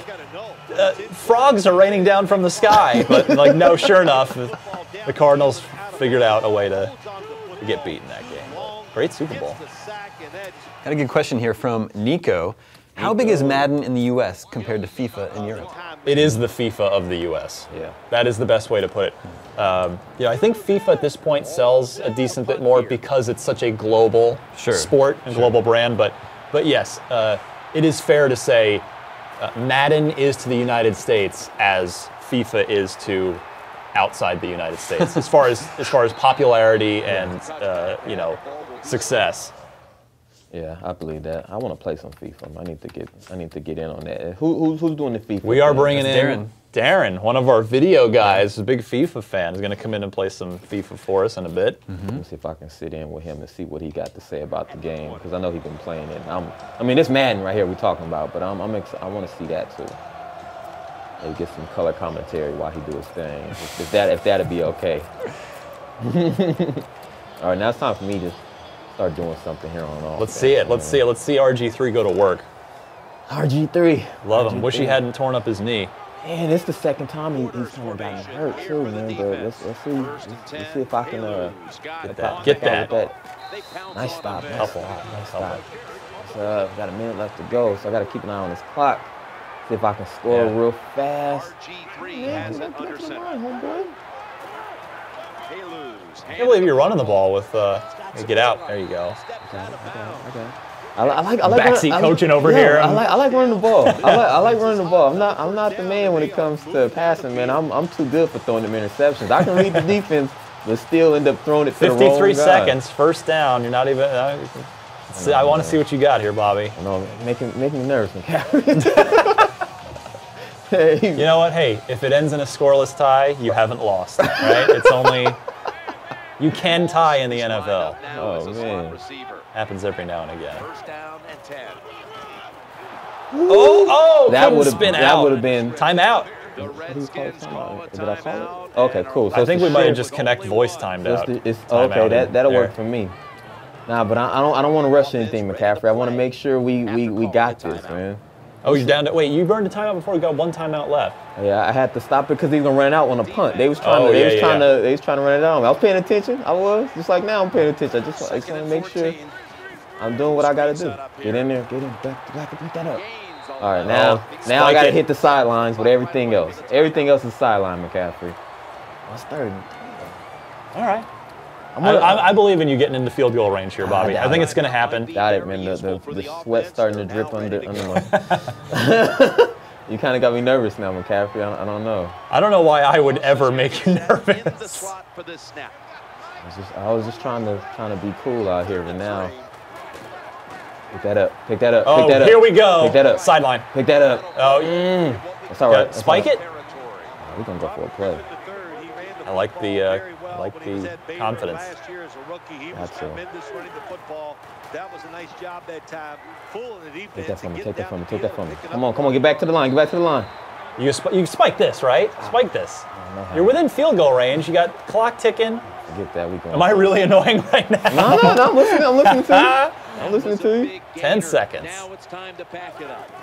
Griffin sells the play fake and looks downfield. Oh shoot! Ah! That's it. I don't know how to spike. I don't know. That's not my offensive vocabulary there. I don't know. I don't even know what the celebration thing is at the end of the game. I don't do the QB kneel either. I'm just trying to get touchdowns. I tell Greg the BCS is watching. I'm going for style points. That's right. I want to keep putting up touchdowns. He'll tell me it's the end of the game, and I'm still trying to score to extend my lead on him. At least you get the ball back. Yeah, but that was if I knew what the thing was, I would have spiked the ball. Tell the people on Twitter to tell me what's the spike. What button is that? Because I don't know. That's not part of my. Yeah, you never do it. That's not part of my thing, but. I see we can move the ball on this team, though, so that's one thing I'm starting to like about this. I can move the ball on this squad. I thought the Browns, before I die, I would like to see the Browns win the Super Bowl. Absolutely. Well, I'd like to see Cleveland win any major pro sports championship because those great fans have suffered enough. I mean, when LeBron went to the finals, then they got swept, and then LeBron leaves. Well, not right away, but oh, nice. See how he was blocking to that guy? I mean, he was pointing to him as if he wanted somebody to pick up the ball. It's like, yo, we passed everybody. Who are you pointing You're the last guy left. Who you telling? It's nothing but daylight. Yeah, so I just think, though, with the run, they're calling him, like, hey. I think with the running game, I think next year they're going to really hit this. But, yeah, I mean, it looks good now. It's just going to take some time to get used to it, and I just wasn't feeling. I'm still a 7, whatever you gave it, that's good. That is a good score on the IGN scale. It is not great, it is not amazing, but it is not okay or mediocre bad. It is a good score. One of our viewers, Robert Adams, says, I wish the Madden franchise would take a note from 2K and actually show some care when they make character models. I kind of said that same thing when they showed my good boy, what is his name? Jamal Charles. Guy looks nothing like Jamal Charles. Yeah. Even Colin Kaepernick doesn't have the body ink. You pointed that out in your review. Well, he also looked like he just didn't look right at all. I felt in particular, and he's one of the biggest, most well-known guys in the NFL at this point. To the left, brings it in. Nice. Got the first. I wanted to go. I did want to go downfield. I did. Well, I like the sort of mud on the jersey there. That's cool. That's pretty hot, right? Pretty hot. But nah, I feel like, yeah. You look at 2K, and I'm like, yo. Yeah, good job on that review too, though, man. Thank you very much. Yeah, I was like, okay, they got that part together, but I come here and I'm like, yo, who are these players? Like, who are these guys? It just doesn't feel right. Oof. Yeah, I was trying to get to the outside, but Bobby, you ready for this? Oh, hit me with it. Brandon Harris says, what's up, Brandon? You can use Connect voice command to spike the ball on the hurry-up offense. Do we have to connect? We're on. Wow. Okay. So Xbox spike. No, you don't even have to. You don't even have to say Xbox on that one. It'll just work. It'll just work. You see. Yeah, we'll see it. We'll see it at the bottom of the screen. Should I try it right now? See that bottom of the screen? Those mic commands we can do here. Set HUD. Yeah, I don't want to do it right now because I'm trying to at least get a field goal here, man. I'm watching them move around. Yeah, 2 minutes. Pick up that block right there. That's all I need. Pick up that one. Pick up that one downfield. Damn, my dude is not fast at all. You want to spike it now, or you can keep it moving here? I'm gonna keep it moving. We in field goal position now. We in range right now. I'm gonna try. See, McCaffrey, this is where I start wanting to do stuff that I shouldn't do. I kind of want to come in with a play action play. I just don't trust myself. I really don't. And they're not really doing a good job of stopping the run. Oh, there it is. And they're not doing a good job of stopping the run. Touchdown. But they not again? What? Boy, it sure looked like he got in. Yeah, I would challenge that. Yeah, you'll punch it in. You got a minute and a half. I just called. Ooh, I did not want to call that. Let's see what they do here. I did not want to call that. I tried to get out of that. Ooh, that was scary. All right, here we go. We got to get in here. Second down, second and goal. What about, what do you think? Maybe fake the handoff, have RG3 run it in? Nah, I just tried that, and that kind of backfired right there. So let's not go with that. Let's get the running game out there. The running game been doing it most of the time. We got 2 more downs. I'm gonna go for a field goal. I'm gonna make it realistic. That's what people want. You can't punch it in. You got to go for the what's called. That's on second down. You got a shot here. Boom. Or we're gonna just do this. We're gonna just do that. Give me a good celebration. You didn't do that, RG3. There we go. Boom! That's what he does. That's what he does. Good job, Alfred. Good job. Good job. Uh-oh, so he mad at somebody. He calling for somebody. See, my coach, it's fourth quarter. Okay, maybe I can get with that. Maybe I can get with that. Shanahan. Shanahan kind of does. He kind of shows a little more energy to that. But I guess I was expecting him. You know, we struggling this whole game, and I got us in there for the touchdown. I'm expecting him to jump on somebody's back and do something, be happy. But it's okay. He gonna come. He gonna. I guess it's all business over there. Yeah, I guess he gonna just hold that in. Now Bill Belichick, he fits this perfectly because he's not doing. I would love for them to do a they put the post-game hoodie interview. on Belichick all the time? I don't even think you can use his likeness in the game. It usually always says any coach, so unless they've changed that, I don't know. I left too much time on the clock for this team, though. I'm a little nervous. I left too much clock. Well, they had to use one timeout. They only have 2 timeouts left. He carries for 4 yards. See, they should have gave a touchdown to Halou. That sucks. Twitter user Clevelander48 says, "I appreciate the love for Cleveland." Absolutely. I mean, Jose Mesa in the '97 World Series, LeBron, they're getting swept by the Spurs. That was their curse. They had to get. I mean, the Browns, of course, packing up and leaving town and then winning a Super Bowl in Baltimore. I mean, it's been tough. But we're getting some mixed messages here. Lyndon Allen says, "Tell Bobby that spiking is done by holding B after the play." Well, that's just probably the non-connect way of doing it. Yeah. So it's holding B. Okay. All right. Okay. Good knowledge. That's just not my style, man. I like to call the play, audible it, and get to it, but it would be nice to have it in there to do it. He open. Oh, shoot. Make that play. Don't push him out of bounds. What are you doing? Okay, good. Clock's still running. What the hell is your problem? Tackle him in bounds. That's right. Clock's moving here. Yeah, it is, isn't it? Clock's moving. Hey, that's not my guy. Clock's moving again. They got to burn a timeout right here, right? No, they're going to hustle the line. Hey, McCaffrey, I need some coaching now. What should I be doing here? Just keep him in the middle of the field. They need a touchdown. If they got to get in the end zone here. You're up 7-0. 2nd and 6. Oh no!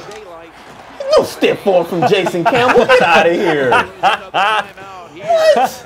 What? He didn't even do that at Auburn. Get out of here with that nonsense. Okay, I'm not mad if we go into a draw. And that's getting a lot colder in here. What's going on? It's freezing me. My hands. I see you went to your. I got my jacket, yeah. Get him! Oh. That's a coverage sack right there. It seems like the clock not moving. Well, they need to go 37 yards here. 1 timeout, 18 seconds. I won't. Oh, there it is. Right. There it is. 3rd down though. They're obviously going to take 2 shots. I'm good for choking. 3rd and 18. I'm gonna choke this. 3rd and 18. Things haven't been good for me in the last 30 minutes. It's Cleveland, Bobby. It's Cleveland. But I just ate lunch and I got some stuck in my teeth. Like everything kind of starting off bad for me right now. So I'm a little out of it right now. We got to end this. We got to end this right here.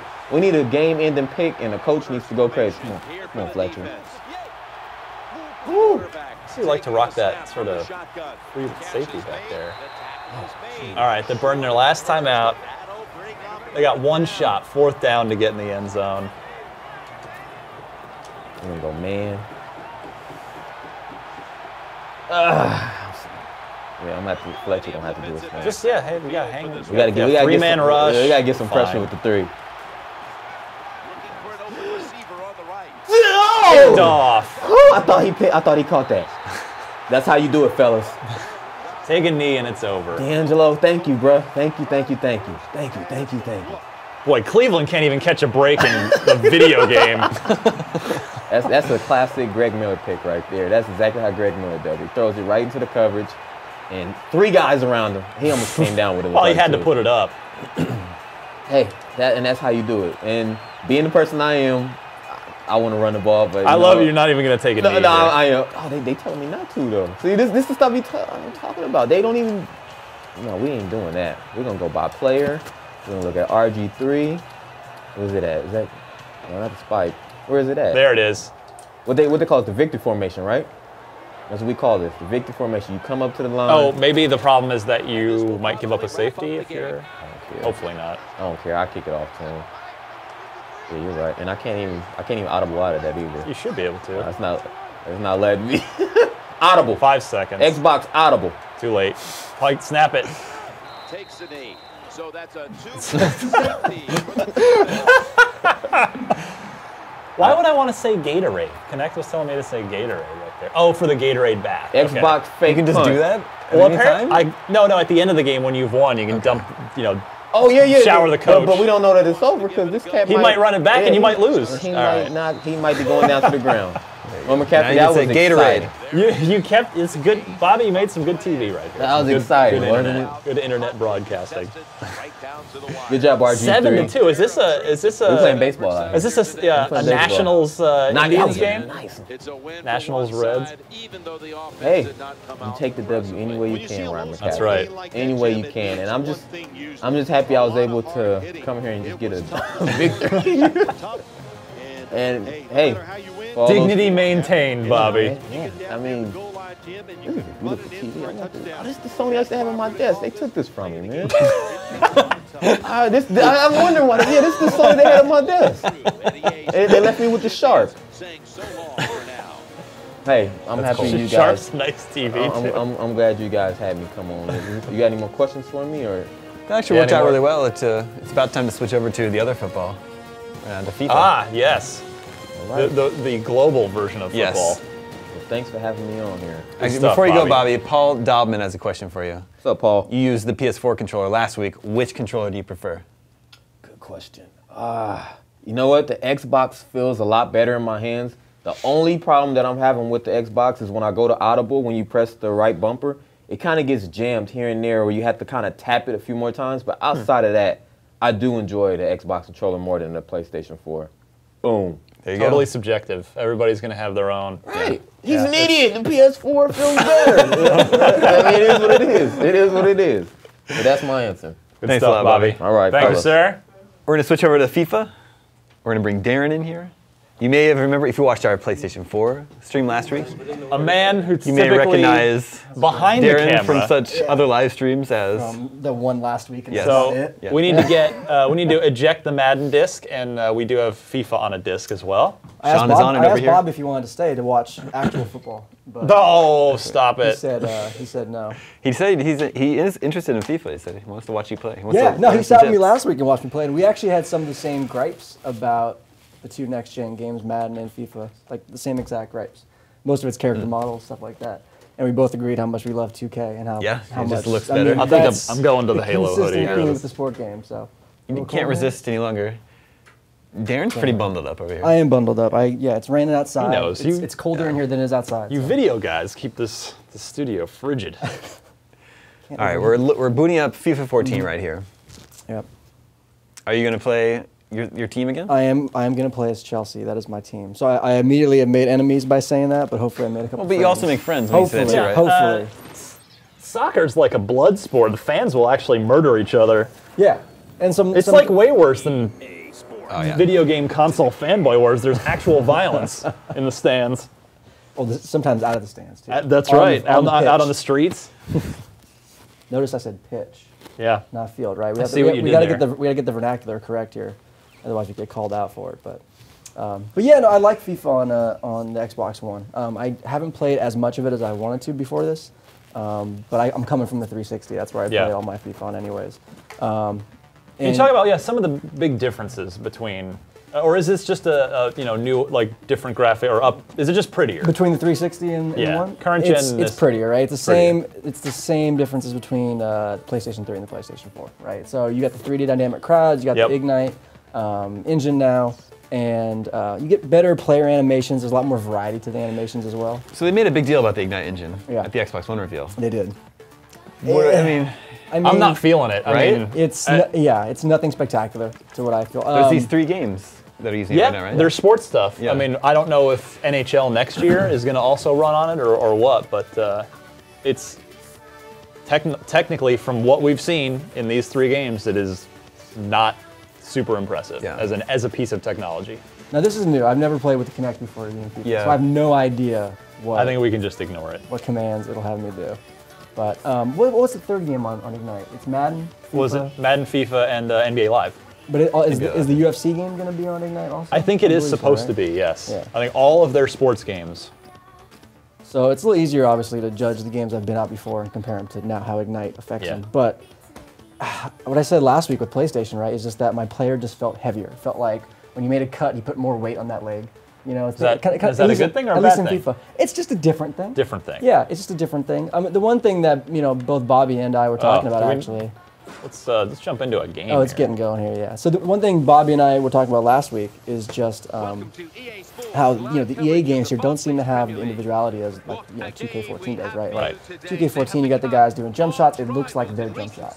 Whereas here, you kind of just have attributes, and speed attributes and shooting attributes, and that's it. And there's not much individuality to the players, right? Granted, there's a lot more players. There's thousands of soccer players in this game. It is tough though. I mean, we don't make video games. We play them, we evaluate them, we cover judge them. We judge, but somewhat in EA's defense, I would say that they're attempting to apply this Ignite engine to all these different sports and different sports games, whereas 2K, at least as of now, I think they call it Eco Motion engine, their new engine for NBA 2K14, is made for basketball.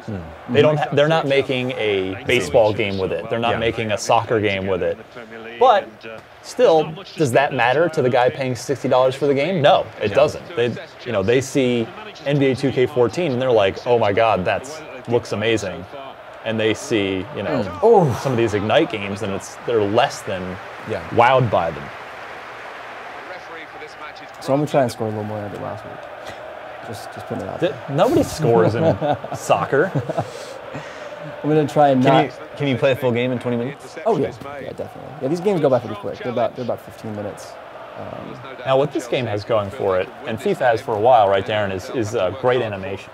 Right? Absolutely, and that's actually improved a lot in the next gen. So that's one of the big differences. They've added a lot more animations to shots, to passes. One of the great things about it, and it might be the Ignite engine, is that when you make a pass now, it could be in the 360 model, you would just receive the pass no matter which direction your player was facing, right? Like you could pass the ball and his back would be to the ball. Oh, here it is. He'd still receive that pass, right?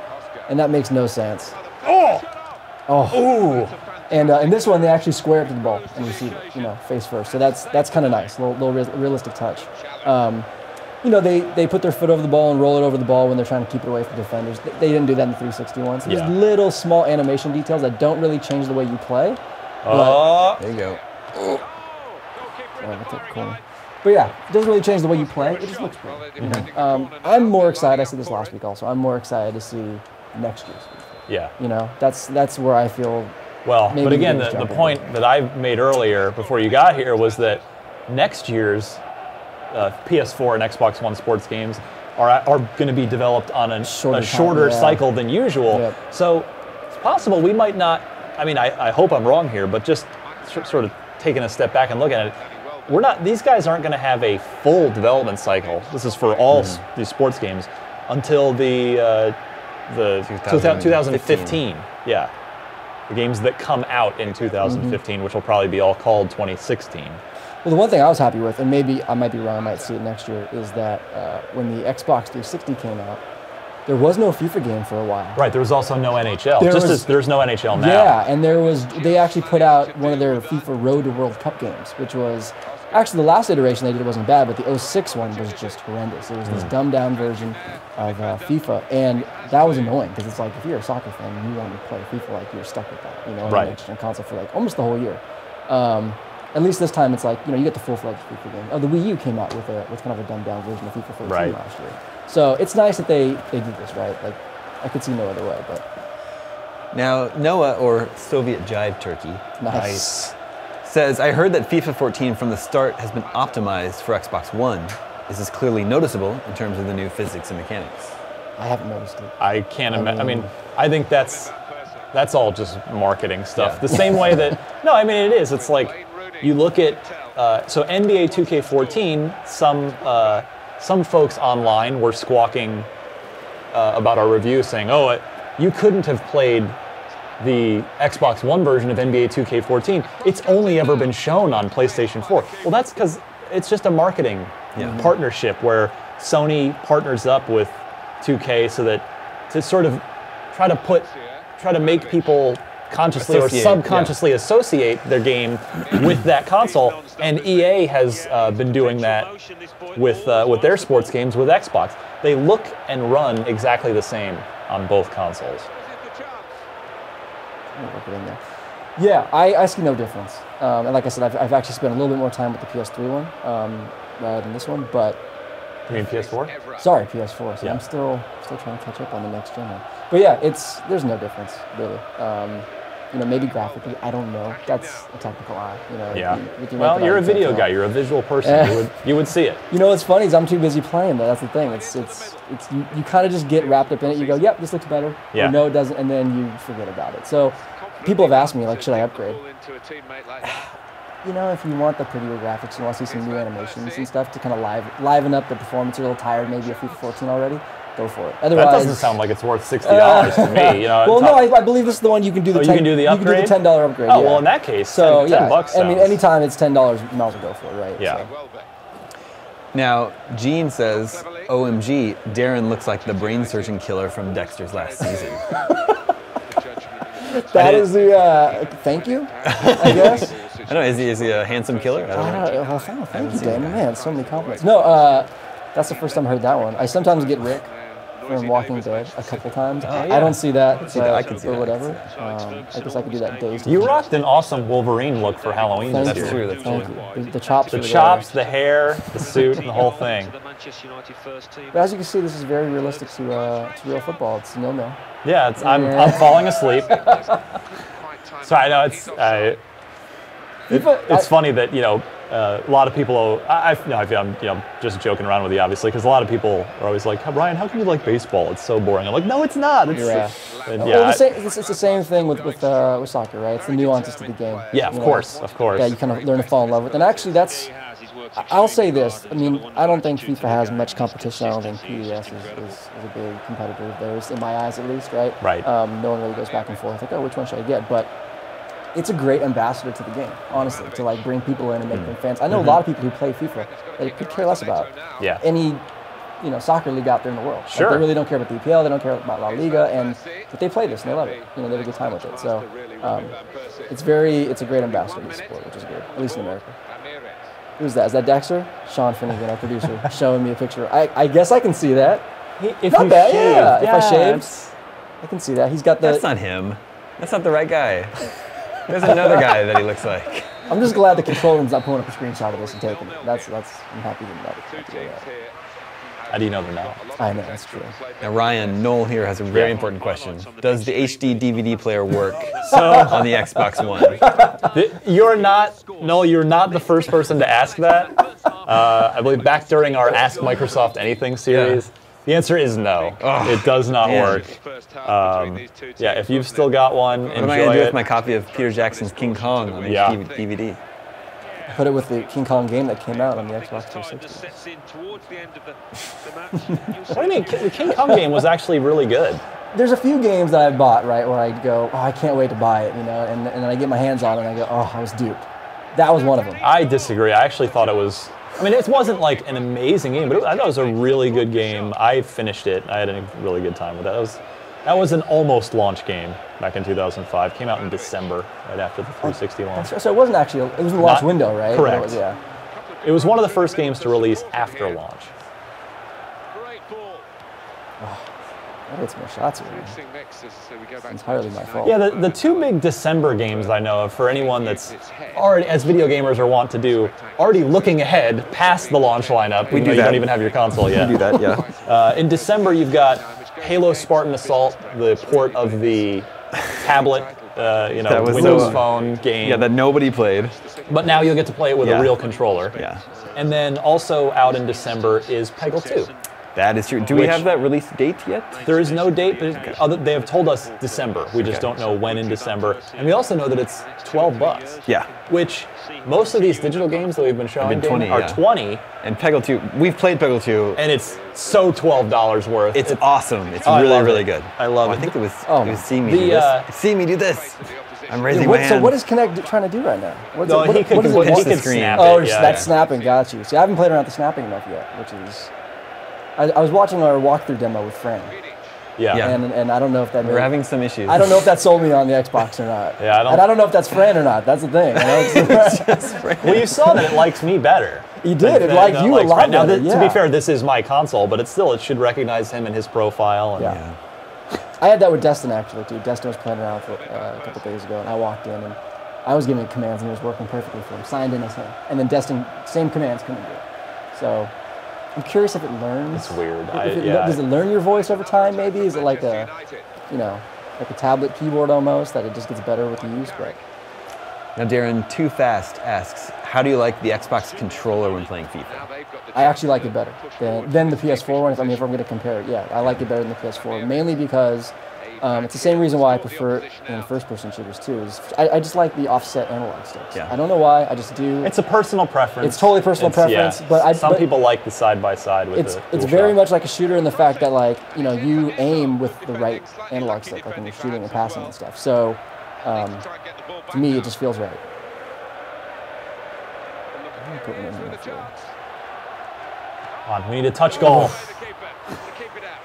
Trying to get something in for you guys.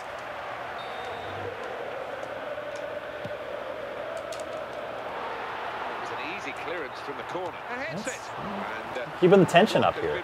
Oh yeah, I put good pressure on. Oh! And I always go for the glory. I try to always go from outside the box. Oh sure, why not? It's no fun otherwise. But yeah, I mean, it's.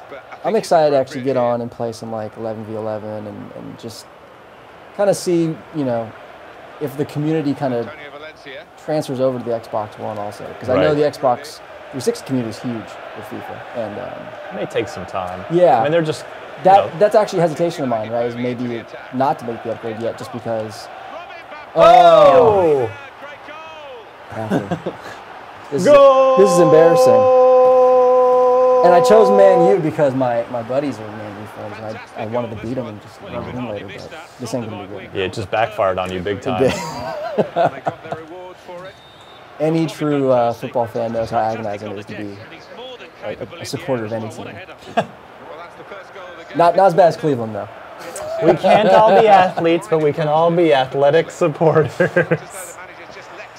Steven Bannerman asks, does FIFA use the rumble triggers? I'm not feeling them right now, no. I mean, I've also been kind of zoning on the game, but yeah, I haven't felt them, so I don't think so, no. I don't know if I'd like that. Yeah, I don't know if I'd actually prefer that or not. Oh, that was a little too hard of a pass. Robin van Persie. Now it's with Wayne Rooney. Came in with the challenge. So a lot of people are asking about these FIFA Legends. What are they talking about? So in Ultimate Team, and Next Gen actually, especially too, they have exclusive. They have exclusive legends that you could buy and download. So like Pele's in the game, and a couple other guys, and that's actually on the Next Gen consoles. That's not on the current gen. So that might be another reason to buy.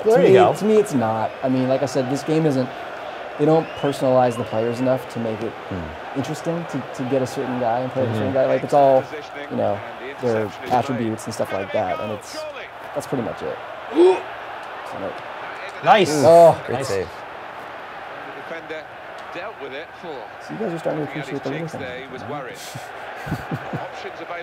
I'm a hardcore soccer fan now. Glad I could convert you. I'm in. Just point me to David Beckham. Whatever his team. Didn't he retire? He's pretty much done. I will say this: if you go to an actual soccer match live, I would say actually the same thing about hockey too. I don't think it's safe. It's if you go to a real match live, you become a fan instantly. Like the atmosphere. Hockey's that way. Hockey's exactly the same way. It's tough to watch on TV. Yeah, when you watch hockey in person, it's awesome. Yeah. That's actually happened for me. I been to a few Chelsea matches and that's how. Nice. Off-topic question here, Ryan. What are the chances of a 1 versus 100 style game coming to Xbox One? That was a really interesting. That ship has sailed, unfortunately. I thought it was really interesting. It was great. I'm proud to say I'm one of probably a relatively small number of people that have 12 out of 12 achievements in 1 versus 100. Yeah. I was there for every broadcast. Yeah. I love the concept. I love the execution. I thought it was just a great thing. I would get on with my real life friends. We would all chat up and party together in that. But I think the economics didn't work for Microsoft, because the dream would be, for me, a live Xbox Price is Right, where there's an actually there's the crowd, and then you get your gamer tag might get called, and you'd come down, and then you'd play like a video game version of Plinko or whatever. You'd do a pricing game. Sure. You'd spin the wheel. Like, I mean, a 1 versus 100 style live Price is Right on Xbox Live would be my dream. What's the game with the little mountain climber? Cliffhanger. That's the one. Yodelay! And then to remind you to split your cuts. There's the, Bob Barker, there was the hole-in-one game, the golf game. Where if you get all the pricing parts of it right, you'd get closer and closer. Bob would always take the practice putt and nail it. Awesome. Aaron Goodson says, just wait, Cleveland will win a championship next year. In which What sport? sport? He just says, he doesn't even I mean, hey, you know what? The Indians had a great season this year, which I was happy to see. Terry Francona, Manager of the Year. Cavs are certainly in rebuilding mode. The Browns are not doing super great. Give the Cavs a couple of years. They'll be back. Oh yeah, they're going to be in there. I'm calling a return of LeBron too. I hope so. I would love that if he came back. I mean, that would be sweet. One thing I do like about FIFA, actually getting back to FIFA a little bit, is just that the replays. I didn't score a goal, so unfortunately can't get to see any pretty ones. But you get to see them, like the replays they do after you score goals is TV quality. They really, this is Ignite Engine, same thing. Like, how come NBA Live doesn't have nice replays like this? I don't know. They've had more experience with this, right? And also, the one thing I said in the PS live stream last week, I'll say it again here, is the replays and the presentation, the TV style presentation, is dead on to what you will see when you're watching a match on ESPN. If you're not a soccer fan, watch the World Cup this coming year, and you'll see, wow, they do the same exact thing all the way down to like that slow motion reaction replay, the Exmo replay, right, of the goalie just in agony after his team was scored on. So excellent. But yeah, good stuff. Maybe one more question before we go. Dov asks, how are the injuries on FIFA? Have you seen any injuries? Yeah, they kind of play them off. The only way you really recognize them is when the obviously your player slows down a little bit, but obviously the announcers call it out. They go like, oh, like, he's hobbling around the pitch, blah blah blah. Like, what are they gonna do? I actually play my guys through them because it's so not noticeable sometimes. Yeah. Especially if you're playing with a good team and you got some great players, like you can kind of play through it. But yeah, there's definitely injuries. I actually wish they were a little more dramatic. And I do wish they added a little more. Some blood on the field. Well, no, a little more acting. See an Achilles tendon just hanging down. A little more acting would be very true to the sport, right? That's like true. Those guys, and that's come over to the NBA now, where all the European players just they fake. They take the phantom charges and then they come over and they spray a little of that magic water on your ankle and you're good to go again. Okay. Like, oh, I'm good. Better now. So. We're going to switch over to Need for Speed now. Cool. Thanks, guys. Thanks for joining us, Darren. Enjoy your Appreciate it, Darren. Thank you very much. Bring Mitch Dyer back in here. Yeah, we have a disc version of that. This is Need for Speed Rivals. No, is that right? Yes. Yes. Rivals. Yes. The most Cops generic name versus possible. Whoever Rivals. They already had a Need for Speed Rivals. They had a Need for Speed Underground Rivals. Yeah, that was the PSP launch game. They've been recycling Need for Speed titles Need for for a Speed while now. was Underground. Yeah. Rebooted Most Wanted last year. Screw it. Next year, let's just do Hot Pursuit again. Why not? I would love that. I love Hot Pursuit. Hot Pursuit's great. R.I.P. Criterion's racing games. Well, yeah. Hey, they claim they're developing something not racing now. Yeah. So good for them. Black 2. Yeah, I was going to say, they haven't made a non-racing game since Black. Oh, man. That's a big deal at the time. Yo, it is cold in here. Right? The AC is back with a vengeance. It's like a hoodie up on this one. Sleeves down. Yeah, we're not messing around.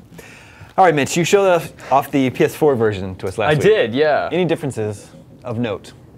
Not really. Not that I could see on the surface level. I haven't spent a ton of time with Rivals on Xbox One.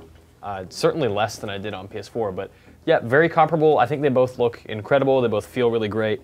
I actually slightly prefer the DualShock for racing games, oddly enough. Xbox One for shooters by far, but that, I don't know, something about those sticks and those triggers just feel like really comfortable with racing games. What about racing shooters, though? Which one do you have to use then? Those like need Loco to Cycle? make a comeback. That's sad. What are you going to do? Tonight on Need for Speed Rivals. So load times, equally bad on Xbox One. Yeah. Well, again, we made the point earlier. It seems like a whole bunch of Xbox One launch titles suffer from really bad load time. I mean, give it a year. Oh yeah, no, it's definitely a launch problem.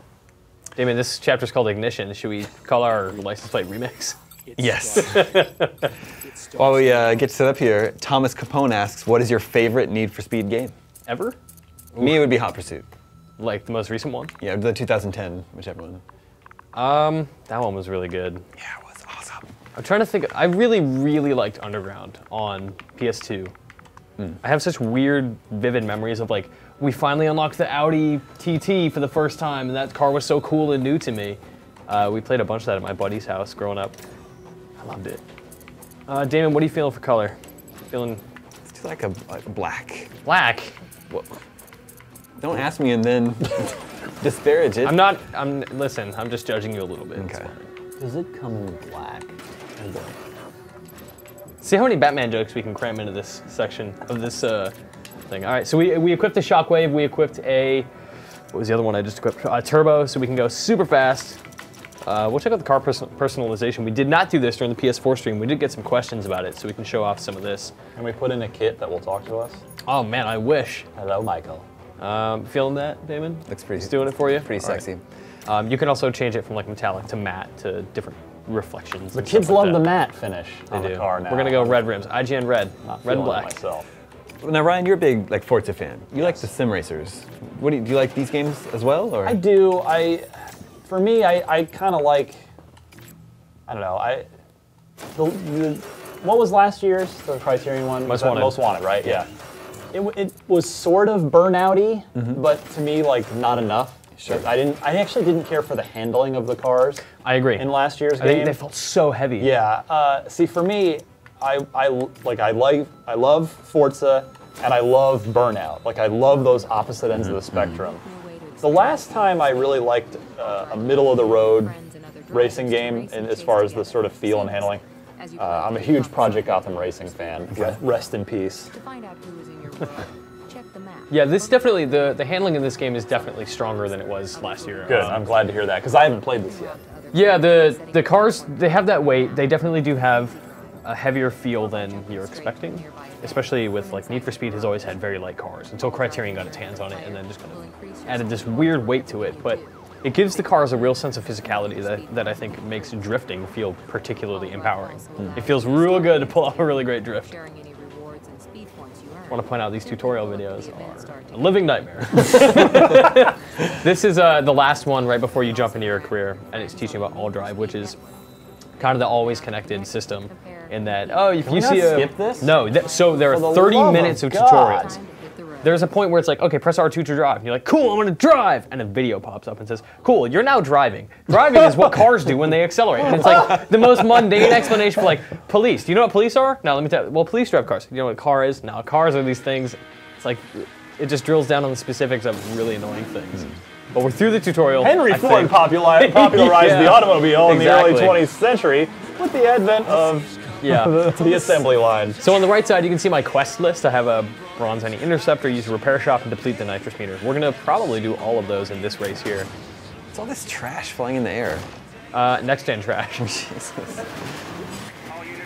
It's lots of trees and stuff. Dynamic weather making trees fall apart, I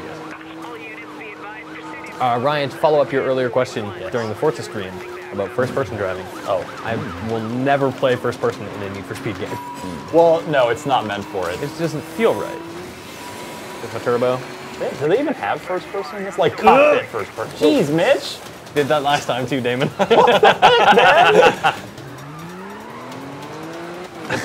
Oh god. Oh, no. Get out of here. Now you're first person. This is the crappy first-person. Well, but again, that's not what I'm talking about. I don't play from that view. I'm talking about the interior view. Yeah, you want the actual interior. With the use my shockwave, slam him into a wall. I want to know what the interior of this Porsche looks like. Right? So I know this isn't a sim like Forza, but right off, there's a greater sense of speed. Yeah. I think than We'll use my repair shop, finish that quest. Well, but in an arcadey kind of way. Sure. Yeah, which is not a knock. That's just a difference. Yeah. I mean, we're going like 110. If you're going 110 in Forza, you're on a track, so it's hard to really gauge. how fast you're going, because it feels, I think it, like psychologically, it just feels like you're going faster when you're out in the open world. Yeah, and You're they in, motion like, blur the heck out of this oh, yeah, too, which again exactly. is not a knock. It's a design choice, and it fits the game. Yeah. By the way, this is a nice looking game. Yeah, beautiful. They really, man, Frostbite is the future of EA, and I am happy about it. Maybe not Ignite. I was gonna say maybe they should use it for the sports games. Give it time. That's an inevitability, I promise you. Oh man, this cop is on me. I cannot get away from him. Let's go up here. All over. Oh, it's a cardigan, but thanks for noticing. Crowbarring in the Dumb and Dumber reference. You excited for Dumb and Dumber 2? You know, I'm cautiously optimistic. I know I'm already, there's no way it can top the original. Of course not. Like, it's just, that's impossible. How do you improve perfection? Yeah, exactly. But I just hope it's not embarrassing, like the Dumb and Dumber prequel was. Yeah, oh like, God. that was... The what? We don't acknowledge that. Yeah, basically, yeah. Let's forget we even had this conversation. So, just to point something out, I have a 4x multiplier. Won this race. I have 29 speed points banked, or accrued rather, and I can bank them by going to the hideout. So we're going to do that. We now have 29 grand. If I did not do that, I could continue racing, get a bigger multiplier, get more money faster, but I'm always at risk of losing it all. Right. So if I crash my car and I wreck it, or I get arrested, all of that money is gone. So it's a nice risk-reward system that is really, really satisfying. But at the same time, it's like, I was talking to our news editor, Andrew Goldfarb, about this. If he was telling me, like, I gave him a phone call and he lost a race and he didn't get the money, or he got busted because he was, like, going to the bathroom. Because there's no way to pause the game because it is always connected, yeah. Even if you're playing alone. It's connected, yeah. You can't pause this game? Yeah, even if you're playing alone, like, the world just happens around you. So if you're in pursuit, you just have to deal with it. Let's see, can we buy a new car As the parent of a 2-year-old who I guess we shouldn't play this game until nighttime when everybody else is asleep. We're gonna take this charger for a spin. Sean Connolly says, all your live streams just make me want to... Sean Connery? Nope, Sean Connolly. Yeah. Never mind, less exciting. All your live streams just make me want to buy games I don't have the time or money for. Well, that makes me sad because you're not Sean Connery. Sean Connery has all the time and all the money in the world. I have him in my sights. Welcome to The Rock. The movie's so good. Is it? Yeah. I watched The Hunt for Red October for the first time in my life like 2 weeks ago. Wow. How does it hold up? It's really good. Really? Yeah. I liked it when I was, however. Tom Clancy, like babe. 6th grade when that came out. Yeah. Oh boy. Okay, we need to find a pursuit, and then we need to side slam a cop and rear ram a cop. We'll complete this quest. So I don't know if it translates well into the, if you're just watching, but this charger is a beast. It's more like a boat than a car in terms of handling. Not a pursuit, but we can do it. America! Yeah. All right. We have 2.5 minutes to get this gold. Different, obviously, like, gold gets you more money, more multiplier, that kind of stuff. So being an American muscle car, I'm guessing this is a straight line car. Really fast in a straight line. Yeah, we're going to take it through the hills and see how it does. Good plan.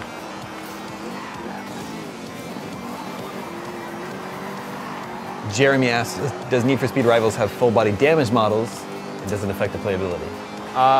So I'm not sure how detailed and realistic the full body stuff is, but yeah, you do deteriorate over time.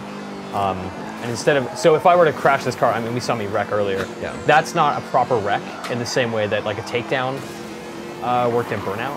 So if I wreck and I crash or whatever, and I flip my car and I respawn. Every time you say Burnout, I die a little inside because there isn't a new Burnout. Yeah. That's really sad, right? I would love a new Burnout. I tweet with Alex Ward all the time, this CEO head, and I just please. Did you play Burnout Crash? Yeah. No, the Xbox Live Arcade game. Yeah. Cool game, should not have been called Burnout, in my opinion. Yeah, I can see that. Like, it was, it just made me... I had some fun with it. It was pinball, basically. Which is fine. It was neat, yeah, I liked it. But I sort of blew through it in like a day. Yeah, you get everything you need out of that game in about 2 hours. Yeah, so when you respawn, you have damage based on what you hit and stuff like that. But it takes like 3 or 4 crashes to fully deplete your HP, which other cars can do if you're getting smashed into or knocked off cliffs or whatever. And you can repair that in repair shops like that.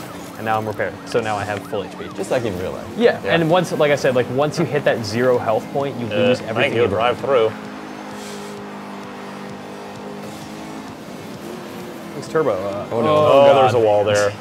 Mountain. I just realized I don't have the shockwave or the turbo because that's on the Porsche. I have no special skills in the video game in real life. Now, does the sun come out in this game? Yeah, so the weather is dynamic, and also the different territories have different weather effects. So is because it's raining in San Francisco right now? Is that why? It's I raining? think that's probably it. That's kind of awesome. That's next. I don't think that's real. Well, Metropolis Street Racer had that. Is that true? It's true. Nice. All right, so we're gonna use. Or at least had the same time of day. I don't know if it had the weather. We're in pursuit right now, and I don't want to drive the truck, so we're gonna drop this off. That's one way to do it. Yep. Drive it into a trash can. That cop gave up on the pursuit. I pulled into my HQ and he's like, nah, I'm over it. Jody from Beyond Two Souls was hiding in that shed that you just rammed into. Was she having an awkward shower scene? She was channeling her the spirits that were threatening at night.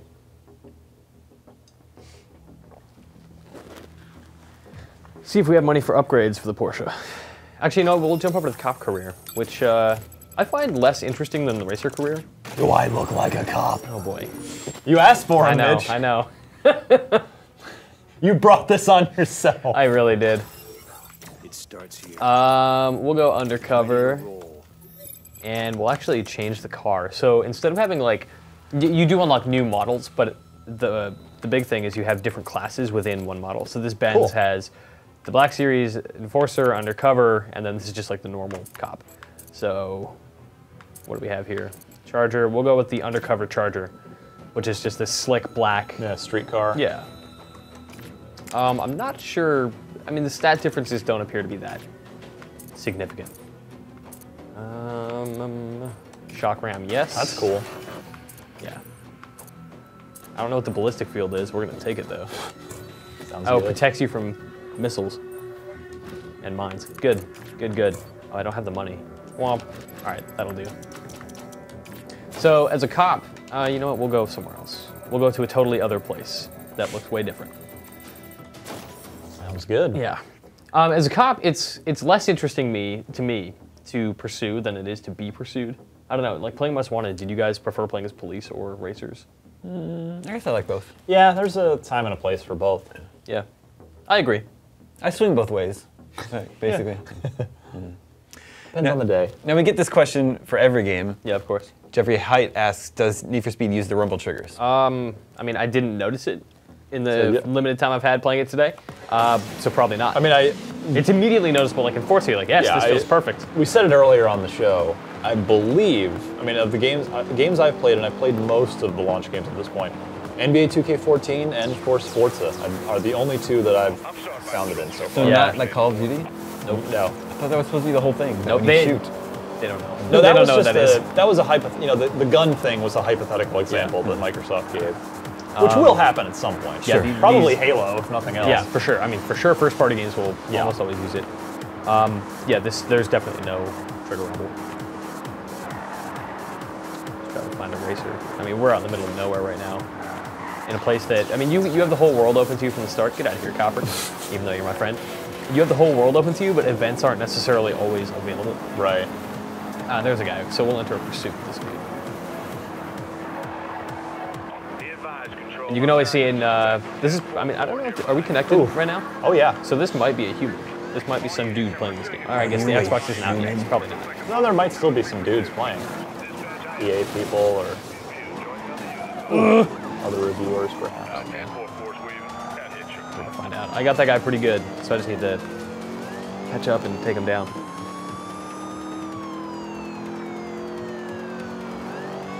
I gotta turn this stuff off. Looks pretty. Terribly annoying. Bit of a busy interface. Yeah, there's a lot going on. Oh, this dude exited. No! Oh. All right, he's gone. Hopefully my guy up there gets him. Terminating pursuit. I lost the dispatch.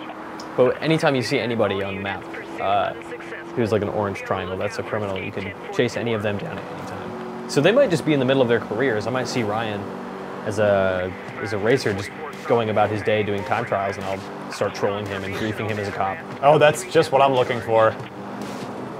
My kind of game, man. So this section, we just drove from what was basically the Arizona of this game. Griefer. Yeah, I would play that for sure. We drove from what is basically Arizona right now to Pacific Northwest. That was quick. Yeah. Andrew and Marty Sleva kind of described this as a compressed United States, if you look at the map. Which, I don't know, can we do that here? Yeah. So we can't really zoom out very well. Compressed states of America. Yeah, but I'm not seeing it. But it's like down here you have the kind of like deserty mountain ranges. This is more of like your Colorado, Rocky Mountain stuff, and you go up here and it gets more trees, California beaches, stuff like that. So the aesthetic of it is constantly changing just as you move. I don't know about this theory. Judges, Listen, I'm Canadian. I don't know what this country is. No idea. That's right. We can't name any of the provinces. I will give you $100 or pick them out on a to map. name 10. Really? $100? If you can name 10 provinces right now. Okay. I'll buy you in and out. I retract this. Ontario, Quebec. Yeah. Saskatchewan. Okay. Newfoundland. Yep. British Columbia. Yeah. Manitoba. Yeah. Damn it, I'm gonna owe you lunch. That's 6. Hold on. Hold on. Northwest Territories? That's territory. Different than a province. Technicality. Nope. Totally not a technicality at all. Did I say Alberta yet? No, you didn't. No. That's So there you go. What are you at? 7? That's 8. No, that's 7. Oh, 7, because, right. Damn it, I need 3 more. All the little You've named ones. all the ones I know. There's a Saint something, isn't there? It's the city you're thinking. That's the city, okay. You're thinking of St. John, which is the capital of... Saskatchewan? Nope, not even close. Whatever. Oh, Ottawa. No, Nope. Ottawa's a city. That's the capital city of the country. Yep. I went to an American school system, people. Yeah. It's fine. This is what my day-to-day is like anytime I talk to an American about their country. I'll have to think about that. So it's nice to have the upper hand I'll right have to now. keep thinking as you continue, because you just totally, this is like in and outs on the table. I just need to take it. Randy Lamberson asks, are there real songs in the game or just random music developed for the game? I believe it's all licensed. But I haven't been hearing any. Maybe. I mean, Too you're low? hearing those. Yeah, I mean, the music's probably low. You can definitely hear it when you're, not blasting through a TV. But the cars and the sirens are all really loud. When we turn it on, it's going to drown out any music. But it's a lot of like electronica, dubstep stuff. Right up Damon Dale. Oh! I had no Sounds idea that was relevant there. to my interests. Indeed.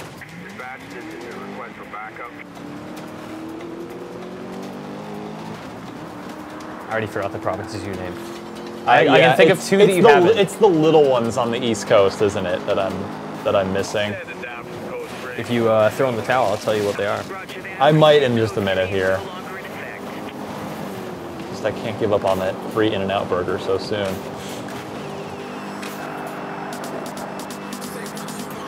Like there aren't any NHL hockey teams left, so because there's the Senators, who are of course in Ottawa, and that's a city in.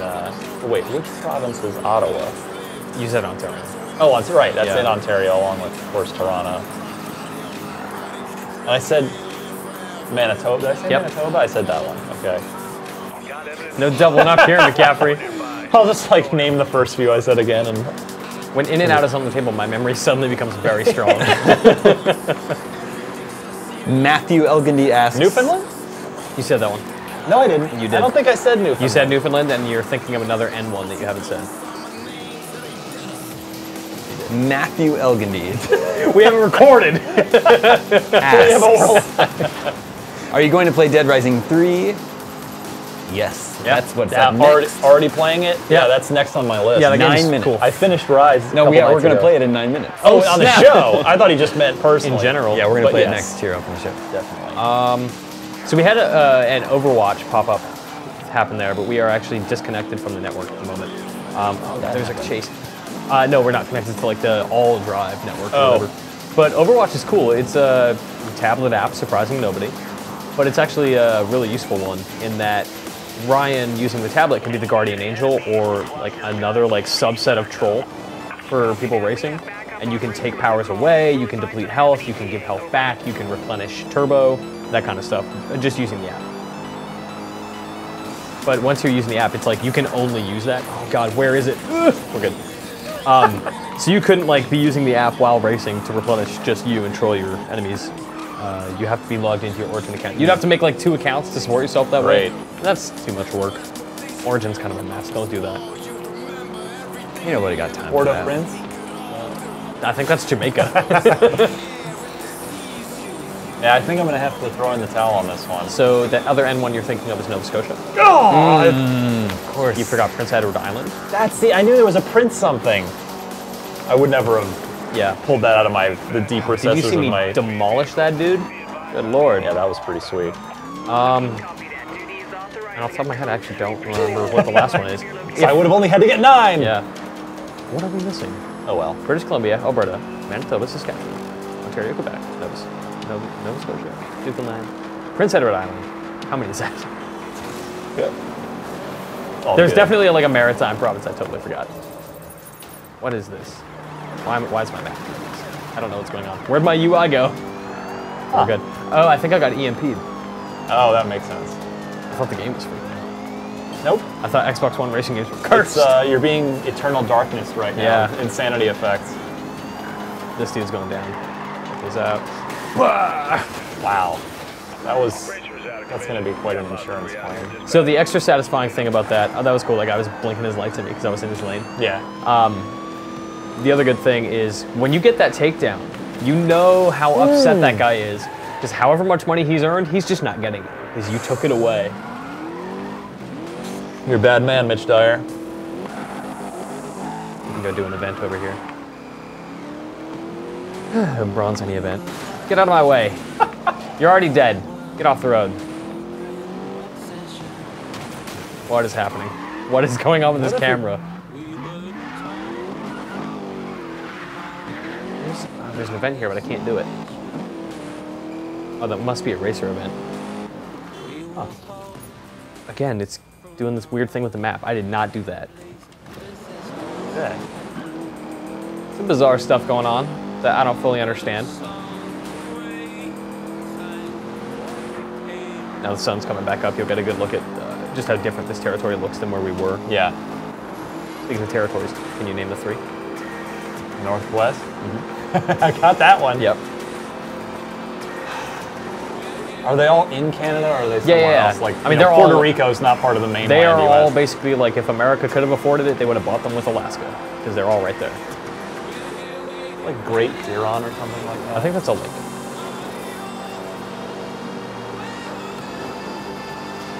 I love. Is it like upper territory? Yeah, they're all way north. In a desolate wasteland. No offense. Well, yeah, literally no one lives there, right? Pretty much. Yeah. This is a weird thing with Canada is that in the top half of each province, civilization just vanishes. Like once you get north of Edmonton in Alberta, it's just there's no humans anymore. Where did that dude go? Oh, he's gone. Yeah, I can only name the Northwest Territories. Yukon and Nunavut. Well, what's the last one? Nunavut.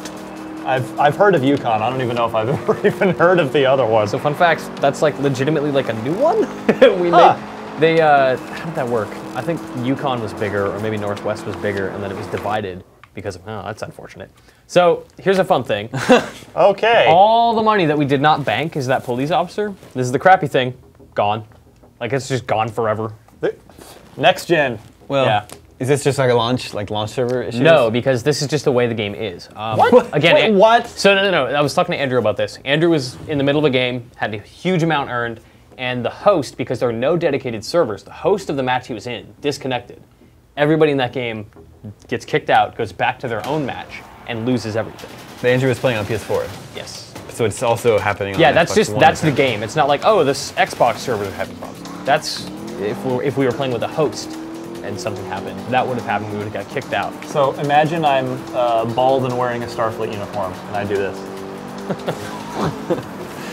You were not on camera for that, but I bummer. Appreciate it. This is the Picard Most people palm. probably visualized. Yeah.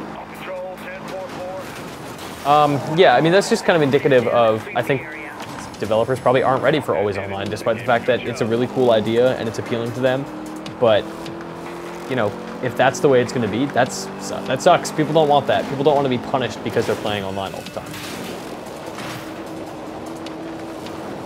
I'm actually not sure how it works. Like, I don't know if we can jump into a server from here, or if we were in one and our connection failed. I'm not entirely positive.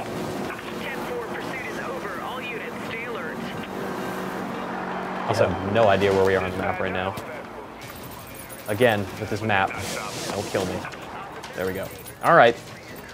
You just... is that like a gesture thing? Am I like, open the map with my hands? I don't know. Video games. Oh, you know what? I bet it's voice commands. Yeah. So you can just say MAP. It's like connects a 2-year-old. You have to treat Connect like it's a little kid. Are we having PIZZA tonight? Take the dog for a WALK. Yeah. I'm gonna start yelling things at the Xbox team and see if we can mess me up. Map.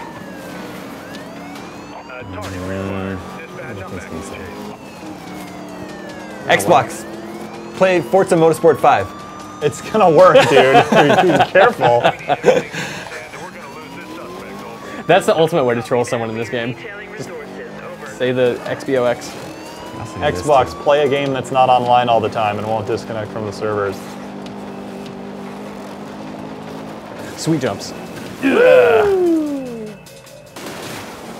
All right, not an ideal landing location. Here.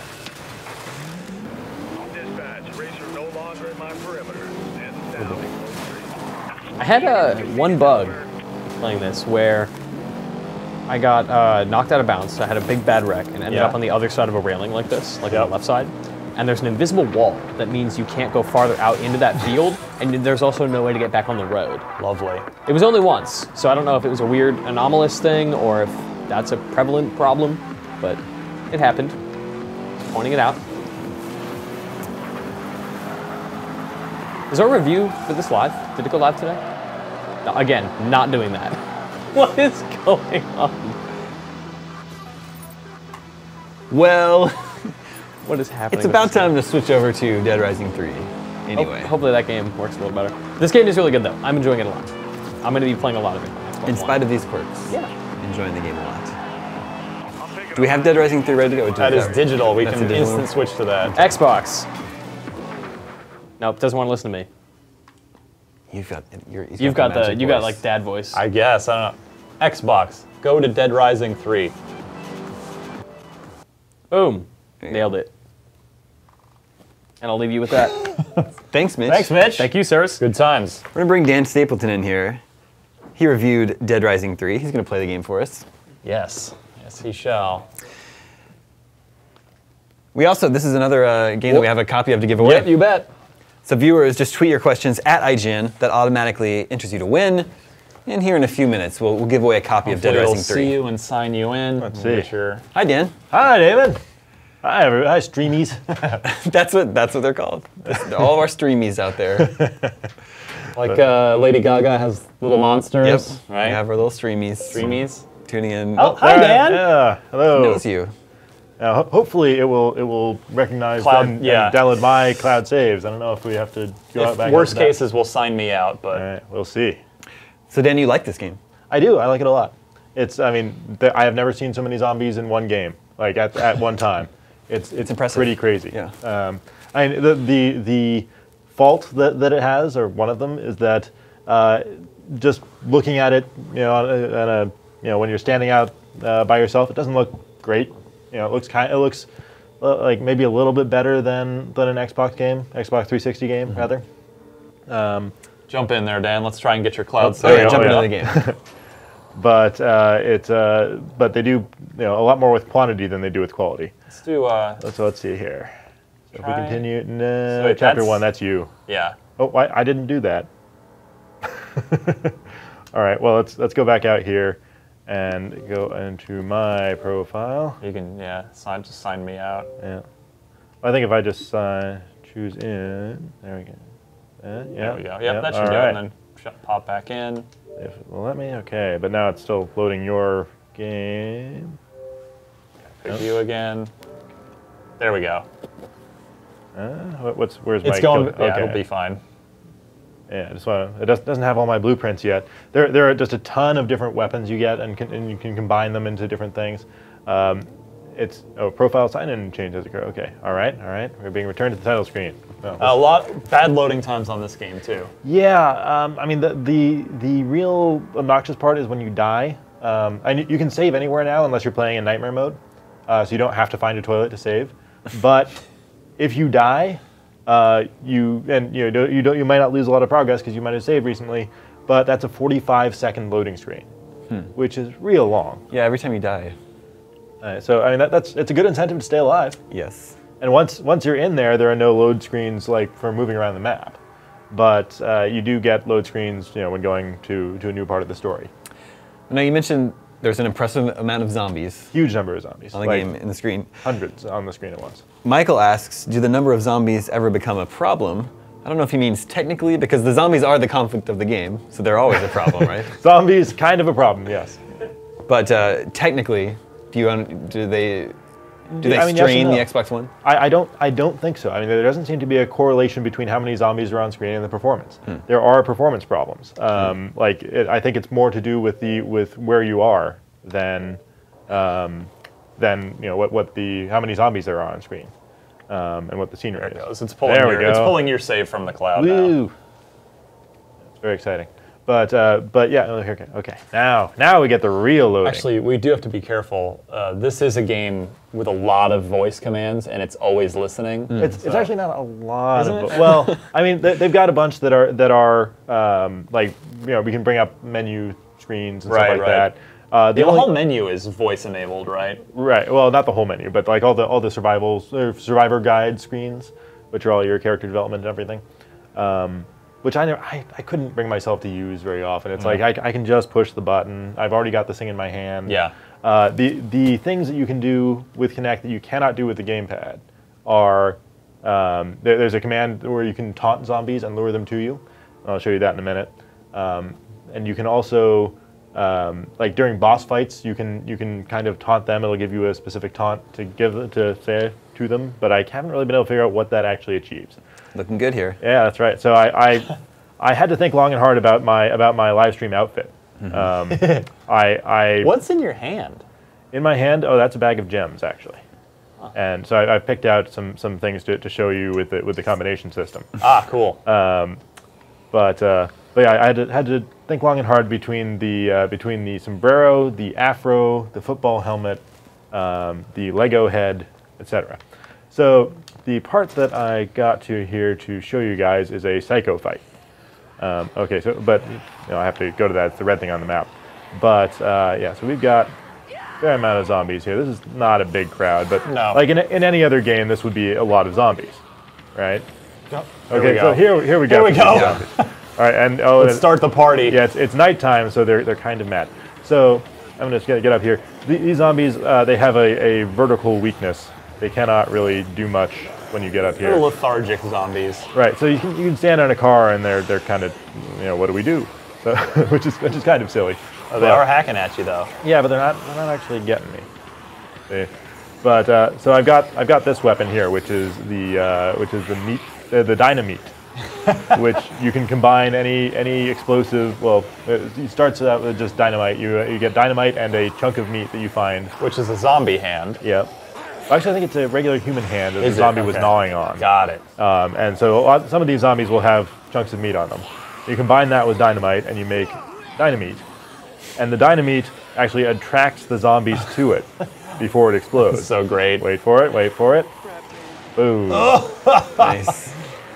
So that's good for creating a diversion. If you want to run through a group of zombies, just throw the dynamite in the other direction. I'll show you one of my favorite weapons here, and you got this one pretty early on actually. It is. It starts with the side. I'm gonna have to go stand on it. Yeah, find higher ground. Yeah. Okay. Well, now I'm getting in the middle of things. Yeah, if you want to get through a group of zombies, you kind of can. Just roll through them. Yeah, I mean like they'll get you eventually, but you can get pretty far. Okay, so I've got this scythe, and I have a. Let's see. Nice boots. Yep. I have a scythe and I have a samurai sword, a katana, and I can combine those into the Grim Reaper, which is kind of a spear weapon, which really does a number on these guys. Oh, yeah, okay. Oh yeah, and so I should talk about the Kinect thing here. If we get a maybe picture-in-picture for a little bit, I mean, unfortunately we can't predict when. I guess you can get yourself grabbed. Oh yeah, it's real easy. All right, so when they grab you here, grab me, do it. Of course, they just want to kill you. There we go. Okay, so if I shake the controller, it shakes you loose. Yeah, it's neat. Kinect is reading that. Yeah, right. It's not like sensors. It's not motion sensors in the controller, right? Right. So if the well, I almost would prefer if it were a motion sensor in the controller because, like if for whatever reason you're just like on the edge of the Kinect's range, and you get grabbed and you start shaking the controller and it doesn't see it, then you get. Is there no other way to do it? Because what if you're not using Kinect? If you're not using the Kinect, it switches to a regular button prompt. Okay. Which is kind of typical. Yeah. But yeah, so this thing really does some good damage, and you get some good execution moves. Damn. So that's some good entertainment, and like when you're using a crafted weapon like this, you get more experience points. Old PP here. As it's always been in the series. Yeah, I don't know why they do that, but probably because they want to be able to say PP. It's that kind of game. So it's prestige points, right? Yeah. Isn't that what it stands for? Yes, it is. So another thing I want to show you with this particular weapon is there's another level to it, where you can combine it. Oh wait, I have the wrong. Oh, I forgot. I need gasoline, not propane. There's another level to this weapon. Mistake. Not propane. Need some gasoline. Yeah. So and gasoline accessories. Yeah. This is technically a gasoline accessory, but basically you can set it on fire. Oh, wait, that might be gas right there? Looks like it. Yes. Do you have any room in your inventory? I think I do because I just combined this. There we go. All right. So way back up to your truck. All right. So let's get up there, and now I can combo this. Oh, I don't want to do that. You can. There we go. Whoa. Yeah. All right. You can combo that and get the Fire Reaper, which same thing but mo better. And one of the little tricks that you learn, because your weapons degrade very quickly and break. You get probably 100 zombie kills out of a good weapon, and that's probably after you upgrade too. I love this scrape along the ground there. But one trick that you learn is you use a weapon as long as you can and then combine it, and that brings it back to full strength. Nice. So you get some good life out of it. But I do like the weapon degradation system because it forces you to change it up. Yeah, and combine things and do some different stuff. Yeah, so like even like this became one of my favorite weapons. But you can't have one of these all the time, right? Because that would get boring. Because the combat is not that complex. Like you can. It's a lot of zombies you're wading into right now. Yeah. Look at that. That is really impressive. And you look at the kill counter in the upper left there. 29,209, 211 zombies. And that's like. Yeah, that's as I played through the entire campaign, and then a little bit of extra. Before I realized that you can save everywhere, I lost quite a bit of progress. So I think if I log into the Smart Glass app now, it shows my true total zombie kills, which are it was like 35,000, something like that. So yeah, I've killed a lot of zombies, and one of the cool things is no two of these zombies look identical. They're all procedurally generated, and so we're effectively killing the same enemy 30,000 times, but it doesn't look like it, and that goes a long way. And they do have like football player zombies and construction worker zombies and police zombies and stuff like that. But see, my weapon just broke. Yep. So I just had to suplex somebody, like you do. But it does go a long way towards making it feel like you're doing something different. So here's another absurd combination. So I've got a lightsaber, a flashlight. Not a lightsaber. Not yet, and gems. Okay. And now I can make a laser sword. That's just like the first game, Dead Rising 1. Yeah, it's ridiculous, and I love the animations on this.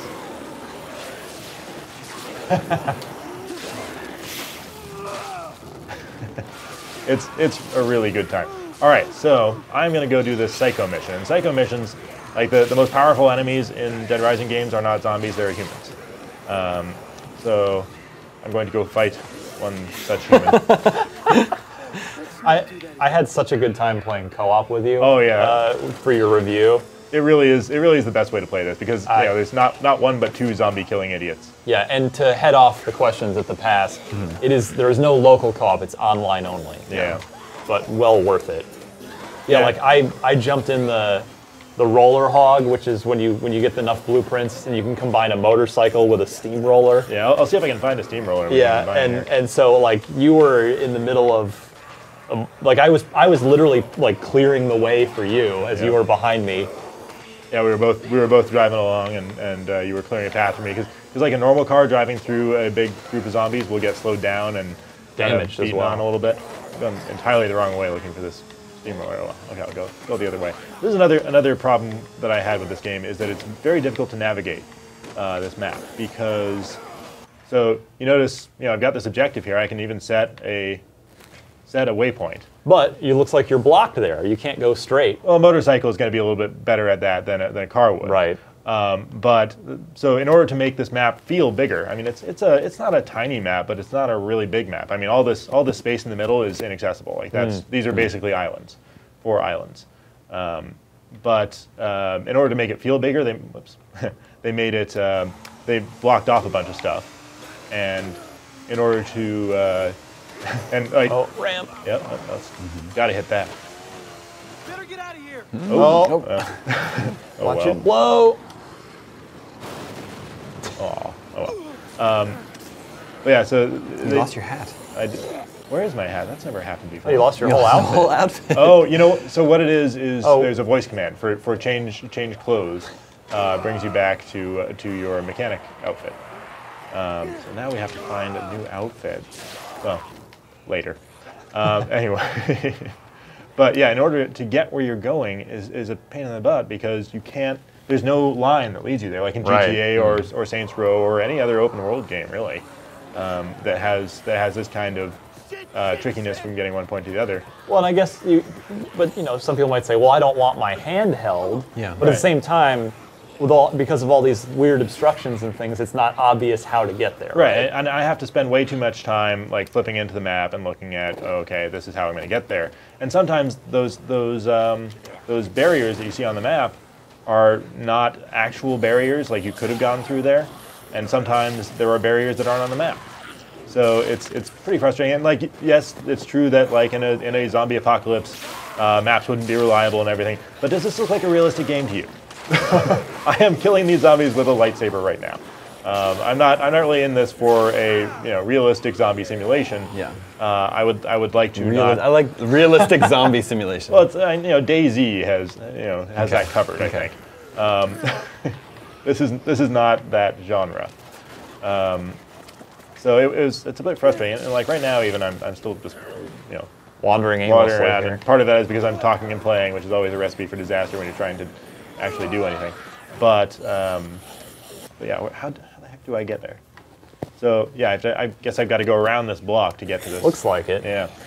So it's kind of a lot of that, and it's constantly sending you to and fro across this map, which is difficult to navigate, and that can get a little bit frustrating. But when you get there, and there's plenty of zombie killing, plenty of dismembering.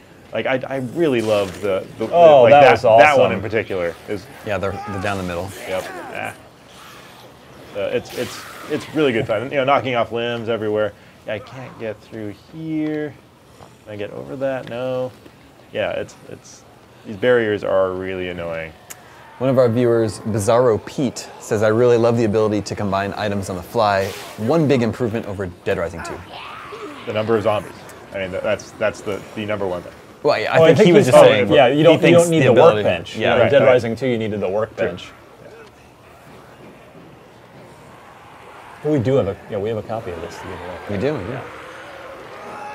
yeah. And we have seen already a couple of slowdowns, but it's had nothing to do with the number of zombies around. And it's all very brief stuff. And this game is not one that requires a whole lot of precision, so it's not really a big deal. It just doesn't look nice. All right, so here we're going into a porn shop because we got psychos live in porn shops. Yeah, well, this particular one does. We got a. So I've heard. Yes. Well, you get a phone call from this dude who calls you and tells you where people are, and he gives you all your side missions. What the?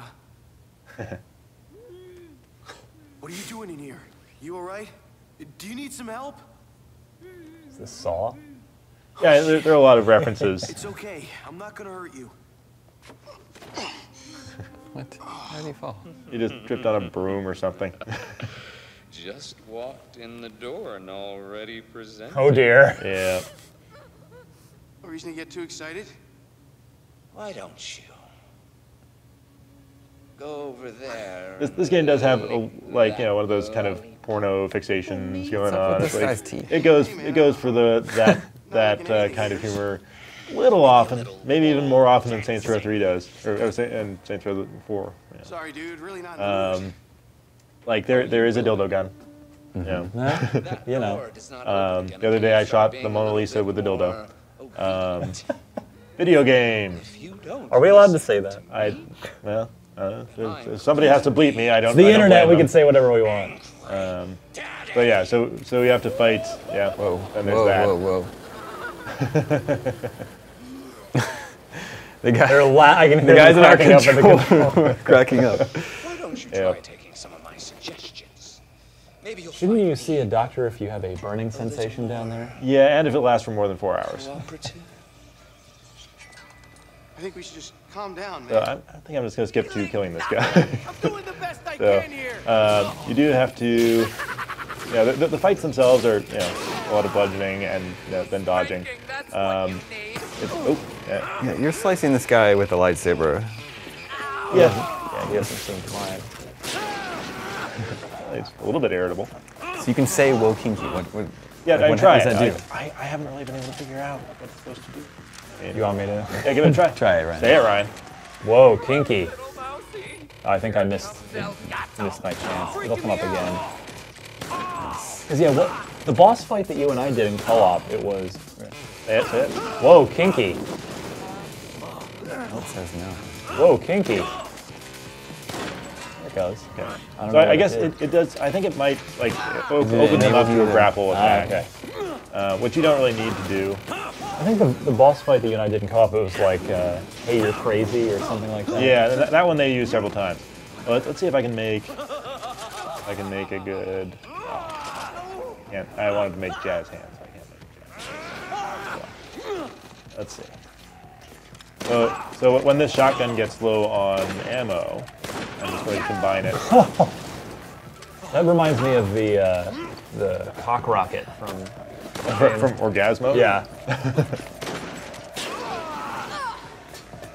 Yeah, I don't know why some developers put like an essential command like dodge on like pushing down one of the sticks.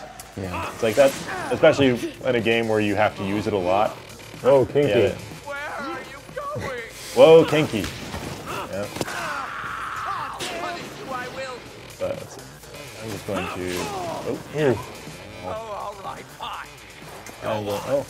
He knocked the shotgun out of my hand. That happens sometimes. All right, well, let's make another weapon here. He stops to torture that. Sorry, Julia. I turned propane and boxing gloves into rocket punch. And I do have a bunch of upgrades that make it easier for me to do these combinations. Like when you start out, it's very specific about what weapons or what items you have to have. And it gets faster too as you upgrade, right? But much more useful is that you can have any weapon, any item from a certain category, and combine it to make a weapon, which makes it much easier to find what you're looking for. And of course, we get that gun. It's just awkward. And so one of the reasons I wanted to do one of these missions, and a lot of side missions have these too, but now that I've done that, I get access to some survivors who I can have as companions. Companions are kind of entertaining, and also kind of annoying. Like they will get in your way a lot, but you can have some good fun with them. Like for example, I can give him a lightsaber, and he will run around and slice up zombies with it. Can you just leave her if you feel like it? You could, yes, but there's no real benefit in that, obviously. Yep. And these survivors, like they can permanently die if you let them. and unlike Dead Rising 2, fortunately they do not turn on you if you hit them too much, because it's really easy to hit them accidentally. So, sorry, I don't have another lightsaber, so you can have that. Awesome.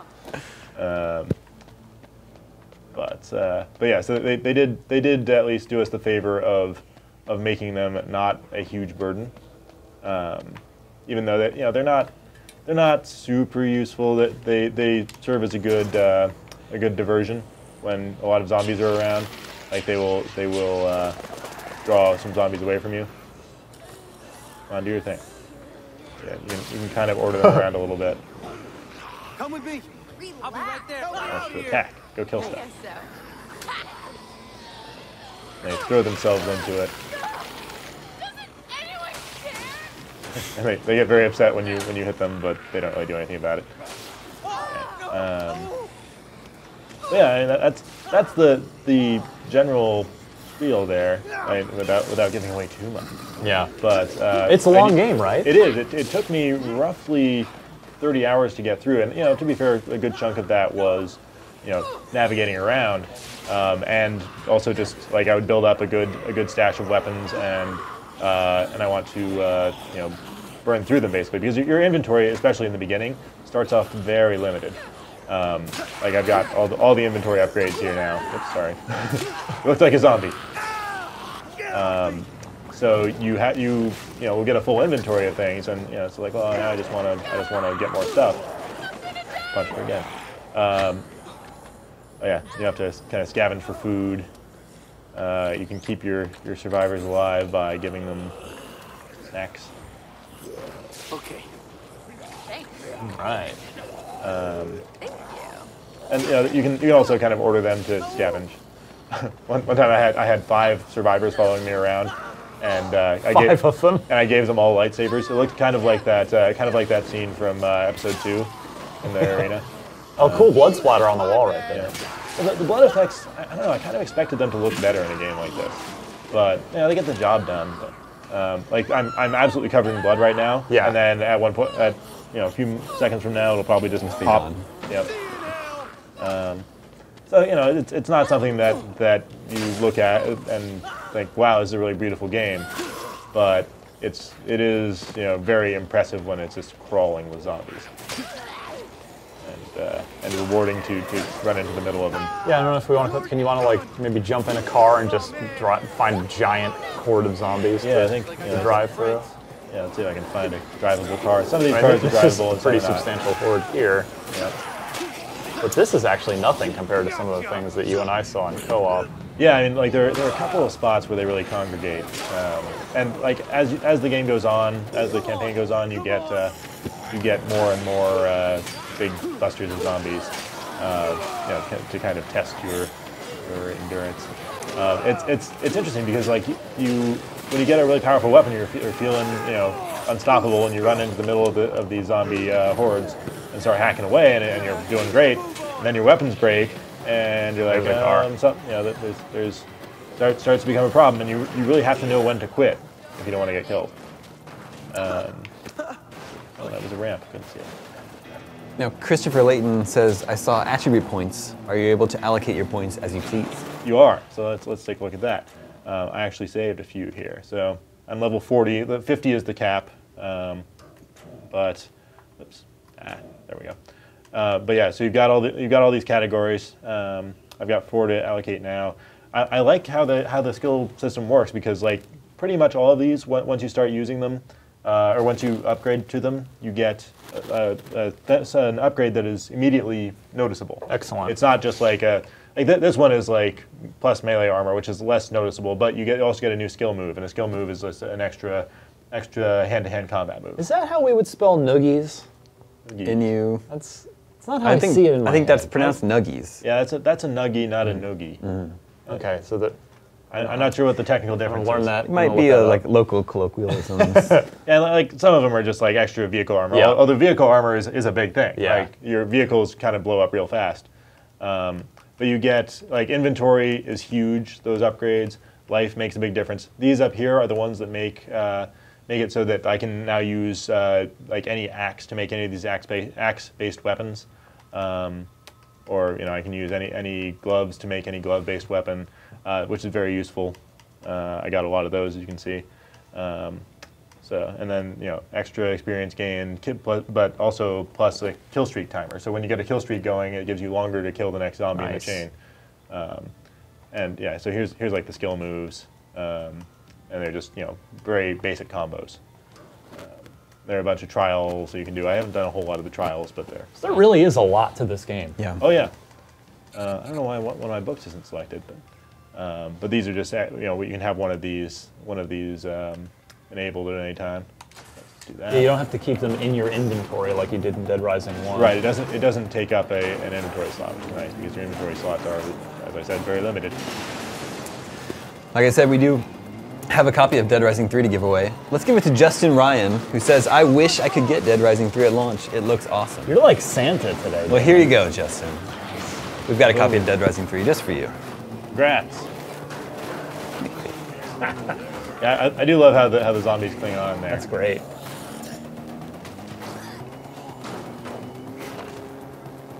You can try and fling them off, but usually you end up having to shake the controller to get them off you when they attack you on the driver's side. So I'm gonna see if I can combine these vehicles here. Oh yeah, into a junk car? Yeah. So you get in the middle there, and like the zombies leave you alone while you do this. Very nice of them. And then you get a much uglier but sturdier and generally armed car. Yeah.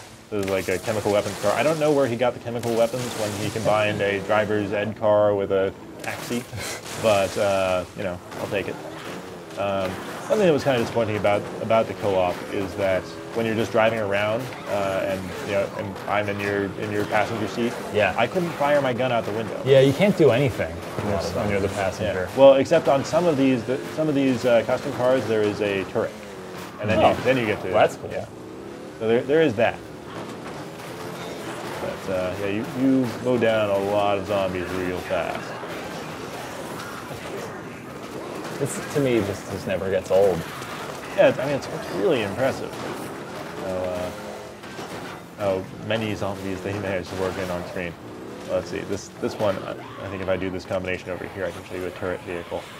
This is a fireworks van and a forklift.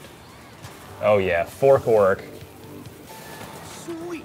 And I think I can man that. Oh, hell. There you go. Kind of a fun one. It's kind of like fireworks? It launches the zombies around and then they explode. There is some good fun to be had with these. Dan, thanks for stopping by to play Dead Rising 3 for us. My pleasure. I think up next we're going to play Call of Duty Ghosts. Let's do it. We're going to bring on Scott Lowe. Thanks. So I will take that, sir. Thank you. Is this one installed? It's a disc-based game, so we'll need to pop that in there. Is there eject whatever was in there before, please? Here we go.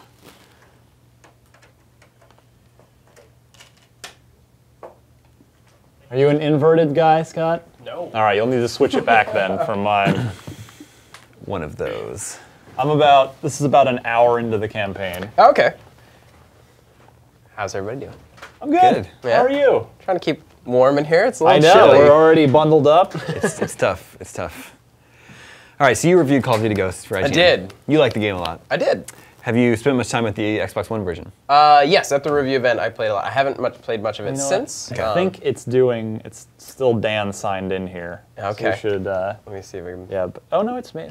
Well, let's sign Dan out anyway if you go up top. There we go. Just scroll over and sign him out.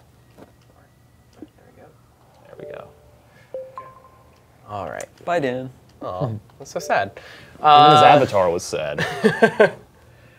Yeah, so this is my first real opportunity to play with the Xbox One version since the review event. So you wanted to do campaign then? What's that? You're mostly interested in showing off campaign, or we can do squads? Whatever you feel would be best to show.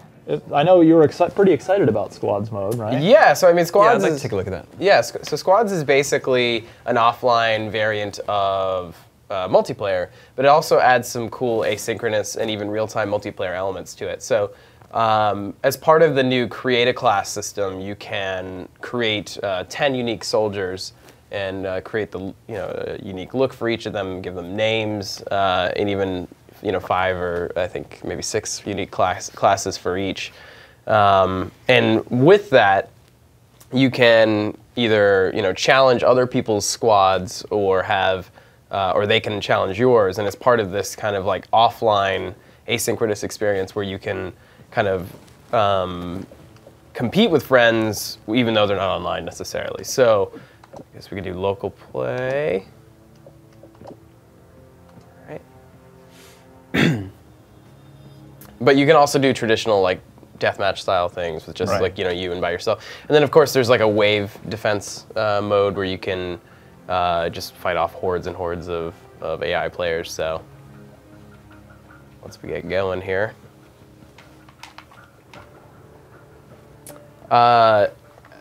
Oddly enough, it doesn't use the impulse triggers, which is a little bit of a disappointment. I've yet to see a shooter that takes advantage of them. Hopefully, either Ghosts or another shooter will be updated in the Surely future. Titanfall. Yeah, yeah. I mean, Hopefully. we'll see. But obviously the experience on Forza and other games is, pretty exciting. I was just actually playing some Forza a little earlier. This feels like it shouldn't be taking this long. No, I don't know what's happening here. Hasn't frozen up, has it? I hope not. That would be a bummer. Oh, there it goes. Oh, there we go. That's okay. Yeah, we don't care. So yeah, you get access to all of the different maps that are available. I think my favorite is Octane. It takes place in a kind of bombed out and depleted Las Vegas. There's even a strip club if you're into that sort of thing. Every game's got a strip club. Oh yeah, it's the hot new thing these days.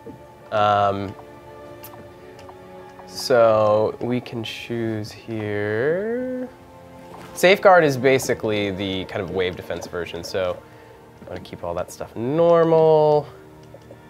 And there we go. So this is the create a soldier system. So this is how you can, this character is automatically named Hampton, and like these are kind of populated on their own. But you have each of these other soldiers to choose from as well for your squad, and they'll fight with you as you, fight off waves. So go ahead and get it started. Enough menu boringness. Let's just go straight into it. Those hot menus. Yeah. Next gen menus. Some pretty hot 1080p menus there. Well, I guess upscaled in this case. Oh, that's true. That's true. Yep. Hey, still 1080. That's right. as we're frequently reminded. So yeah. Safeguard is a little more traditional in terms of the Call of Duty map design. It's some 3-way kind of alleyways on all of them. And you start off with a pistol. Oh, you are inverted. You silly man. Earlier it was the entire room full of we were all inverted players. So I'm not alone. That's I don't all know. I'm Am I the minority in this case? No, I think it's probably. I wonder. I know we studied. In Britain they studied 11,000 kids. Yeah. I think we should do some sort of mass survey of our inverted people. Well, we were talking about the Xbox 360 had a setting. on it. The universal So surely setting. Microsoft has data on how many of their players. Right. Right. You would think so. inverted. Yeah, I wonder if I am in the minority. I don't know. I've can't encountered. imagine that. I don't think you are. I think we are. I'm always looked at like I have a third eye when I tell some developer or somebody that I play inverted. So what? I actually had this wrong. Safeguard, when you're playing by yourself and you don't have friends playing co-op with you, you're on your own. In this case, I'm just fighting off waves of people.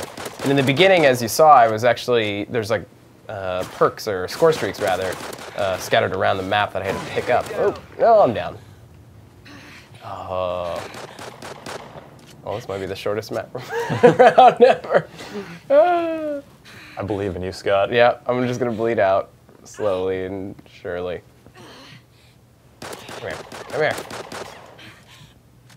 So you don't get like a second wind like in. So when you have other people and you're not like all super lonely like me right now, you can have people pick you up.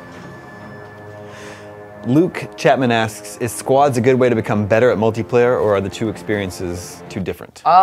So it's actually a really good way to practice. The AI, they've talked a lot about how they've cranked up the AI and made them a little more human-like.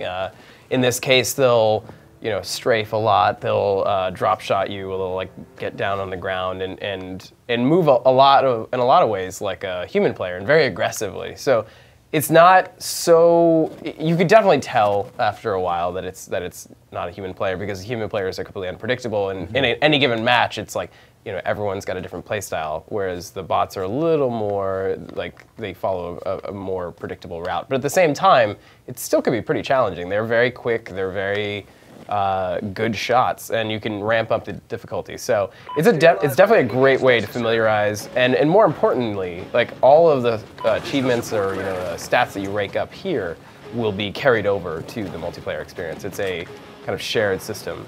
As far as I don't believe it contributes to your kill-death ratio or anything like that, but as far as like your unlocks and gaining points and stuff like that, you definitely have access to all that. So let me see if I can get this perk over here, the score streak over here, because it is my favorite, the Helo Scout, which basically allows you to hover around the map in a sniper chopper. Let me see if I can do that for you now. So yeah, in this, you actually have control over the motion of the chopper. You can move around the map, you snipe off enemies from the chopper. You have a very high-powered sniper rifle, so let's see if I can land a kill right now. Where'd you go? Nice. Yeah, so you, this lasts for a very short time and is really difficult to, I mean, it's kind of balanced in that you have to reload frequently, you have a very brief time in the chopper, and you can be shot out of the chopper. So if this was a human player match, you would get a lot of people trying to shoot you out or rocket you down. So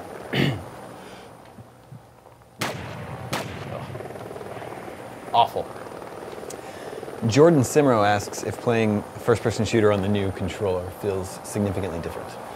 I mean, obviously there's the visual experience it's a huge upgrade, even for a game like Call of Duty, which isn't exactly known for its huge leaps and bounds in graphics. This is the experience is definitely better. Like, one of the things I've noticed going from current gen and next gen is, for shooters in particular, it's much easier to identify characters outside of the environment over next gen, or current gen, because or I guess that's not even true anymore. New gen. Last gen.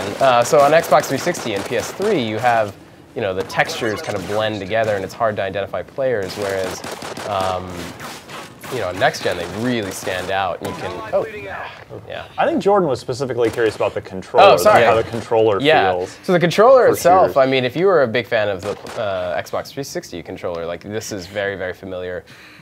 They've made some tweaks to the triggers and shoulder buttons, which I think is a bit, contentious in terms of whether it's an upgrade or a downgrade. But I personally enjoy them quite a bit. I think they have a nice, fluid nature to them, because they're very springy, but they also kind of blend with the frame of the controller, which is really nice. And the shoulder buttons have a nice distinctive click to them. I think, well, you mentioned earlier, Scott, I think once we see a major first-person game, put the impulse triggers to good use and do some cool, like, rumble stuff in a shooter, it could be really interesting. Yeah, because the tech demo we saw at the May 21st reveal was like very cool. Like, they had like a demonstration of how the rumble could be dynamically changed over time to show like the different like kind of kickback of guns and whatnot. Right. So pretty interesting stuff there. So I guess we could check out some of the single player stuff.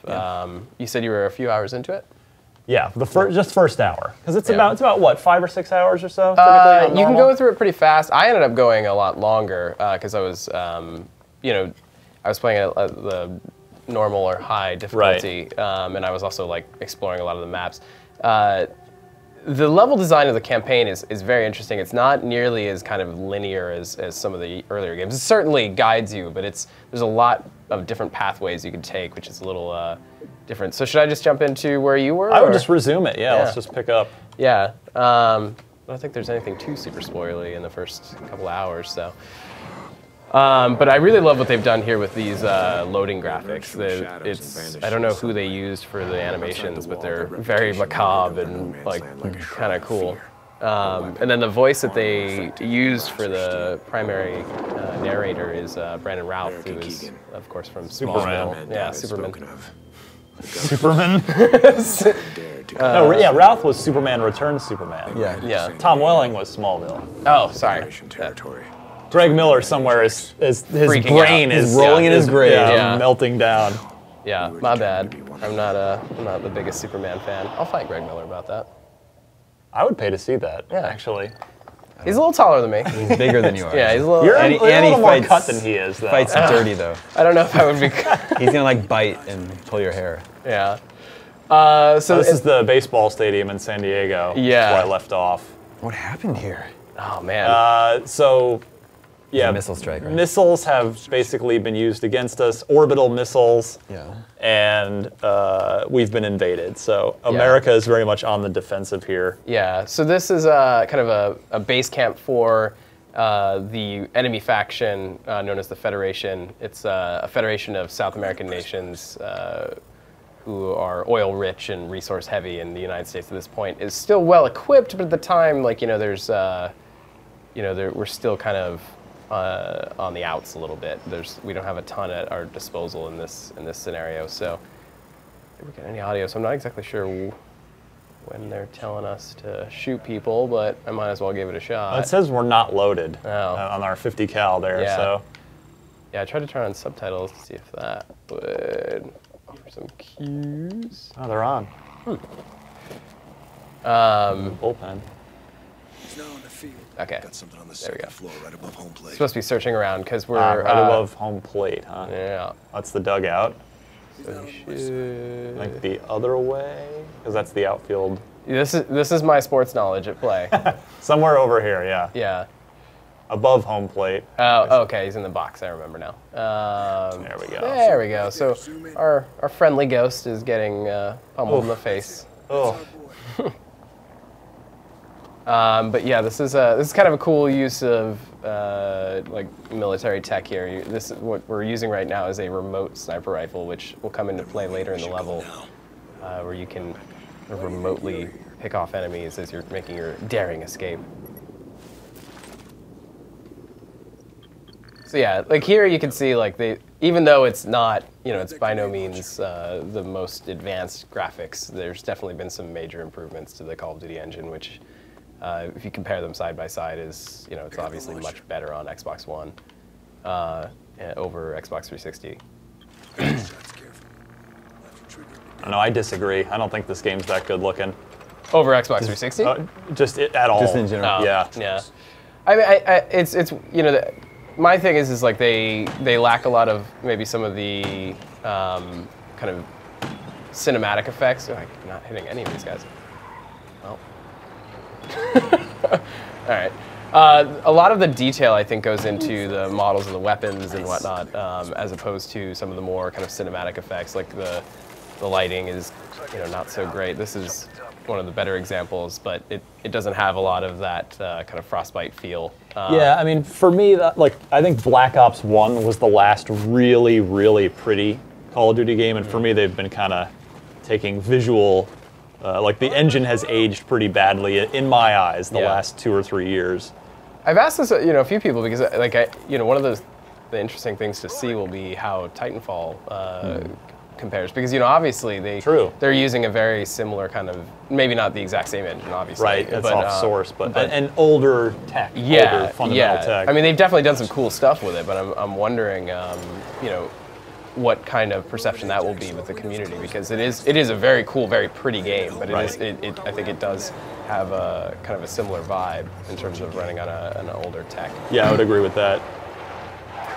Yeah, got your loyal dog here. Let the dog blow the charge. Put the nose on the button. I want that. That's next gen. Yeah. Yeah, shooting. It wouldn't be a Call of Duty game if you weren't shooting people from a moving car. That's true. Nice stage dive there. Yeah.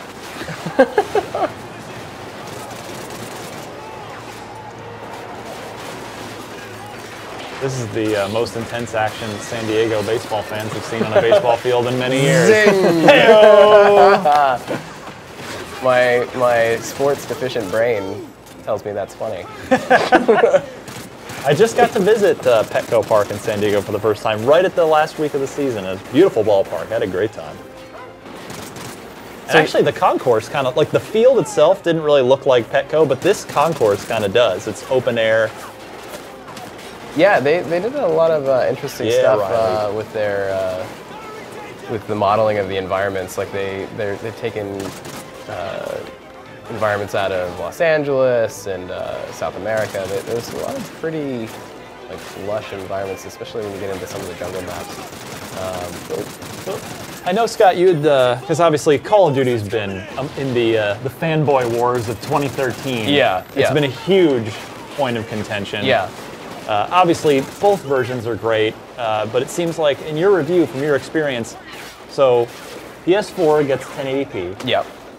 Xbox One 720p. But in your experience, you had said that smoother overall frame rate here on Xbox. Yeah, so I've noticed, like on the PS4 version, I noticed a lot of frame rate hiccups on, or not a lot, but occasional on the campaign, whereas multiplayer is a lot smoother. Whereas this runs a little more stably, but again, you kind of lose some of that detail. Right. I mean, upscaled, it still looks great, but you know, if you really have an eye for that kind of thing, and I certainly do, I am a total resolution nerd at this point. I think it is noticeable, even if maybe not for like the casual consumer, but if you are a visuals kind of person, you'll definitely pick up on some slight nuance there. But overall, I think both. You know, the cool thing about Call of Duty, you know, and it's both its biggest limiting factors and also one of its biggest strengths is that it is really kind of a ubiquitous experience across all of the platforms. Right. The only variation you really get here is the ability to have 18-player matches, which were eliminated from current gen, or sorry, last gen. It's we gotta figure this out real quick. I'm shooting my allies here. I'm like, but yeah, it's one of those things you got to get rid of, like kind of get rid of that practice. But yeah, so anyways, you do lose that higher player count on current gen or Xbox 360 and PS3, but you get the character customization, you get the dynamic maps. All of that is preserved, so they've done a really good job of preserving the experience, regardless of what version you play. And in fact, if you play within a console family, if you play on PlayStation 3 and then go to PlayStation 4, your stats carry over, your characters, all that. Same on Xbox, I believe. Yeah, right? yeah. So it's both that side. Sorry. Which is really cool because it uses that unified Call of Duty login, and so it really makes it easy for people to not, like if they really want to play and they don't want to lose all their progress, in a couple months when they decide to upgrade to next gen or Xbox 360 or Xbox One or PS4, like there's no penalty for doing that. Yeah. Which is cool. No, that's good customer service there. So yeah, here we use the remote sniper again because we're on the other side of this door and these guys are ready for us. I'm just gonna drop it like it's hot. Damn. Guys, yeah. And there are other like kind of remote scenarios like where you use remote tech. Riley's. Where Riley? In this thing. But yeah, you control remote drones. Wolf, bro. I really hope they subtitled that like wolf. Where is he? Riley's got it set. Yeah, so there's some cool environments here. In the beginning, in the prelude, you're in space. You're in some space fights. Yep. Which just coming off of the wave of Gravity, the movie, I was very excited about that, like zero-G shootouts and all that. So. Just using the remote sniper again. I love that the antenna goes up. Yeah, we're good to go. You don't see antennas much anymore. It's true. Needs to bring back the antennas in smartphones and tablets. So yeah, they died right when the iPhone killed them, I think. Yeah. So yeah, there's also some cool stuff on the like a free downloadable map. It's the dynamic events are a little kind of disparate. Like sometimes there are small little things where you can drop a gate or a trap on somebody in multiplayer experience, but in others you can do kind of wide kind of map, just totally leveling a map in a way. So like in this case, there's a multiplayer map based on this level where you can basically call in a missile strike and it'll just level the entire thing.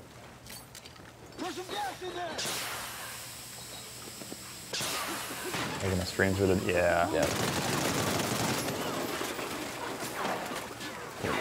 Let her go.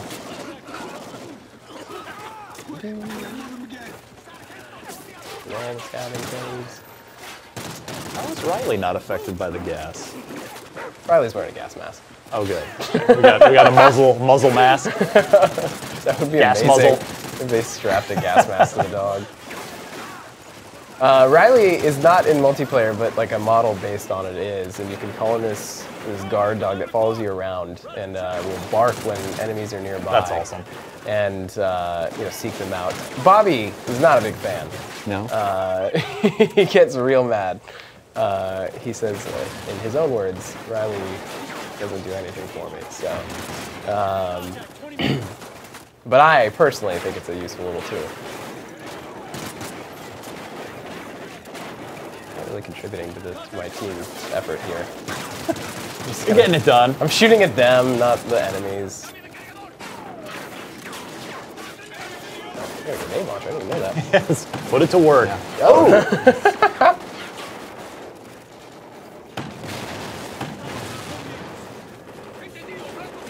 So yeah, like it lacks a lot of the destructibility and a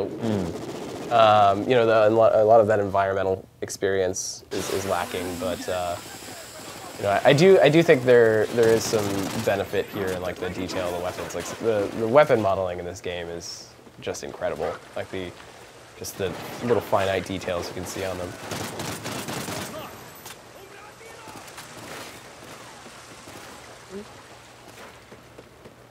But yeah, so far I really enjoy the new Xbox One gamepad for shooters. It's the sticks are a little smaller in terms of surface area. The pivot is a little hard to get used to on the sticks, but otherwise, I found it. I mean, they are different, but I didn't really feel. It just felt very natural to me. Yeah, they definitely feel a little like looser, and they have a little more range of motion, which is nice. Yeah. I like the new grips around the edge. Yeah.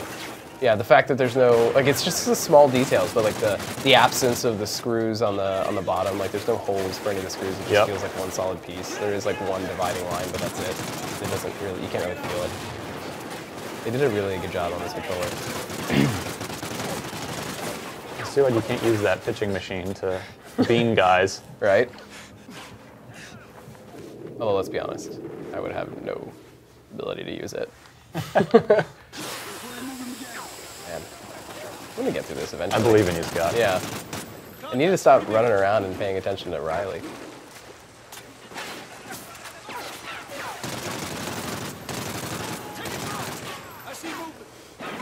He's also using weird button layouts. I go tactical, default. man. What do you that's default? Tactical is the way to go. Gosh, you default people. No, tactical is the way to do it. Because you're more likely to, slide. The knee slide is my favorite, by the way. Sliding around here. You're more likely to slide or go prone than you are to knife someone in most cases, unless you're particularly fond of the knife. I'm pretty knife happy in Call of Duty. I gotta say. I mean the knife is really gratifying now because they have that new animation.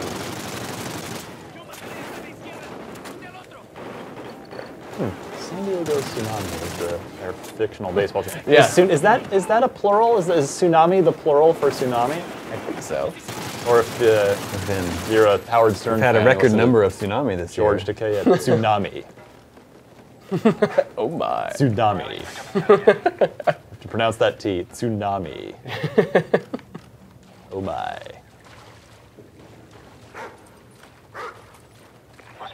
Sniff him out, Riley. I wish there were literally a button where you could wave sausages or jerky or something. That would be amazing. It's funny how big of a deal the dog has become, in terms of memes and this association with this game. It's like, oh, Call of Duty dog. At Call of Duty. Yep. All right, got the grenade launcher in a closed space. That seems like a great Good idea. plan. Yeah, yeah. Never gone wrong. Can't stand here. Nope. Oh. Jeez. Knife. Yeah, there's some pretty brutal moments in this game. I'm sorry, Damon, what were you going to say? This looks pretty. Yeah. I mean, turn out all the lights, the game looks pretty. You definitely get like a benefit of going Xbox One or PS4. Like it's definitely not the same game. It's hard to see in like internet videos because you're looking at a tiny little screen there. But yeah, in person on a big TV, it definitely has. Oh, I'm just gonna slow motion shoot some guys. First. Oh, this guy's dual wielding. Look at you. You got your. Yeah, drop him. Yeah. Like a boss. I was too busy. Like, I don't even need these anymore. Yeah. Can't get more bullets.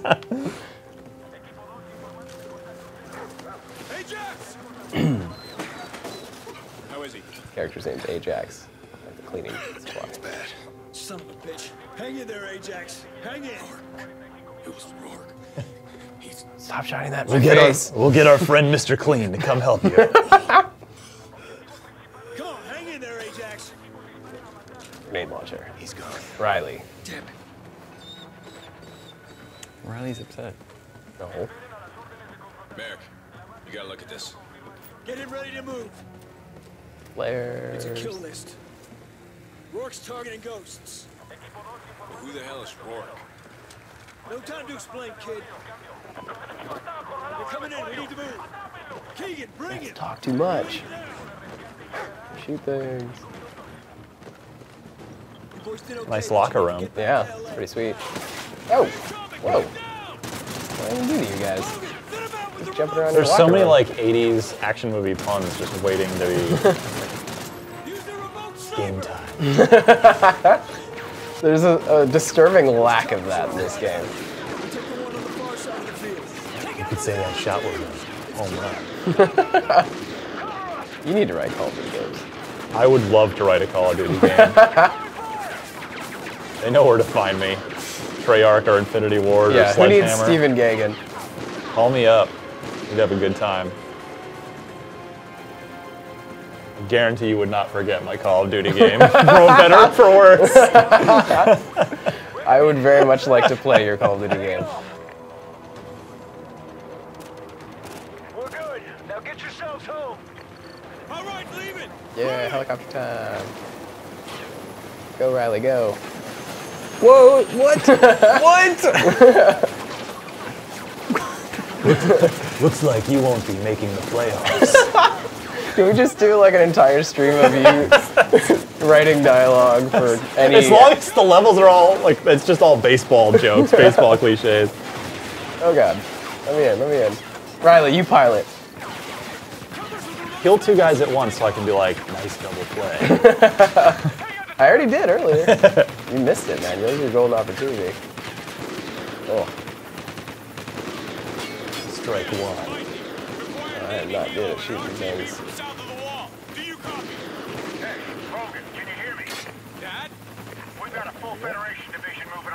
Buy me some peanuts and Apple Jacks. That's a cereal. Sorry. Cracker Jacks. You can buy me some Apple Jacks too. That's God, good. They should also. just replace Cracker Jacks with Apple Jacks at baseball games. You heard it here first. I've seen soldiers recover their fallen. This is how much I know about sports. I got you an achievement. I appreciate that. Yeah. Like these men. I do appreciate that. Yeah. Struck down. There was a reverence to how the ghosts treated OT asks, how's the sound quality in Ghosts? It's great. I mean, the sound as always? the sound design is always pretty exceptional in these games, especially like with the positioning of audio. When you have like a great surround sound setup or a great surround sound headset, you can really, like, for me, it's to the point where I can't play these games competitively online without a really good headset on. Oh, you gotta have it. Yeah, because you can hear people creeping up on you, and you know exactly what direction they're coming from. Which is a problem with Xbox because they've got the new proprietary chat port. Yeah, it's a little bit of a bummer.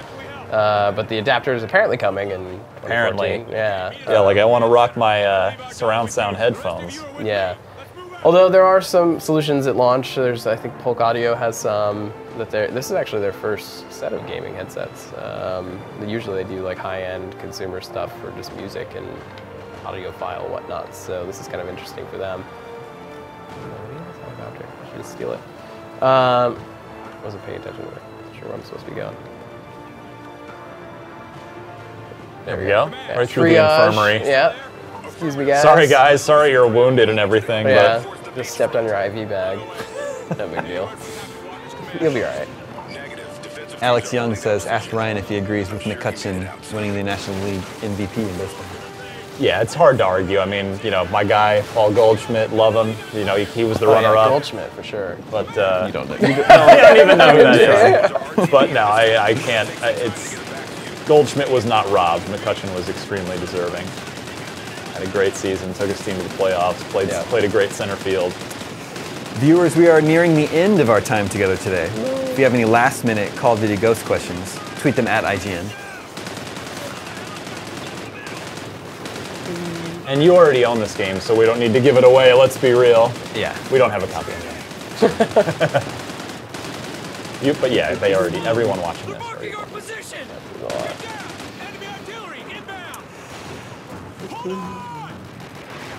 Oh no, that's no good. Ryan, are you getting your personal Xbox One on Friday? We're playing it right now. This is your personal one? Gotcha. Yeah, mine is still hasn't shipped yet. I'm a little concerned there. My PS4 didn't ship until Thursday sometime. Yeah. Nope. Probably be paying attention to what I'm supposed to be doing. Ammo. Oh god. There's some sort of remote case I was supposed to get. Where is it? A-10s are on station and ready for tasking. Oh, there we go. There we go. Wow.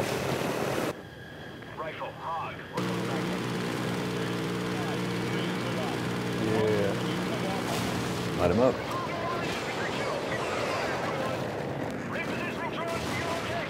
Video games. Yeah, so the Federation, this is Santa Monica Beach. This is, no bueno. So which way is the pier? It's in here, isn't it? Isn't it? Yeah, the pier's in here. You might even see it right now. Oh. I got. Oh, we missed that drop over there. Oh! Oh. Oof.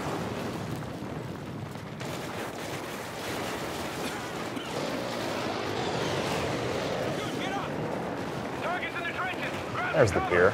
Yeah. Some distance. Ferris wheel. Uh-oh. Oh god, grenade. This is actually one of my favorite new additions to this game is the 9-bang. It actually just does these series of bursts of kind of concussion effects as well as a bit of an explosive element. So you can kill enemies with it, but you also disorient an entire group of people. But yeah, the great name too. Yeah, the 9-bang. Sounds like a really douchey cologne, doesn't it? I wasn't sure you were going with that. It's just like, Ryan. I wear a 9-bang. Kids are watching. But yeah, it's the cooking animation is kind of helpful too because you never before you kind of just sort of felt it out, and if you cook too long, you would blow up. So you're making me hungry talking about cooking animation. Is In-N-Out catering this live stream? Oh my we were God, talking about it earlier. Oh, absolutely. Should have hooked that up. I'll bet there's somebody that works at In-N-Out that's watching this. Yeah, we seriously need to get an In-N-Out sponsorship. Oh, you're a bad guy.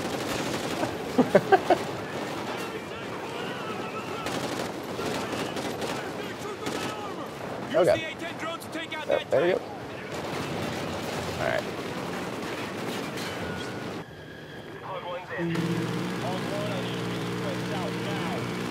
You are here. Do not shoot yourself. Oh, another achievement. Are you a big achievement hunter, Ryan? You know, I was when the 360 first came out, and it was a total novelty, but I just, eventually, it's, no, is the short answer. Not anymore. I kind of was, it's not a big pastime for me, but I'm going to give a shout out to my friend and former coworker, Corey Cohen, the biggest achievement hunter that I know. He would farm everything. Avatar, The Last Airbender, Oh, the yeah, 1,000 points. that was the easy one. Yeah, there were some notorious. I never got like a full 1,000 points, I think, on any game. It came pretty close. Got a couple. Probably my most proud 1,000 points is Oblivion. Oh, okay. It just wasn't hard. I just had to put in the time on that one, which that I was early on when there wasn't a lot else. Exactly. Yeah, I didn't do a lot of high points. I didn't do a lot of completionist stuff on a lot of games, but I did play a lot of games for the purpose of achievements. I was a bit of an achievement hunter there for a while. I know I got the full 200 on a bunch of games. Nice. Which is harder than it sounds, by the way. It's not always, 200, that's easy. No, actually, it's not.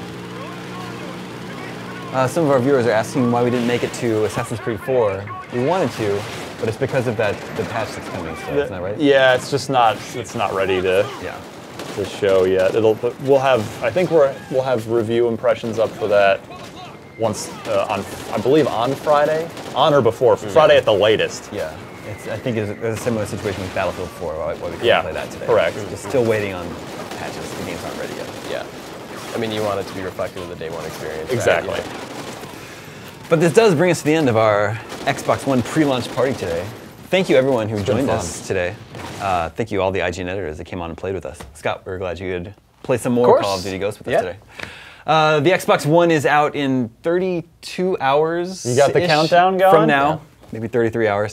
We will have lots more next-gen coverage coming up on IGN. Right now, we're going to replay the Rise and Forza demos that we had earlier in the day. So yeah, I had some folks tweet me like, "Hey, when are you playing Rise?" I'm like, "Sorry, you missed it," but we'll replay them right now.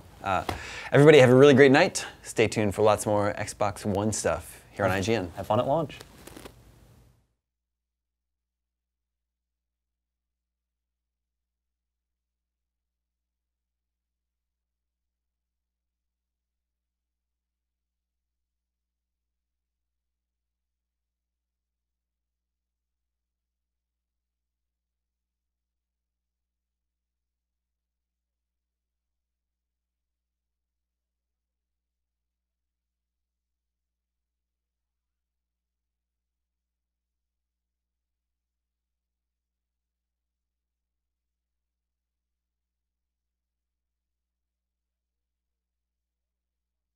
Several really odd omissions as well, but nothing that, at least for the time being, is going to ruin your life. I mean, it's still... So, Fran, you're reviewing the console for IGN. That's right. When can we expect that review? Well, we got to get through launch weekend, so sometime next week. You know, it really depends on how smoothly launch goes, but I expect sometime next week. How are you feeling about it right now? Yeah, I mean...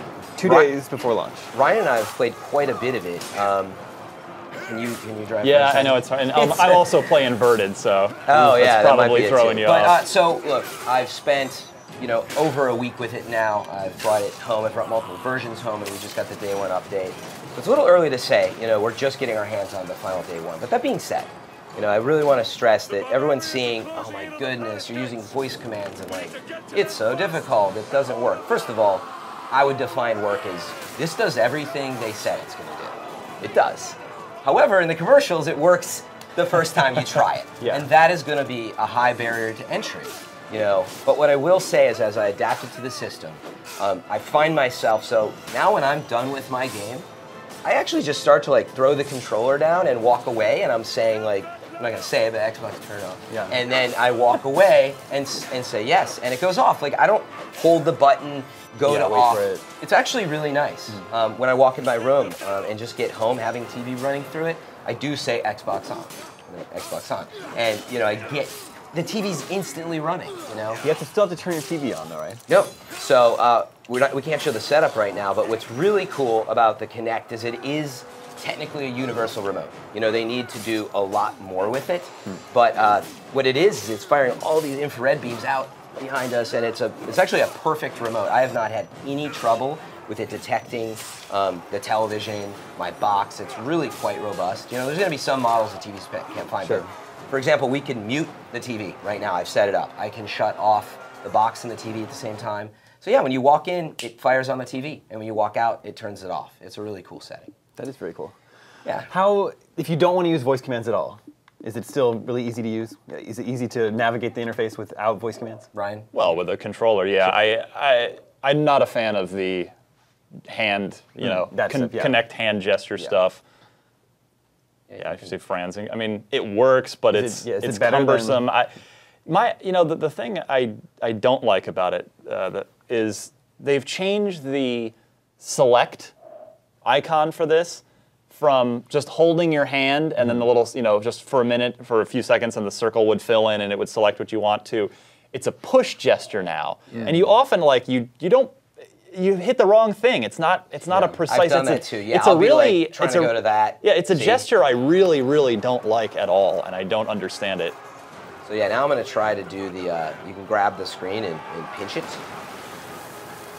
And it's not working. You basically hold your hands out. It normally will give you a cue. I think it's because I'm not signed in, actually. Is that what? So Ryan, can you try that one? Sure, take over. Just hold your hands out.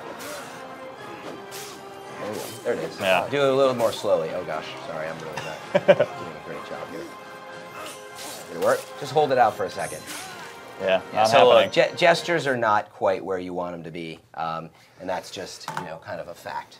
So yeah, I mean, look, there's a ton to show in here. Upload Studio, we've got clips of that up. We've got demos of Skype. We've got a ton of stuff on the site that it's a little more elegant if we can kind of take the time out of the studio to show you that stuff. So it is up. Go check that out. But again, on the hardware side, what I will say, if you're looking to drop here in the States, $499 bucks. That's a pretty big price to entry, but the headset, the controller, the box itself, like this is a great system. And arguably, you're like, okay, well, PS4 is $100 less. Other than the games, which is always with the consoles, you got to go for what games you want if you're a gamer. But Xbox One is adding really innovative stuff, and even if it doesn't work today, well, it does work. It just doesn't work all the time. I'm finding myself again doing stuff like right now. I can just say Xbox, Snap TV.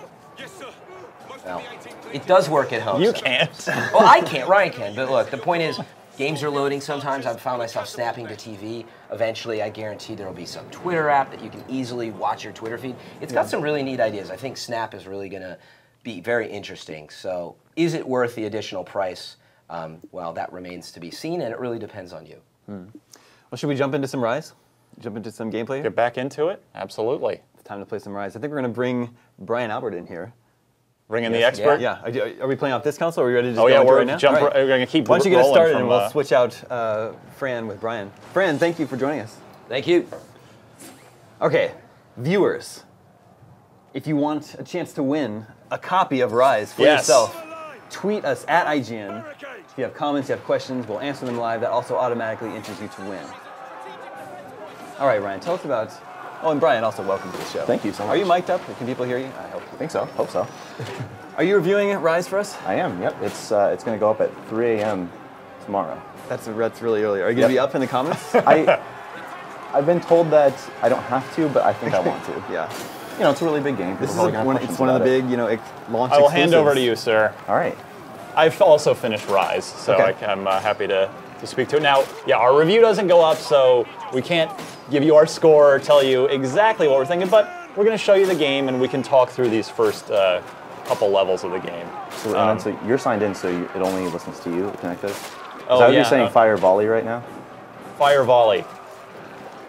There we go. Yeah, the voice command, I mean, what's interesting about Rise, as you see here, if you were paying attention a minute ago, they've actually incentivized you to use those voice commands. Try doing the LB version.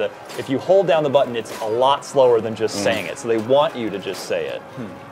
Let's get some hit those fire barrels and explosive barrels. Yeah, let's get some explosions going here. Of course, you panned away from the explosion, Brian. I got to get this one going. Got to get some good TV here. There we go. There's one more yellow fire barrel there. There we go. There it is. Burn those barbarians. So this trying is to come into Rome. This is level 1. Yeah, this is it. Yeah, this is the very beginning of the game. This is what you'll see. Is this what we saw at the E3 demo? That level? No, that was about halfway in or so. Oh, wow. Yeah. That's whole storming the beach. It's a really good level, though. Fire Volley. Thank you. I'll have to co-op You're this. welcome. Yeah, so one of our viewers, Simon Kim, was just asking, are there any useful voice commands in Rise? So apparently That's one of them. And I think that's the major one. There's volley. I'm pretty sure the catapult there's an archer also one. works. Archers. Oh, here we go. Catapult there it fire. is. Great. Oh, we talked over each other. Catapult fire. We're almost done here, so we can get out of the third sequence and show Yeah, more of the regular back into combat. the combat. I think it's actually right here. Yep. Boom. This game looks incredible. It does really look nice. really, really pretty. Yeah. Yeah, this Forza and NBA 2K14 are, in my opinion, the absolute prettiest of the Xbox One launch titles. Yeah, so Crytek made Crysis, and I was like, oh man, the jungles look great in that game, and there are jungles in Rise that look every bit as good as Crysis, or even better. I'm really a sucker for like really pretty environments in games. Yeah, we've already I've upgraded the heck out of. You can ignore that. I've just about every upgrade. We don't want to show all of them. I'm going to save a little surprise. But you can also unlock new executions as well, which is nice. You don't see the same 3 over and over. Help me! I command you, my emperor. Are we letting the cutscenes roll through? Yep. Okay. I don't think we can skip them anyway. Okay. Now we're showing the full first couple levels here, whatever we've got time for.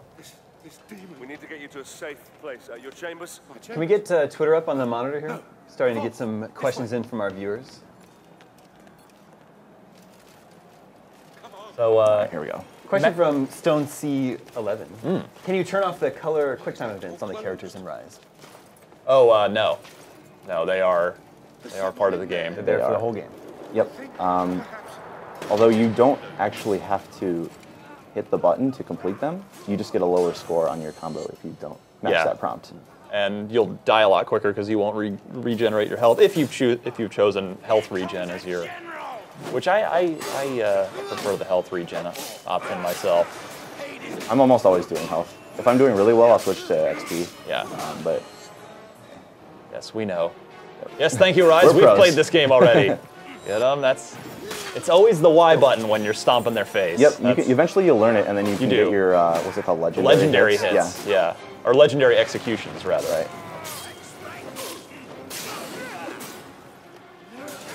Yeah. Get him. Yeah. Double execution. Double execution. A lot Here more comes experience or health or whatever it is you have selected at the time. Oh, see ya into the pool. You're not. There are a lot of environmental executions. This is my pool. Notice there's no blood in it.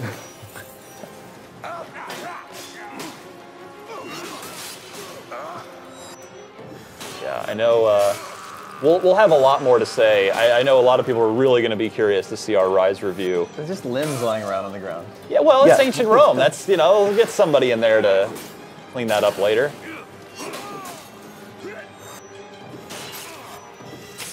Eventually you start to learn which ones it is, and then you get your legendary hits. Not much of a problem. Yeah. Brutal. Deflect, Brian, deflect. Here comes another guy. There we go. I got it. I'm all backseat gaming over here. I'm really annoying. Double execution. Trying to set it up. There we go. That wasn't. Oh, here we go. Yeah, I was like, it's done now? Yeah. Yeah, as much that was made on various internet forums and IGN comment sections about, oh, it's 900p, it's not full 1080p. Look at it. Yeah. Look at it. That sounds so silly, and then you play it and you're like, it doesn't. Who cares? Doesn't matter. Look at this. Yeah, it looks amazing. And it is a steady 30 frames the whole time. Yeah, it does not dip. dip. It's not 60, but it's smooth. Nice fire effects too. Yeah, kick that guy in the face. Oh, but he's Take ready him for down. execution.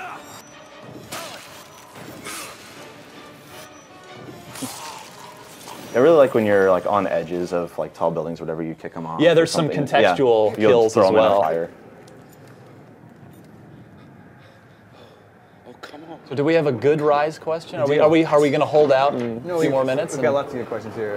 The real Hades asks, is the combat of Rise comparable to that of the Arkham franchise? It looks that way. That's a pretty fair comparison, I'd say. it's, you know, this is, well, Brian, I'll let you speak Yeah, to it. Again, just based on these first couple levels, because our review goes up at Sure. 3 a.m. Pacific, 6 a.m. So when you wake up for breakfast tomorrow, you can have breakfast with our Rise review. Or you can get up at 3. Or you can, if you're a night 3 owl. Pacific. 3 Pacific, sure. It kind of is. Batman has a very, like, he can dash really quickly across the screen. You're not doing that. That's true. You're an armored up Centurion yes, here. you're slower. Also, in Batman, you get generally a lot more tools to do things with. In this, it's like a very fundamental set of sword and shield skills. Yeah, true. But yeah, if you look at it, you'd be like, yeah, this kind of looks like Arkham.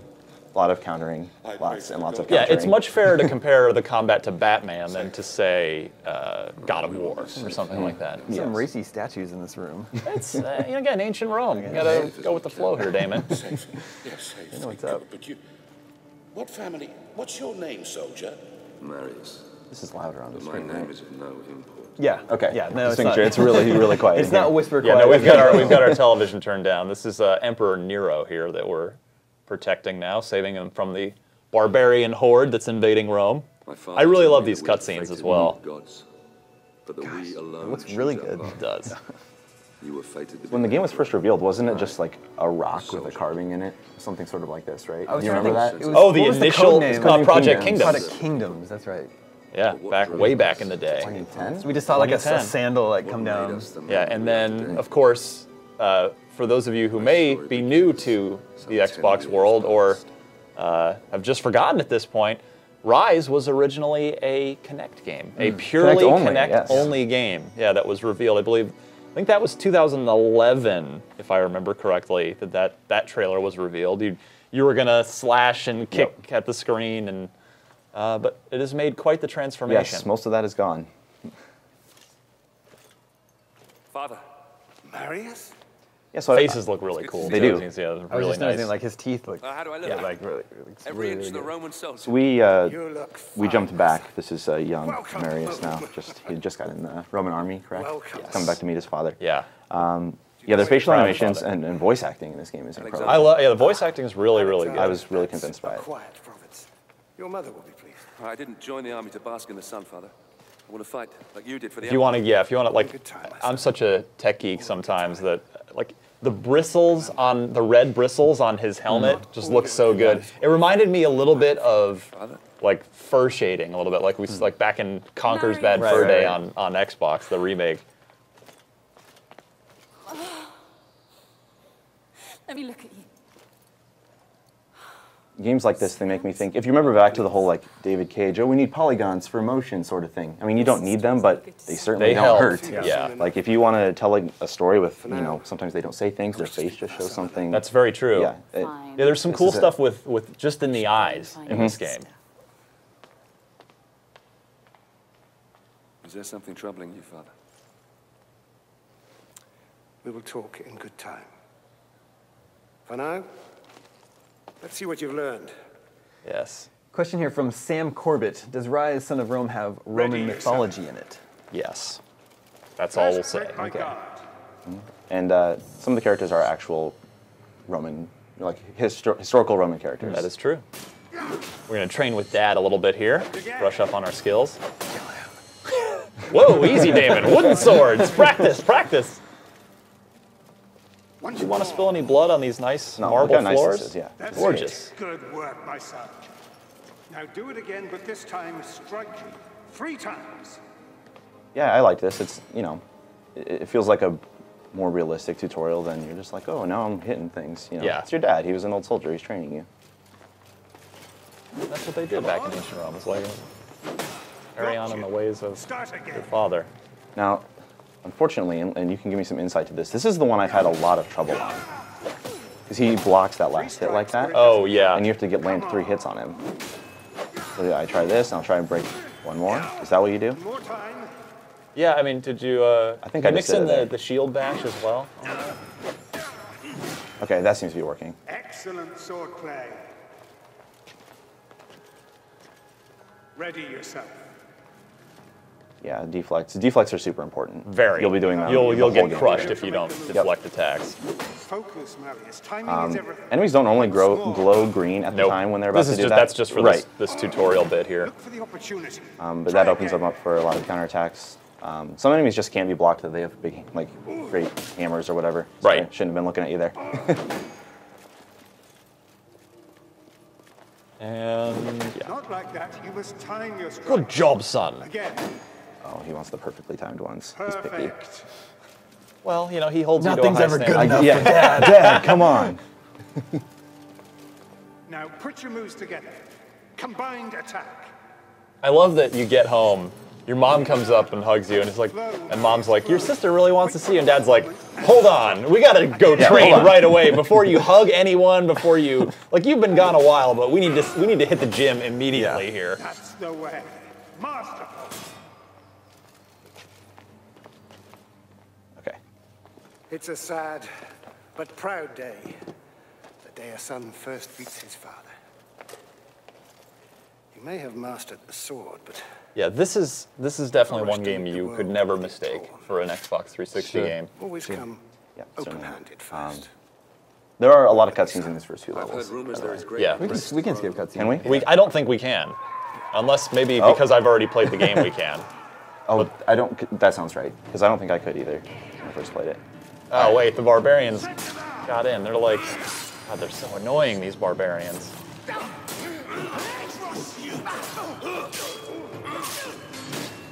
Oh, shield to the face.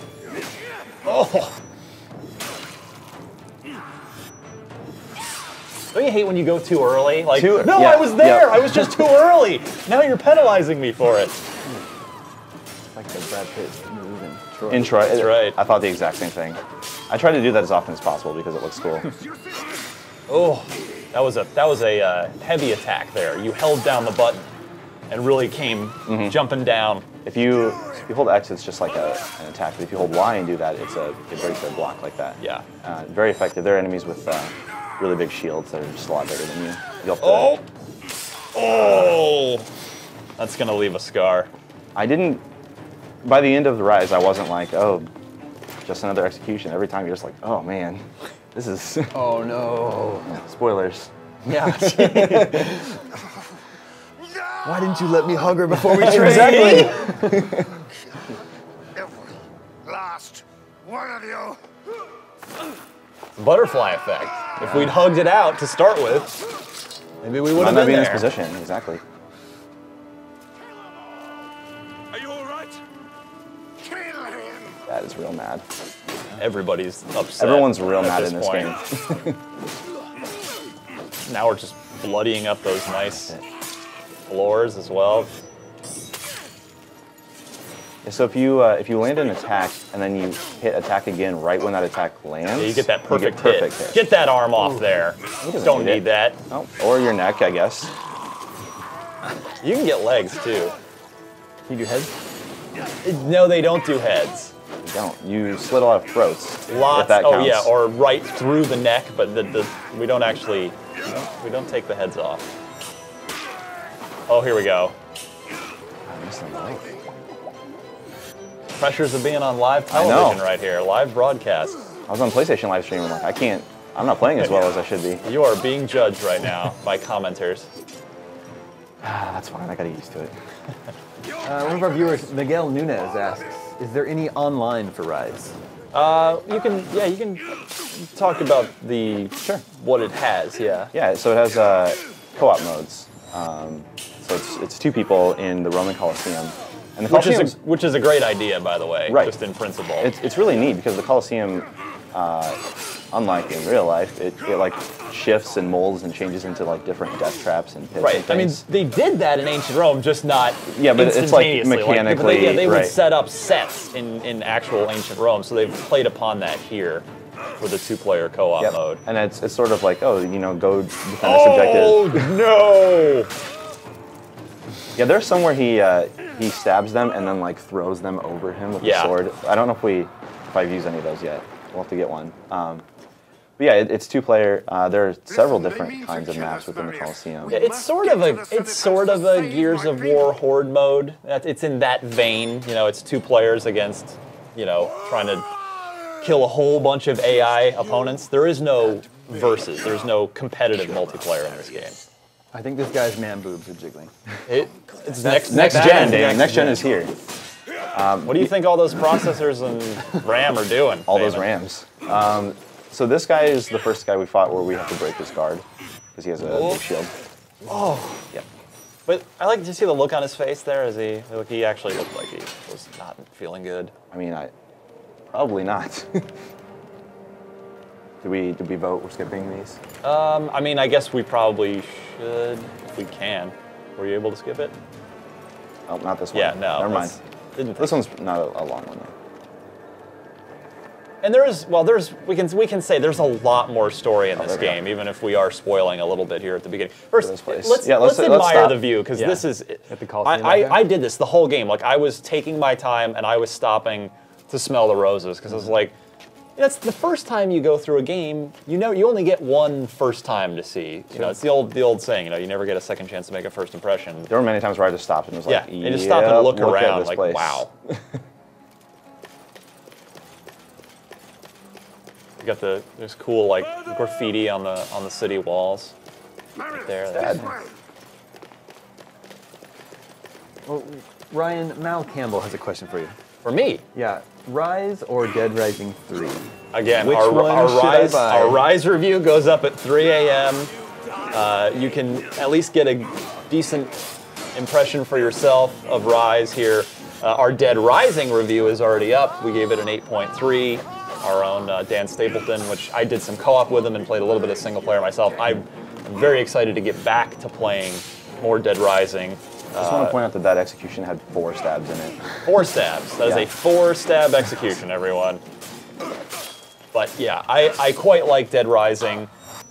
There's a lot of meat on the bone in Dead Rising for sure. I would definitely recommend Dead Rising, and I mean, Ryan will have his review up at 3 a.m. I definitely have a strong opinion on Rise as well. And I actually am really looking forward to that dumb embargo lifting so I can talk about it. It seems like maybe people will be pleasantly surprised. I think all this time people have been a little bit lukewarm on Rise. Well, I will say, you know, these first 2 levels that we're doing now, that's what Brian and I got to play for a preview about 3 or so weeks ago. And so I can say, I mean, yeah, I completely agree with you, Damon, you know, from seeing it at E3 and then the other trade shows and events that followed, it was kind of like, okay, maybe. Yeah. But then, yeah, finally getting to sit down and play these first 2 levels a couple of weeks ago, as we stated in our video preview, yeah, I really warmed up to at least the first 2 levels. So but the full game there is a lot more going on than what you see in the first 2 levels. So I look forward to talking about it tomorrow. And there's a lot of story stuff we can't talk about that I thought was super interesting too. There are a lot of collectibles too. I was looking around for them as much as I could, but I got most of the vistas. Yes. I got most of them. But then the other ones, I think it's whatever the scrolls are. Right. I only got 10. Yeah, I only got like 17 out of I think 42 of them. Yeah. And I look around a lot in these games. Yeah. I mean, I won't right now, but I really love these things. The spears. What are they called? Javelins or something. Oh yeah. Yeah. That guy probably shouldn't have been just standing out there. Oh, he's just an innocent. I mean, he's just announcing his city's being taken over. Pila, they say don't shoot the messenger, right? Well, they just did. they throated him. Yeah. Is that a word? I don't think that's a. Throated? Throated. That's. I'm inventing that word for removing someone's throat with a. Language is malleable. It's fine. Yeah.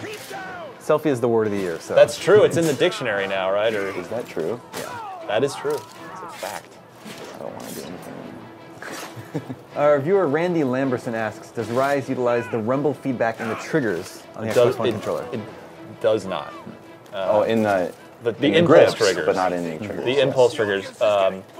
2K14 does, strangely. I mean, you might not expect it, but they're there. And then, of course, Forza is the big one. And I believe those are the only two I've noticed so far, and I've played just about every launch game. Well, we got focus going on here. Oh yeah, you did the slow down time and kick some ass. Yep, super handy when you're surrounded by, especially enemies that... I'm working on it. He doesn't need it. Yeah, your focus meter, and we have a lot right now because this is a good way of beating the game. Yeah, we're a little... We're kind of taking care of things. Overpowered here. Yeah, probably should have pumped up the difficulty level, but... It's okay, we look like a badass. That's true. It just looks like we know what we're doing. You love those doubles, don't you? I do. Oh, here we go, here we go. Missed the prompt on that. See, that is one thing about this. Oh, there's something detached over there. But tell me if you agree, Brian. Like, even though there are a finite number of the executions, it got to the point where, like, when I would miss one, I would really get upset at myself. Like, Yeah. oh, how did I whiff on that one? Exactly, and especially because you know, I wanted the like more health regen or whatever it is you get from nailing the And what would happen was I'd be upset at myself for missing one, then I'd just be like, bring me the next guy. I want to get the next guy. And also, I felt like I started to learn some of them. Oh, and so sometimes I'll just hit X before it even comes up, and I'll get a legendary hit so fast. Yeah. Arm. Is arm is X, right? Usually. Yes. The head stomp is Y. Y. I think. Head stomp is always Y. Actually, let's do this. If you do focus and then you do a heavy kick, it just blasts them back. It's pretty good. So speaking of... It can happen. Oh, see, just gave up. bailed It's out. too much. I would give up too. So speaking of head stomps and throating people and de-arming people, Go! Every time, I love it. Erkberg asks, does the amount of gore ever bother you in Rise?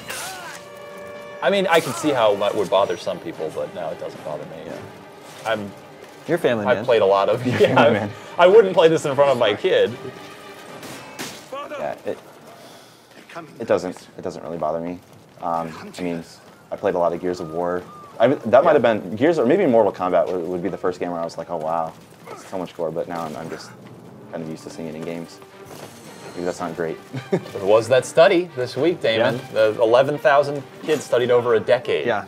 In No Britain. evidence. No evidence that playing video games affects behavior or aggression or anything. So take that, naysayers.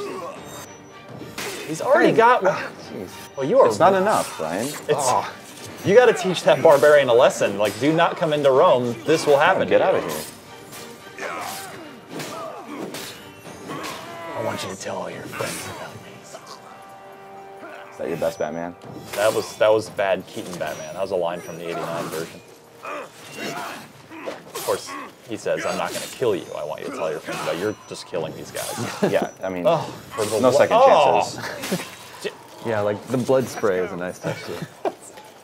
I love these spears. You can upgrade your inventory size. And you know what which else? believe I want yours to is- I want to point out one other thing that I like about this game from from the immersion perspective. Now, this might sound a little dark, but I like that all those bodies stay on the ground and they don't just phase out like, instantaneously. They don't, like, flicker away. Because that's when that happens, it just pulls me right out of the game. I totally agree with you.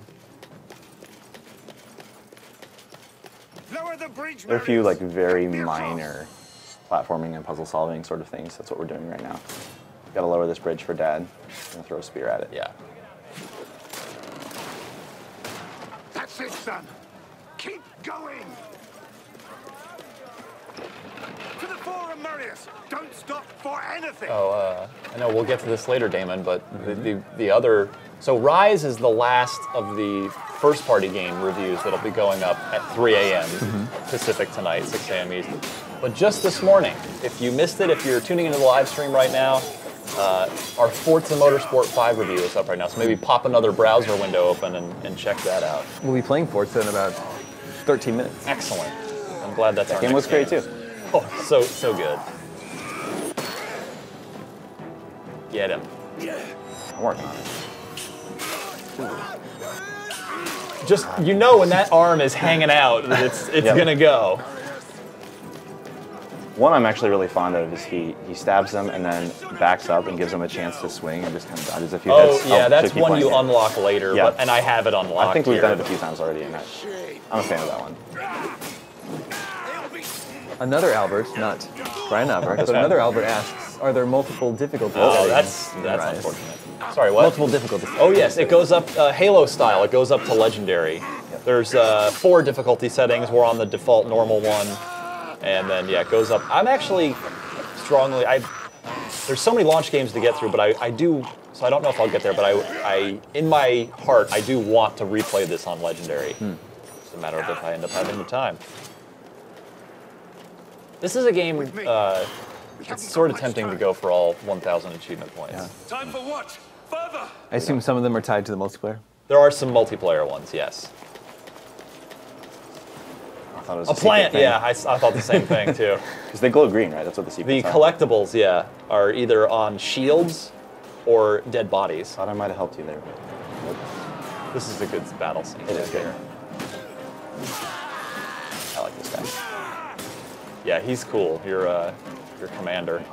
So we started out in the game in a battle, and then we flashed back to this time. Isn't that right? This is still in a flashback?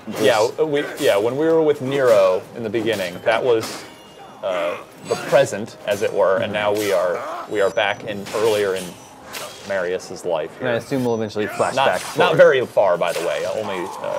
Only just I don't know, whatever it is, a week or a month. Oh, wow.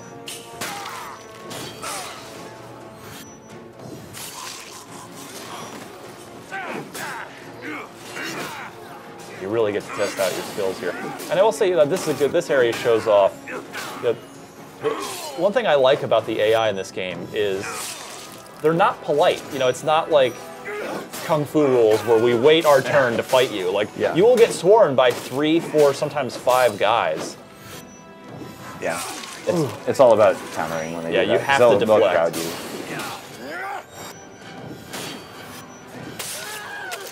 I need to get the one where you're frozen. I don't know how to do that one specifically. I'm sure I have it unlocked. Nice. There we go, there's one. Might as well use this up while I got some on.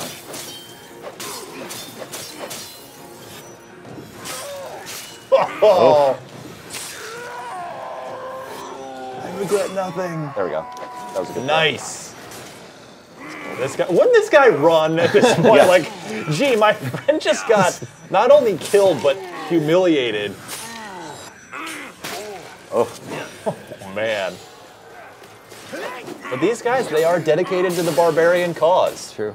They are like, my friend just, bad things just happened to him, but I'm going to hang in and try and take out this really angry bowman warrior. Lance. So I am seeing faces reused, but I gotta give Crytek props for not just putting all the enemies in helmets. In matte, yeah, exactly. Yeah, the big guy with the man boobs, as you said. Yeah. You see him You see a him lot, very yeah. often, yeah. Oh! I think that was his liver. All this meat.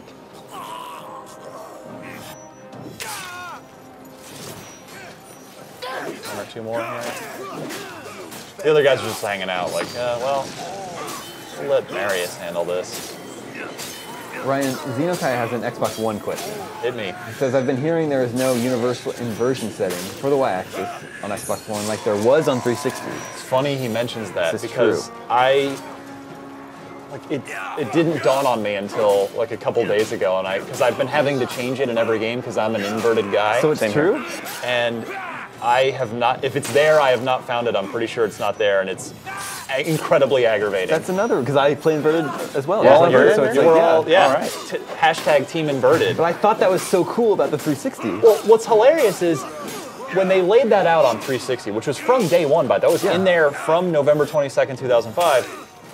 It was originally going to be like grow to become more, but all it ever ended up being was the racing profile, which was your default whatever camera view you liked in your racing games, and action games, which was basically inverting your Y look. They never added any more, but really, the invert was all I needed.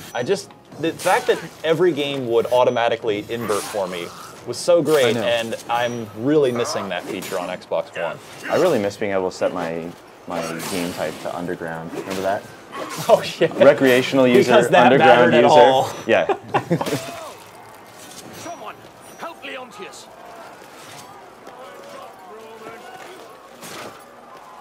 I think we have to. Should we? Maybe we can go out with this. I mean, we still have about 7 minutes on Rise here. I think that's the end of the level, though. Is this the second level? This is the first no, this is true. This is the first level. Okay, so we're good. Never mind. I was worried that. I mean, it's ancient Rome. It's like this wasn't going to happen. Right. You must save Rome. But see, it sets up to be just like it's a revenge tale, and I didn't feel like it was like boring or standard at all as it went on. No. Yeah, and it's interesting. You and I ended up having somewhat different opinions of this game, so I think there's going to be a lot of interest in our Rise review tonight/tomorrow. 3 a.m. 3 in the morning Pacific. No, I'll be sound asleep. I already know. I've already written my review in my head for my own review. I fought with your father. Look at again. I'm gonna go back. Look at the cool bristles. Look look how nice they look. I promise I will give you as much as you can handle. Next gen bristles, Damon. You were the second. They've arrived. They have arrived. Not anymore. Welcome to the 14th flat. Yeah. That seems to be like a thing that's happening a lot in games these days. Like your dad or mentor dies, and then someone's like, "Yeah, you're with me." What other game? Killzone just did that on PS4. Spoilers, well, it's I'm just kidding. PS4, it's fair game now. Again with the sexy statues back there.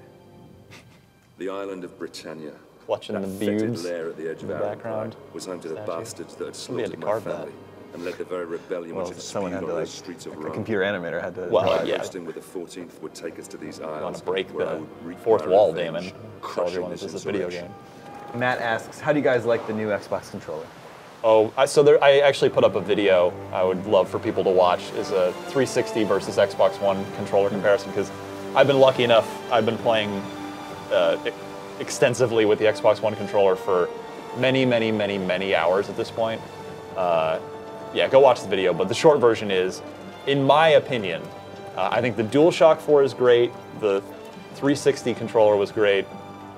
But I think this is the best all-around video game controller ever made. Nice. I thought about the 360. I know. I can already see the Xbox fanboy comments popping in, but just the ergonomics of it, the grips, the impulse triggers. When you try those impulse triggers, play Forza. You will love that. So that is probably the coolest new feature. And also the batteries are eternal. I've been playing dozens of hours. And, eternal. Okay, eternal strong word. Come on. Eternal batteries. Sorry, my friend. But since the dawn of not time. internal, eternal. But yeah, the battery life's great, even though that is one of my complaints is that it takes double A's. I know there was a big discussion in our controller comparison video thread where a lot of people were like, no, I think batteries are better because then if the internal battery dies, like on your DualShock, you have to buy a new controller. But you know, it's just the problem with double A's for me is when your batteries die, it's just really annoying. Yeah, like whereas you don't have any around. Right, exactly. So, but in any case, I think it's a fantastic controller. Oh, and also the D-pad is amazing now. It went from utter crap. Yeah. It went from like a 1 to a 9, possibly even a 10. It's great. The triggers are really wide on the sides and the outside edges. I actually really like that too. Yeah. Thought it might be a little uncomfortable, but it's not. I mean, it's not too terrible. I like even in those scenes where you're barely seeing Marius's face, he's got cool facial animations. Like you can see the sort of, you know, passionate, angry look as he's slashing some dude. Things. Yeah.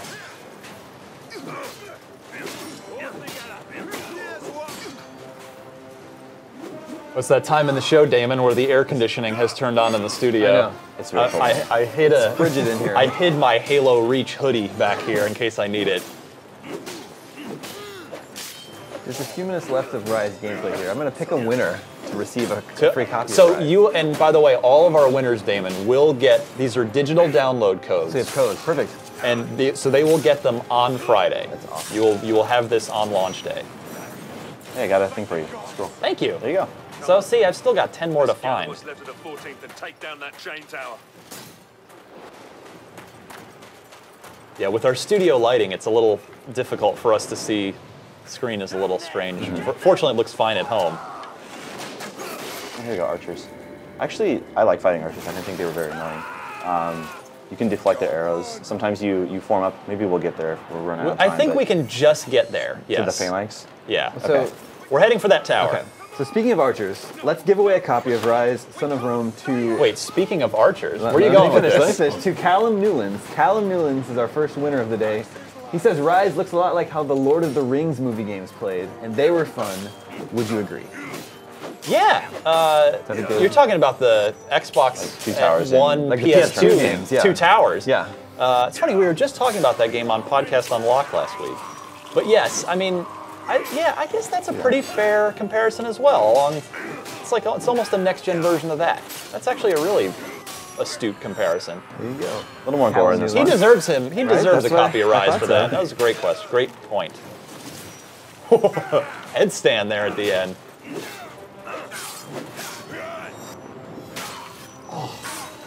And pull it out. Yeah. Yep. I probably roll too much in this game, but you don't need to do it That's very how often. you roll. Yeah, it's really fun. I'm a chronic roller. Mitch is rolling his eyes off camera Yeah, over here. there's a lot of rolling going on right now. They see me rolling. Let's drop this now. Mitch is dead. Mitch just died. I killed Mitch off I'm camera. embarrassed for what I started. I'm trying to get us to that point. You're really on a roll right now.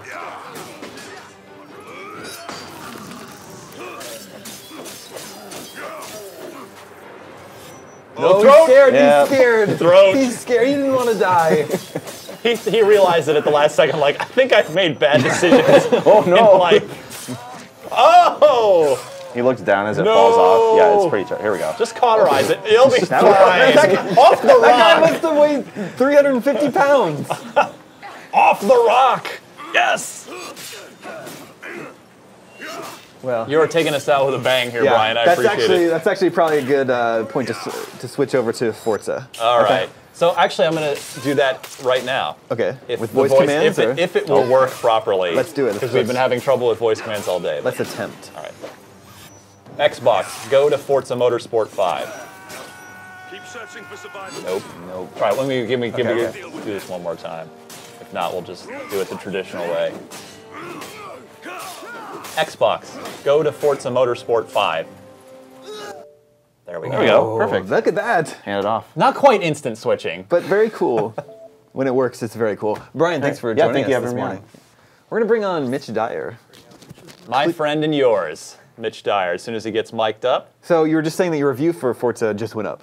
Not my review, Luke Riley. sorry. Luke Riley reviewed it, okay. Are one of our ace racing game experts. Read it right now on IGN, 8.8 out of 10. He loved it. I completely concur with him. It is missing some stuff. You give it an 8 out of 10, you said? 8.8. 8.8, got it. It is missing a few bits that Forza 4 had on 360 that'll no doubt end up in Forza 6, but a phenomenal racing game overall. Or as DLC. Well, that would be the cynical approach, but well, that's you're talking about. It's mostly missing cars and tracks. That's the big thing. Yeah.